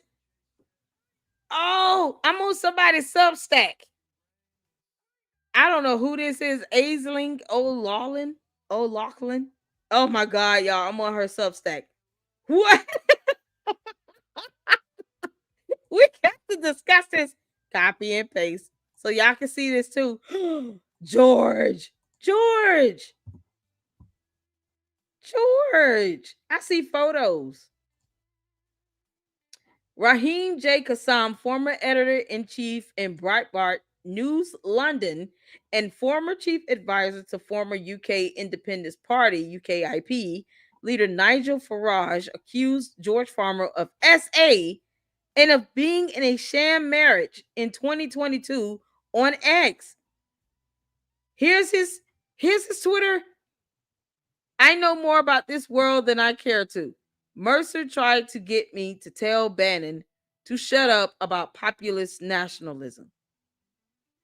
I was the guy who hired Milo at BNN. Farmer has essayed me. Farmer has essayed me. Assaulted me. Candace blocked me for calling her sham marriage out. I know this from all angles. Defend the U.S. Constitution. Her marriage a sham? Now you have lost me. Well, when your husband is a homosexual, that makes for a difficult marriage. But if you support that kind of thing, I'm happy to lose you. What?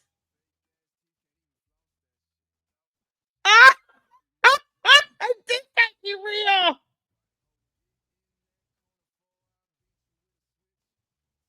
Who? What the heck am I looking at? Who is this? Tristan and Andrew. This Andrew Tate at Super Club in London. Is that the boys' club that they speak about? Oh no! The story seems to have died down, but online questions died online. Have died down online, but questions surrounding the sexuality of Andrew Tate remain. He's made no secret of his contempt for the female of the species. He's told anyone who will listen that sex for him is just a power play that inevitably ends in tears for the woman and injuries if she dares answer back. So it's fair to ask, is Andrew Tate really gay if he hates women so much? Here he is looking super camp at the Super Club in London in May 2012. Once a gay bingo night, Andrew Tate meet George Farmer at the Super Club or a similar gathering. They both seem to share a penchant for exclusive dining experiences. What the hell? What am I seeing? Oh my God, this dude said he essayed him. Yo, George, you is just a sinister little man. And the fact that Candace goes out her way to lie for Andrew Tate, who was charged, you can't make this up. I mean, they go out the way. Look at this photo. That's a photo of George Farmer and Andrew Tate right there. Why are you going out your way to defend that? It's so weird. You can't make this stuff up. Oh my God. Okay. Now that we've seen it. Oh my God.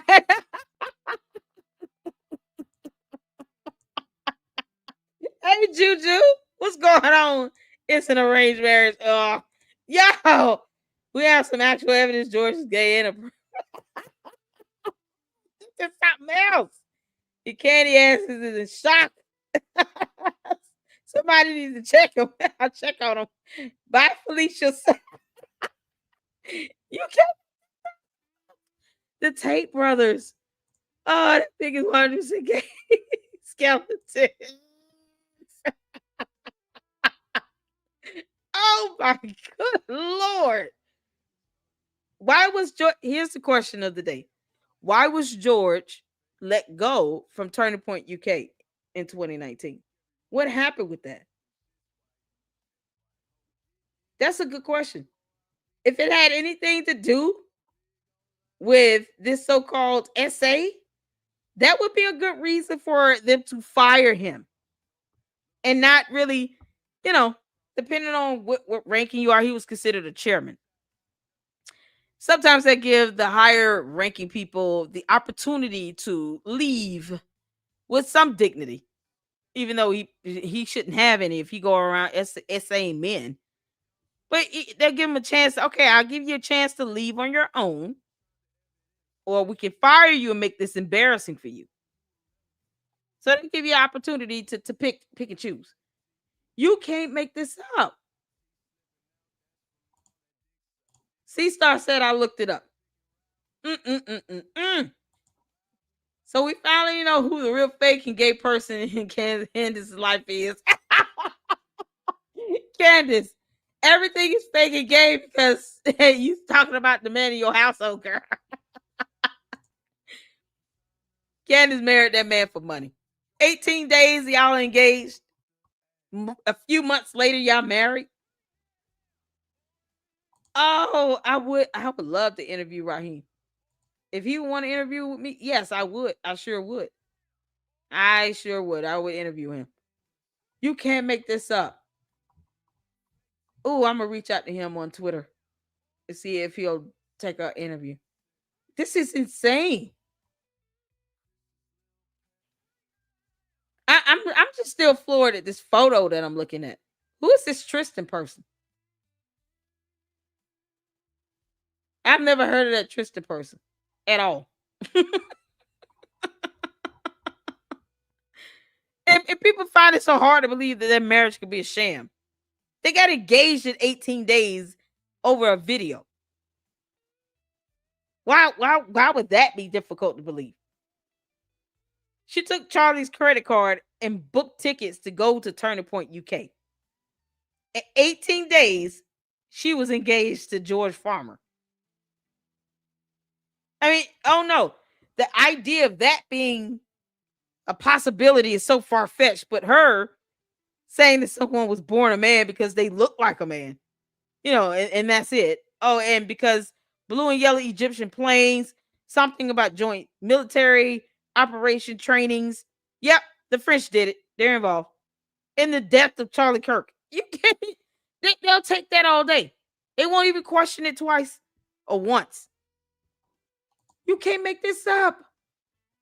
Andrew and Tristan Tate's brothers. They're brothers. So Tristan Tate is his brother.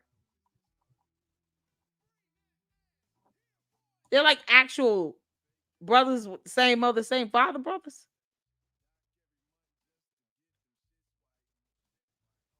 I don't think I've ever seen Tristan Tate. These are brothers here. Why is he wearing this Joker hat? What is that about? He's got a mask. He just pulled it up. I guess he wants everybody to see him with a mask. Who's getting whipped? Yeah, it's one of those little whips you use when you into BDSM type thing. You guys see this? This is a whip that you use for BDSM. Those two clowns are brothers. I can't believe it. His full name, Christopher Tate. Is it? Oh my God. Where did they get Tristan from? They sued Milk Bar. Why are they suing Milk Bar?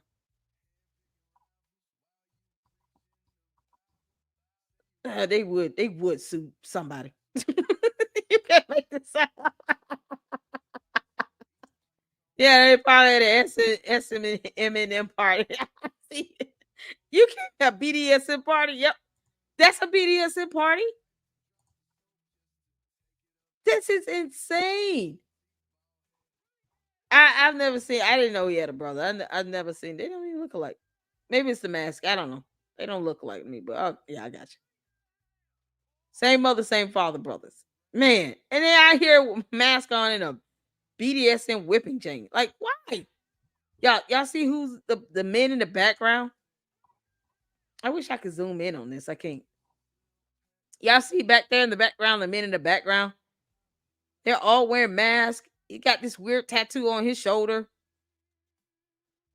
Like it looks like everybody needs a shower. It looks weird in there.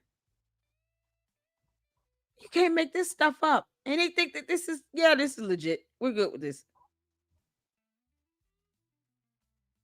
And she's so like, I'm just gonna go with whatever and just don't care. Like she saw like 224 million. Yeah, we're good with that. So Nathan Livingston of Milk Bar TV has pinpointed a series of lies where Candace Owens has covered up for Andrew Tate. Is that why he's suing him? Because he pointed out the lies? How does he think that's going to go in court? They not think about this? They just think that they're going to get their way. Because he's not thinking like, okay, this is, if there's evidence and proof of me lying, there's charges, all these things, evidence, I hear documentation that supports Milk Bar, plus Milk Bar is a journalist, and Andrew Tate is a public figure. Guess what? You're subjected to criticism. Didn't Candace Owens say the same thing about Erica Kirk being the CEO of Turning Point USA? She has to accept all this criticism coming her way, even though Candace is not criticizing Turning Point. She's making false allegations against them. She's accusing them of a cover-up regarding Charlie Kirk's death, saying that they're mismanaging money and can't say what they did that was illegal or unethical regarding anything with money. Turning Point asking for donations is not a matter of a violation of ethics. It is common practice. They're a nonprofit organization, so if they ask for donations, that's not weird. It's not illegal, and they're not violating any code of ethics. If you don't want to send them money, then don't send them money. It's that simple. How is that somehow unethical? The fact that a clown did a video and didn't even look up the definition of endowment, and then she plays this on her channel like they're doing something wrong financially. That's some buffoonery nonsense to me. But she could have just researched what an endowment is. She didn't do it. So when she has the opportunity to look up the truth and to get facts and evidence on something, she doesn't. She would rather it be sensationalized than for it to be factual, because factual is boring. That's why her dumb bots and her candy asses keep coming in here talking about, oh, she gets these many viewers and you have this, because I'm not lying through my teeth. I'm not here for the entertainment of it. I mean, I'm here I can make it entertaining, but I'm here to debunk it. So, of course, my video debunking Wolves and Finance and Candace about the endowment didn't get millions of views, but it's still based on factual information and research. while they're sensationalizing BS as if they can't invest in what they want to invest in. You can't make this up. Conservative, used to co-host a show with Steve Bannon. I don't know if he still does. Breitbart editor, big name, used to work with Turning Point, big name conservative in Great Britain, came out publicly years ago and accused Candace Owens' husband, George Farmer, of sexual assault. That's his words, sexual assault, and of being gay in his words. Yep, his words. I've heard all of these rumors all over the place for years from all kinds of people who don't want to go on record, and nor should they. I don't care. I don't give a shit. You know, and before they got married, Candace and her husband are on record as saying this. He proposed 17 days after they met. They never had one romantic moment or romantic conversation or anything like that. Didn't even have a date. Mostly just talked online, which is fine. People do that. And then he proposed 17 days later. And he said he was just drawn to her power or whatever. Well, maybe so. But can you imagine if the shoe were on the other foot and Candace Owens was analyzing her own marriage? Wouldn't she say that there was some weird stuff? This isn't normal, guys. Guys, this is not normal. Guys, this is not normal. Exactly. As Christ said in the New Testament, in the Gospels, you better worry about the board in your own eye before you start making up stories about the speck in someone else's eye, to paraphrase. Mm-hmm. I know what a big Christian Candace Owens is. She's got that crucifix in the background. And she posts. I don't even know she's Christian at this point. She just talks about praying to the rosary and that's it. Candace is more to that than, praying to a rosary to be a Christian. You have to stop lying. Thou shalt not bear false witness against your neighbor. Thou shalt not lie. You can change up that commandment all you want. At the end of the day, it's still telling you to stop lying. Can't make this up. Pictures of herself with priests a lot. But, if you look at Candace Owens' background, and by the way, I take no pleasure in this and have gone a long time without ever talking about it, despite being very concerned about what Candace Owens has been doing. Because just like anyone else, I wouldn't want someone talking about the most embarrassing moments in my history or whatever. But I want to remind people that Candace Owens began, 10 years ago, maybe a little more, as a far left progressive blogger, commentator, what have you. And I don't want to get into it more. She has some unsavory things in her past in terms of private, personal legal disputes and stuff she's been in or whatever. I don't know, maybe justified. But she started out as a leftist progressive commentator, trying to be a commentator. And then what happened was she decided that she was going to start basically a doxing site. It was going to be called Social Autopsy. You can look all this up. Social Autopsy. And it was a way basically to dox. It was a site that would dox, provide the identity, name, address, location, whatever, of people who supposedly were engaging in online harassment. In other words, if someone is attacking you, you feel like being mean to you on Twitter, then this site is going to help you find out who exactly that is, and then you can know what their address is and all that, whatever. Well, she ended up Candace Owens. And what you gonna do with their address? Because if you show up at their house, they have the right to defend their home. So Candace is advocating for you to, it's like another Umar Johnson. The ops got to pull up and all of that. And then you get your ass shot. Then what?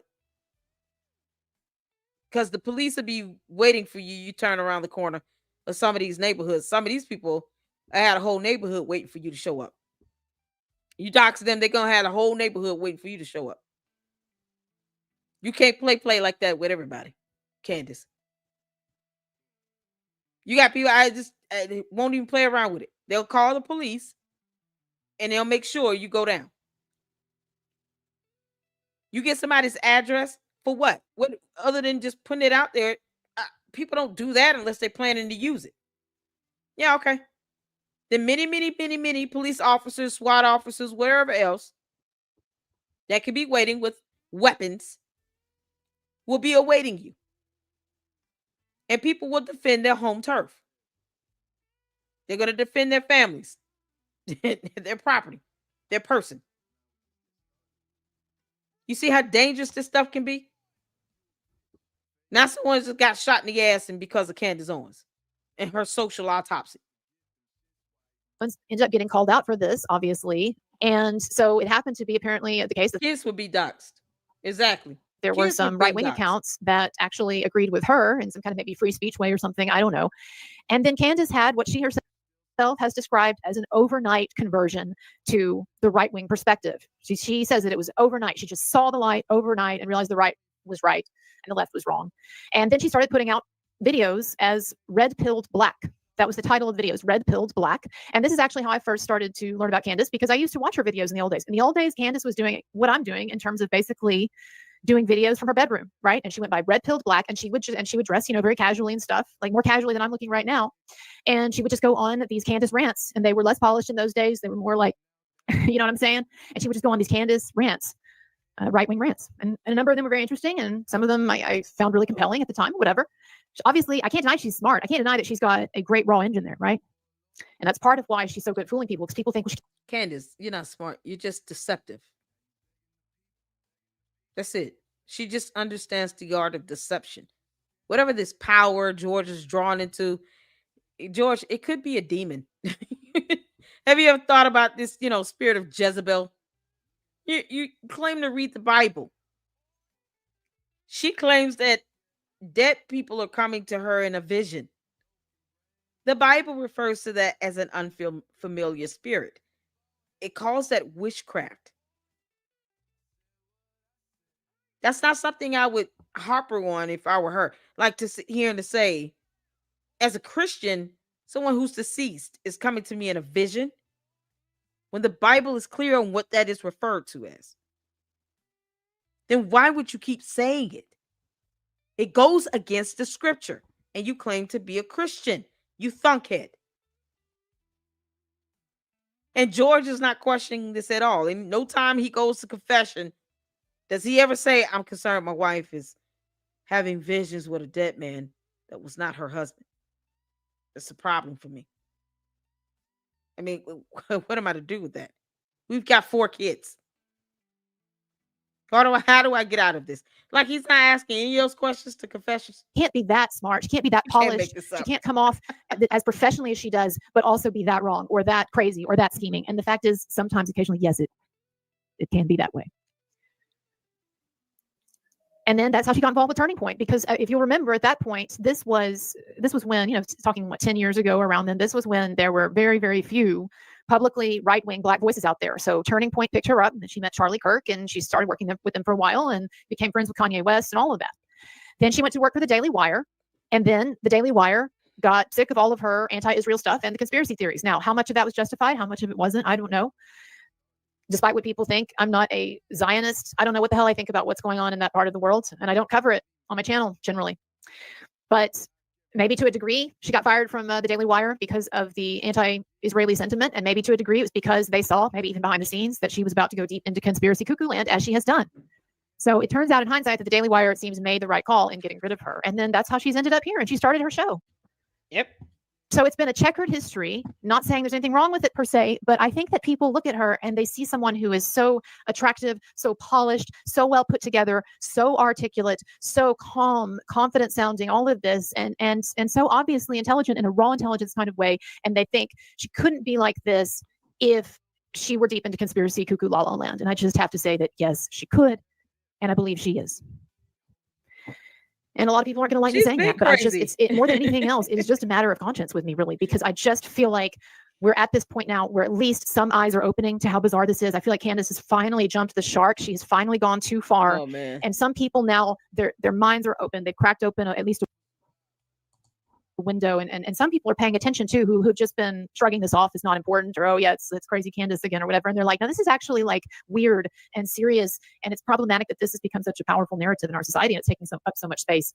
And so I feel like now is the time for people like me who have been paying attention, who have felt like something has been wrong for a while, to go ahead and step up and say what we think here. So I hope you'll get this, receive it as it's intended, and I am going to have more content coming out along these lines coming up in the next several days. So thank you so much, everyone who has followed me and supported me. My links are below. Ooh, Holiday tips always appreciated. My PayPal, and more to come. Yeah, this is she did an update. Just advertised how stupid you are.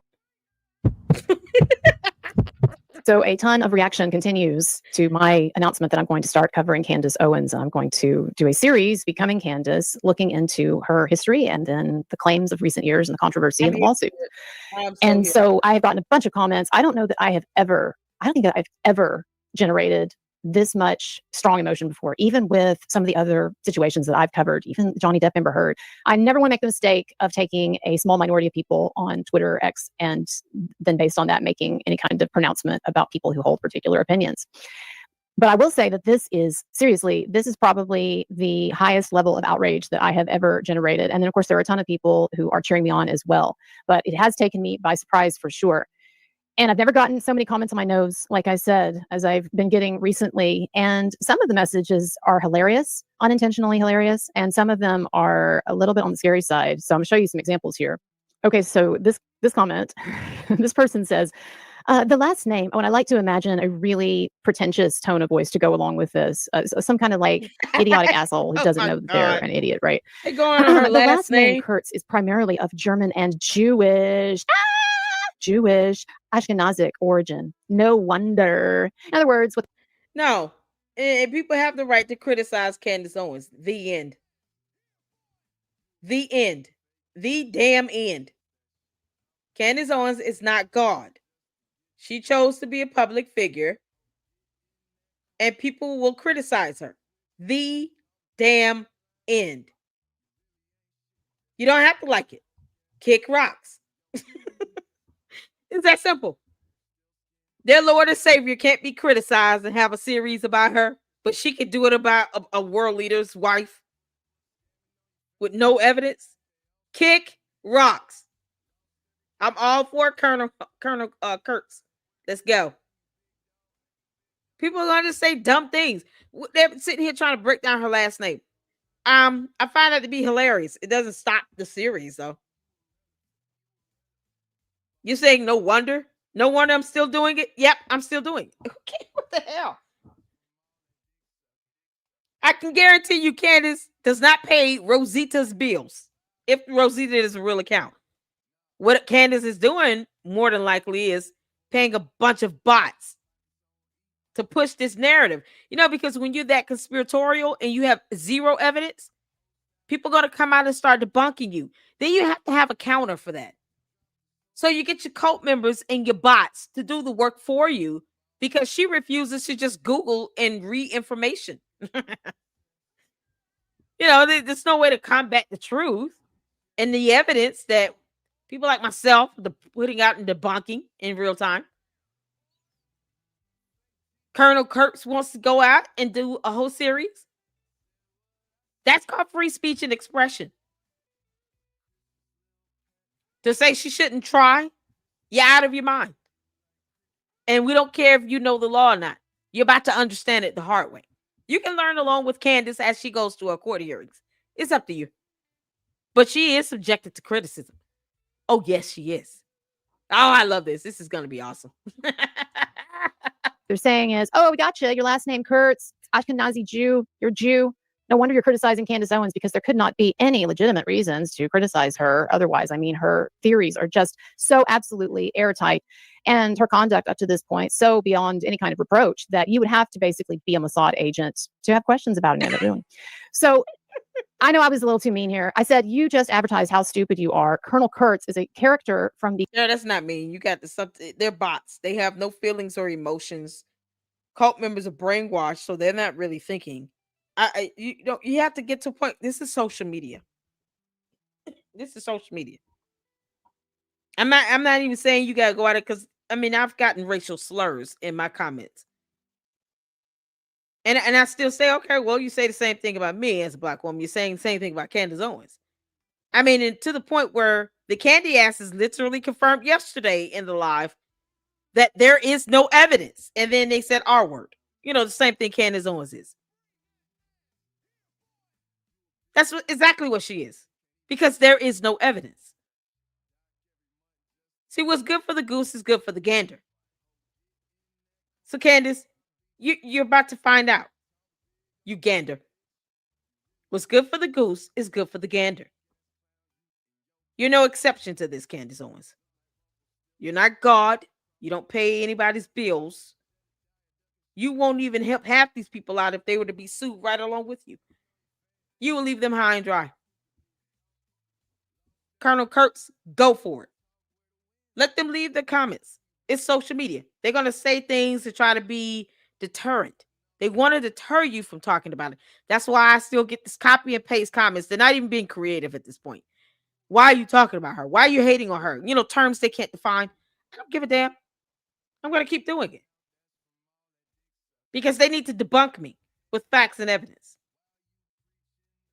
Candace can't even file a motion to dismiss without literally defeating her own defense. Lack of jurisdiction, Candace. You can't go to court now saying that because you confirmed your LLCs are registered in Delaware. Because she doesn't know how the law works either. So let them say what they're going to say, Colonel. Do your series. We're here for it. Coppola film, Apocalypse Now. Did you think I was a colonel too? Now, in all fairness, I know that most people have not seen Apocalypse Now, nor do I look down on people who have not yet had the blessed opportunity to watch Apocalypse Now. It's a very artsy film. I'll say this. Don't go in expecting Top Gun. Colonel Kurtz, yes, is a character in that film. And I don't expect everybody to know that or most people to know that. But for this person to see my name, to see Colonel Kurtz, and for it not to click that, I don't know, maybe this woman, this is not her real name. She's probably not a colonel. It sounds a little strange. Maybe it's a character. For this person to actually think that my last name was Kurtz and then to lecture me in this condescending, pedantic tone, it's really hilarious. And again, no, I don't think this is representative of Candace supporters as a whole. Absolutely not. Now, on the truly you'd be surprised. They come to my chat by the thousands, girl. You'd be surprised. They come back because they know that I'm just gonna say whatever. No, you can't cater to the cannon fodder. You can't do that. Can't do that. Candace knows she has no evidence. She knows she's screwed. That's why she keeps acting out, throwing a tantrum on social media. She wants them to take this to the court of public opinion. Nope. But you'd be amazed at her supporters that actually are that nasty and disgusting and deplorable. You'd be amazed. Because they're trying to defend her when they're not obligated to do that, and they don't produce facts to do that. So they're, more so going on their feelings and emotions. Something that facts, laws, and evidence don't give a damn about. So when she says it, oh yeah, that's right. Facts don't care about your feelings. But she doesn't take heed to that. Candace, facts don't care about your feelings or your bots or your candy gas cult members. It just doesn't. You see, what's good for the goose is good for the gander. Bizarre and slightly disturbing side, we have this text. This person was retweeting my announcement about my Becoming Candace series. And they write, breaking, Carnival Trailer Jew. I have no idea what that means. What? What is that? Y'all can help me out in the comments. I'm sorry, we don't talk about these types of things growing up in East Texas, Southern Baptist world, Bible Belt world. We just don't have these kinds of conversations. What is a Carnival Trailer Jew? But it says Carnival Trailer Jew. And of course, everybody's assuming, right, that I'm Jewish again because apparently my nose. Carnival Trailer Jew uses mass media to declare. Yeah, based on looks and superficial stuff. They look at Brigitte Macron and they say she looks like a man, so she must be born one. They go on looks. They're the most superficial people ever. Yeah, I get to generalize that because I get the majority of her supporters say that. But when it comes to anything else, it doesn't matter how people look. No. That's how you think 24/7. Don't be hypocritical to it now.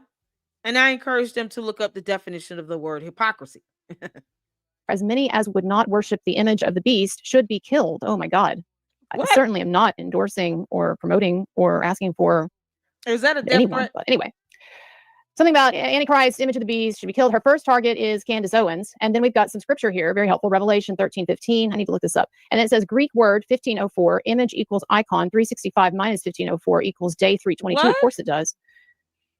Yeah, so my response to that, let me know when the hell doll kicks in. Anyways.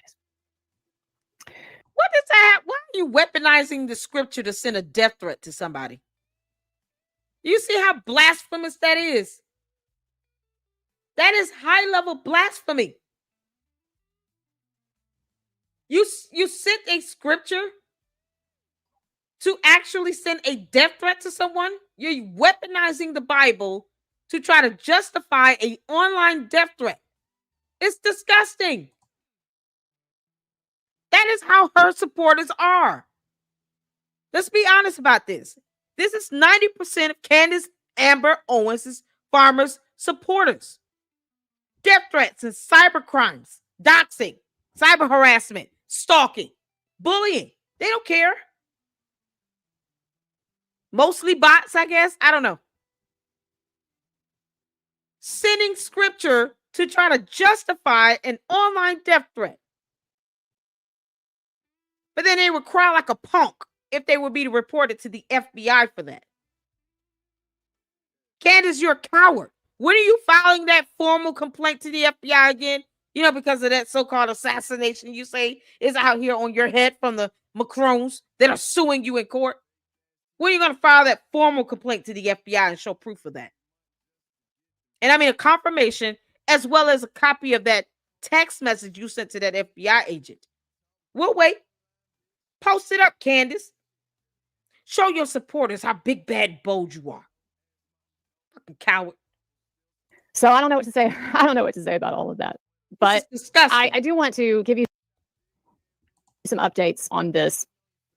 So I'm already working on part 1, and I'm working with someone who knew Candace a long time ago back in the day. And for those of you expecting this to be some kind of really heavily biased hit piece, you might be surprised. I'm going to go where it goes. But like this guy, he has a good thing to say about his experiences with Candace. What is concerning to me so far about her early years in public, in the public eye, is that she's had such wide ideological swings. And one that she even admits occurred overnight. Again, not saying that can't happen, but I'm just trying to give a fuller picture of this person. So you'll be the judge of it, and you'll get very quickly, with the first episode, a sense of how I'm approaching things. Some of you have said, who the fuck are you? I mean, I've gotten those comments too, because I've been getting a lot of new attention with this, but some people are absolutely perplexed as to why this nobody is going to try to do a series on Candace Owens. And again, because she can do that. She's an independent journalist, and it is what it is. And Candace is not above reproach. The end. It's that simple.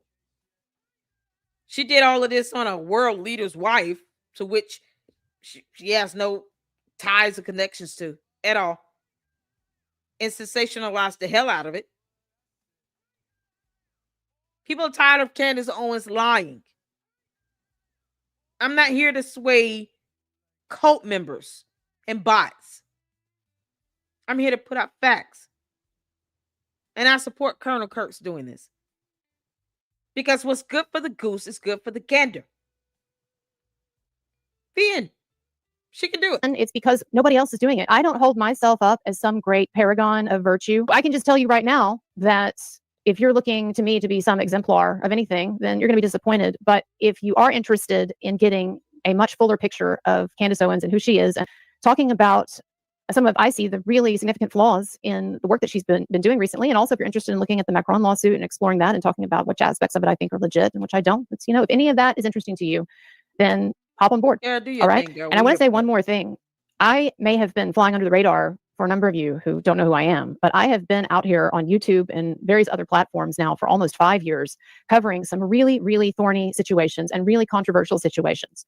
And so this ain't my first rodeo. And I have, especially with my coverage of the Marilyn Manson Me Too hoax, the craziest and most extensive Me Too type hoax of the last at least 10 years or so. But what I have been through with that and covering that, and the threats I've gotten, and the things that people have done over the years. Anyway, point is, I have been through all of it. And so I am not going to be deterred by comments about my nose. Good. It's not. It's very good. Don't be deterred, honey. Because bots and cult members are going to be bots and cult members all day. We're not here to deter them.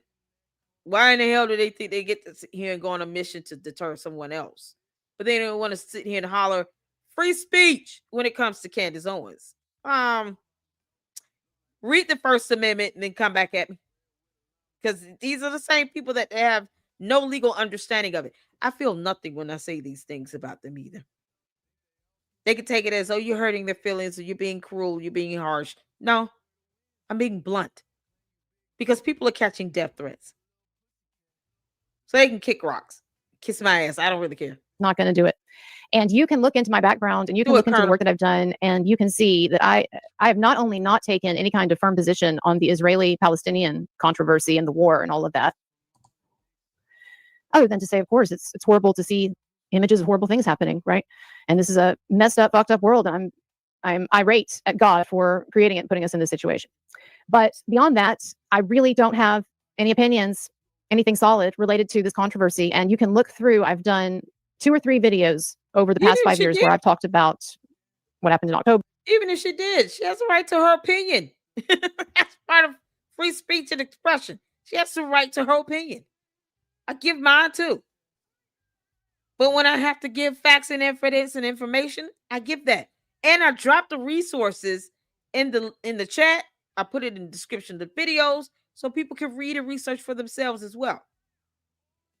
That's it. It's that simple. She has the right to give her opinion. And the terrorist attacks and then the war. And you're just going to be so disappointed if you're looking for some kind of really biased extreme position or anything approaching Zionism or a pro-Palestinian perspective. So, you can have at it, but there ain't nothing there.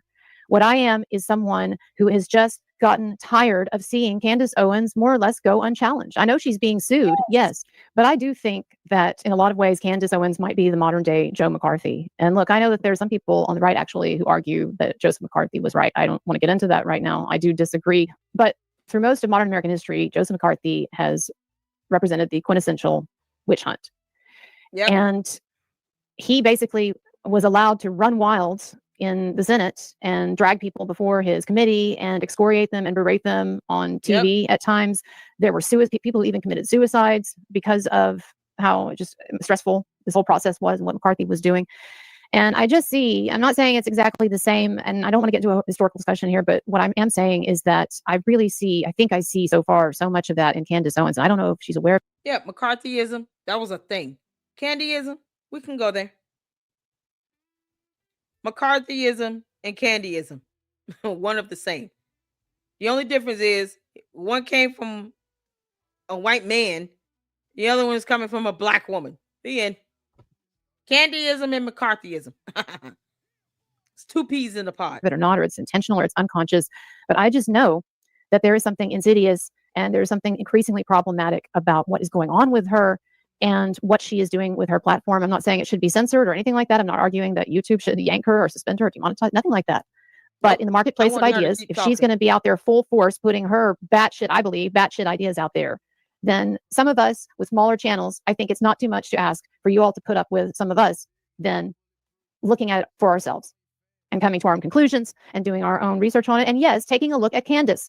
Because when you go out on the kind of limbs that she's gone out on and you're accusing either explicitly or implicitly people and organizations of the most nefarious things, and you are promoting these vast, crazy conspiracies linking Israel with France and possibly with our own government, but maybe not, because she also is asking blue and yellow Egyptian planes. I mean, joint military operations, our U.S. military, in not even being specific about that. Something called Club d'Assault. Who knows? Some French female assassin. Hating Australia because they banned her dumbass. Like, we can keep going. We can keep going. People are catching death threats. I'm still irritated at the fact that someone just sent a death threat to her with a scripture, weaponizing the Bible to try to justify an online death threat because she wants to talk about Candace Owens as if she's God. It is absolutely blasphemous. It's disgusting. What? For the government's help, but who really knows? Consistency isn't important here, right? But she's going to take this vast conspiracy, this, I believe, fictional conspiracy, and she's going to get millions of views pushing it out there for everyone. And we're not allowed to look into her biography. We're not allowed to look at her credibility, to assess her credibility. We're not allowed to do that. I'm not allowed to speak critically of her. Give me a break. You are. You are. And as one of those who challenged Joe McCarthy famously said, have you no decency, sir? At long last, have you no decency? So I hope you understand where I'm coming from with what I'm about to get into. You can look at videos that I've done the last few days where I explain it in greater detail and my feelings at this point and thoughts about Candace Owens. But I'm going to do this. I'm going out on this limb, and I appreciate your support. And as always, this just drives people crazy too. They say, oh, you're such a grifter. It just drives them crazy when I mention the tip jar. It just drives them crazy. Tell them to define the word grifter. They can't do it. They can't define the words hate, evidence, truth, fact, grifter, First Amendment, law, Constitution,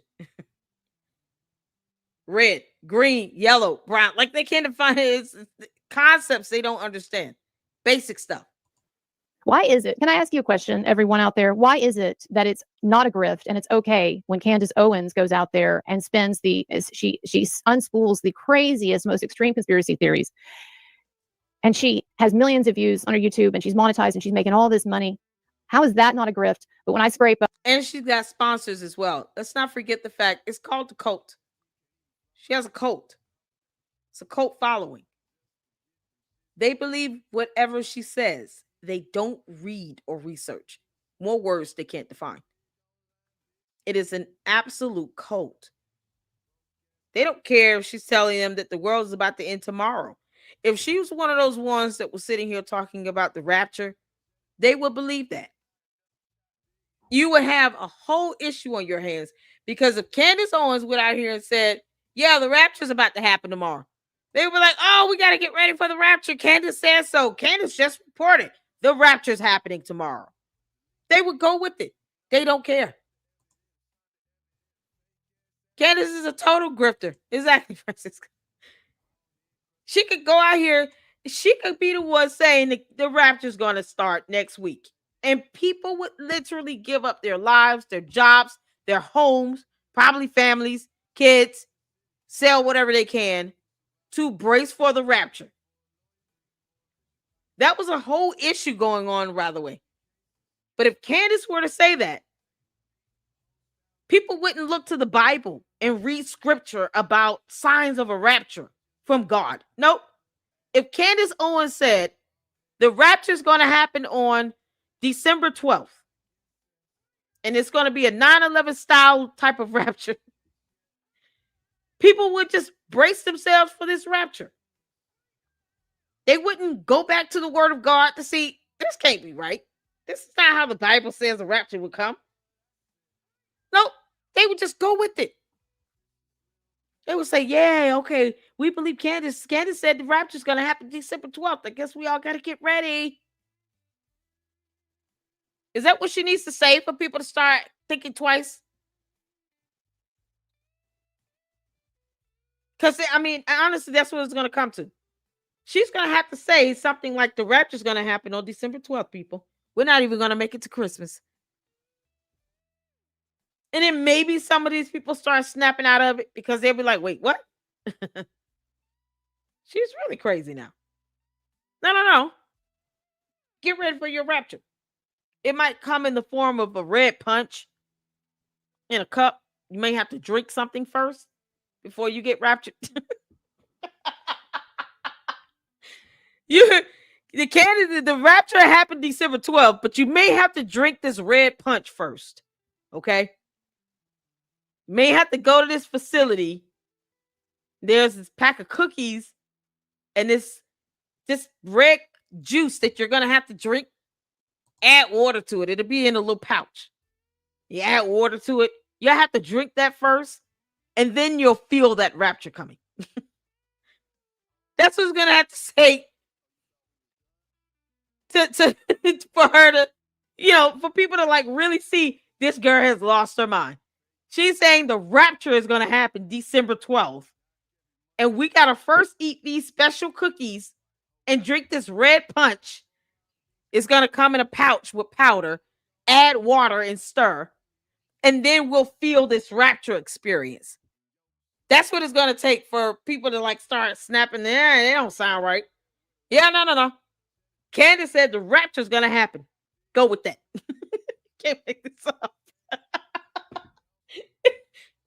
Eat that cookie and drink that red juice. More than likely to be in a little powder. She might sell them as kits in her book club. Oh yeah, we're going all the way there. So it might be like these packages in her book club, where she's gonna say, "Hey, you guys order these kits for your rapture experience, and make sure you get one for every member in your family. They're $4.99, and it's like 2 cookies, and it's gonna be a red powder substance. All you have to do is add cold water and stir. And on December 12th at 6:00 p.m. Eastern Standard Time, because she lives in Tennessee, you guys are going to eat those cookies and make sure you stir up that powder stuff in cold water in a cup. Make sure it's in a glass cup because you can't put it in a styrofoam cup. And drink it up, and then you'll start to feel that rapture. Let it overtake you. You're going to get this warm, fuzzy feeling. Then you're going to get this chill down your spine type feeling. That's the start of the rapture. Candace is going to have to say all of that for people to stop. That's why I said no, it's on Utah time.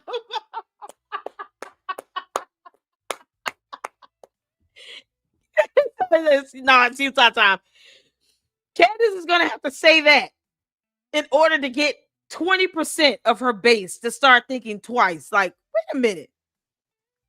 20%. No, it won't even be half. It'd just be like 20% of them to start questioning. Just done lost some mind today. She's telling us to order this $4.99 starter kit for the rapture that's happening on December 12th. And to eat these 2 cookies and to stir up this red powder into cold water in a glass cup because we can't use a styrofoam for some reason.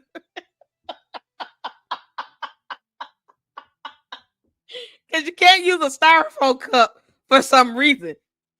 Yeah, that's what it said. Diane said add ice cubes. Add some ice cubes. And the rapture is going to start at 6 p.m. Utah time. Because, her time is nothing like this earth. It's not khaki. It's not real time. It's Utah time. Okay? 6 p.m. Utah time. And then that's when the rapture is going to start for Candace Owens and the Candy Asses. All of them. Except the bots, because they're not real. You can't make this stop. That's what's going to happen. The bots aren't real. They're not going to feel that rapture. But the Candy Asses, humans, mere mortals. Yeah, no. Eat them 2 cookies. Get that red punch powder. Put it in that glass cup with some ice cubes and stir that bad boy up with some cold water. 6 p.m. Utah time, December 12th. The rapture is going to start for Candace Owens and the Candy Asses and her cult members. She'll have to go there and say all of that just to get people to think twice. That is how crazy they stuck on this conspiratorial nonsense. That's how far gone some of them are. It had to take something that extreme where it's like your life might be in danger for you to come back to the fold. Or at least just use a little common sense and ask some questions. Why December 12th, Candace? What the hell is going on? This is it. You got to go all the way there. Go full insanity if you're going to go there. Be full insane. Why not? Good Lord. That's why Colonel Kurtz, don't worry. You get a thumbs up. Don't worry about it, girl. Do your documentary series. And when people come to you, say, hey, there's a kit you can order on her website for $4.99. It doesn't matter if I'm telling the truth or not. Whether or not this is real is how I feel about it. For when my followers, God bless them, scrape up $25 in a tip jar now and again. That's just a grift. Such a grift. Give me a break. Anyway, my links are below. And I want to take us out here at the end with a little bit of Edward R. Murrow, who famously went up against McCarthy in the media at that time. Stay tuned, everybody. Earlier, the senator asked, upon what meat does this our Caesar feed? Had he looked 3 lines earlier in Shakespeare's Caesar, he would have found this line, which is not altogether inappropriate. The fault, dear Brutus, is not in our stars, but in ourselves. No one familiar with the history of his country can deny that congressional committees are useful. It is necessary to investigate before legislating. But the line between investigating and persecuting is a very fine one, and the junior senator from Wisconsin has stepped over it repeatedly. His primary achievement has been in confusing the public mind as between the internal and the external threats of communism. We must not confuse dissent with disloyalty. We must remember always that accusation is not proof, and that conviction depends upon evidence and due process of law. Yes. We will not walk in fear one of another. We will not be driven by fear into an age of unreason if we dig deep in our history and our doctrine. And remember that we are not descended from fearful men, not from men who feared the right to speak to associate, and to defend causes that were for the moment unpopular. This is no time for men who oppose Senator McCarthy's methods to keep silent, or for those who approve. The actions of the junior senator from Wisconsin have caused alarm and dismay amongst our allies abroad, and given considerable comfort to our enemies. And whose fault is that? Not really his. He didn't create this situation of fear, he merely exploited it, and rather successfully. Yeah. Cassius was right. The fault, dear Brutus, is not in our stars, but in ourselves. Good night, and good luck. Yo, can y'all say that was so good? Candace, what that shows is that members of the free press, true journalists, are going to put your ass in check every single time you lie. You're not asking questions. You're not giving room for even thought to occur, reasonable, logical thought to occur. You're making false allegations that are landing you in court. And just as much as you think Erica Kirk deserves to be criticized for being the CEO of Turning Point, you're going to be criticized for being the public leader you claim to be in another lawsuit that you lost. You're going to catch it. And the truth will prevail. It's not going to come from you. You sit here, you withhold facts and evidence, information that could give context to things you say, and you do it intentionally and willfully. That doesn't go without consequence when it comes from people who simply want the truth to be told. So no, don't expect members of the free press, independent journalists, and those who do seek the truth to stay silent on you. Because just like McCarthyism, this Candaceism, whatever you want to call it, Candyism. Yeah, that sounds about right to me. Candyism is becoming dangerous and volatile. People are sending death threats for questioning you like you're God and you're not. It is absolutely blasphemous for someone to send a scripture with an online death threat to someone who considers themselves to be a journalist, for simply asking questions, for saying, I'm reporting on this. They don't have to like it. But God does not appreciate you weaponizing the Bible to wish death upon someone over a mere mortal who didn't die on a cross for your sins and would never do it, even if you gave her all the money to. So we're going to continue to report on her. The candy asses can kick rocks. Kiss my ass. I don't care how you feel, because neither does facts, finding of law, and evidence. This is a matter of truth. And it is going to prevail. Thank you all so much for tuning in. I don't have to script anything. I just speak passionately. That's off the top. People who not just are smart, but they understand the need for people to tell the truth and to be honest and to be bold and courageous. Even as a Christian, to rightly divide the word of truth. You don't have to be fearful of it. And I'm not. Her bots and her cult members run their mouths, and that is all they do. Knuck if you buck. And then I take action from there. You're not going to like it, and Candace Owens will not give two craps. That's it. I appreciate you all, and I'm going to be back tomorrow, and we're going to, I guess, do 2 shows. Oh, God. I can't watch it without you all, so I won't be doing a pre-recorded anything.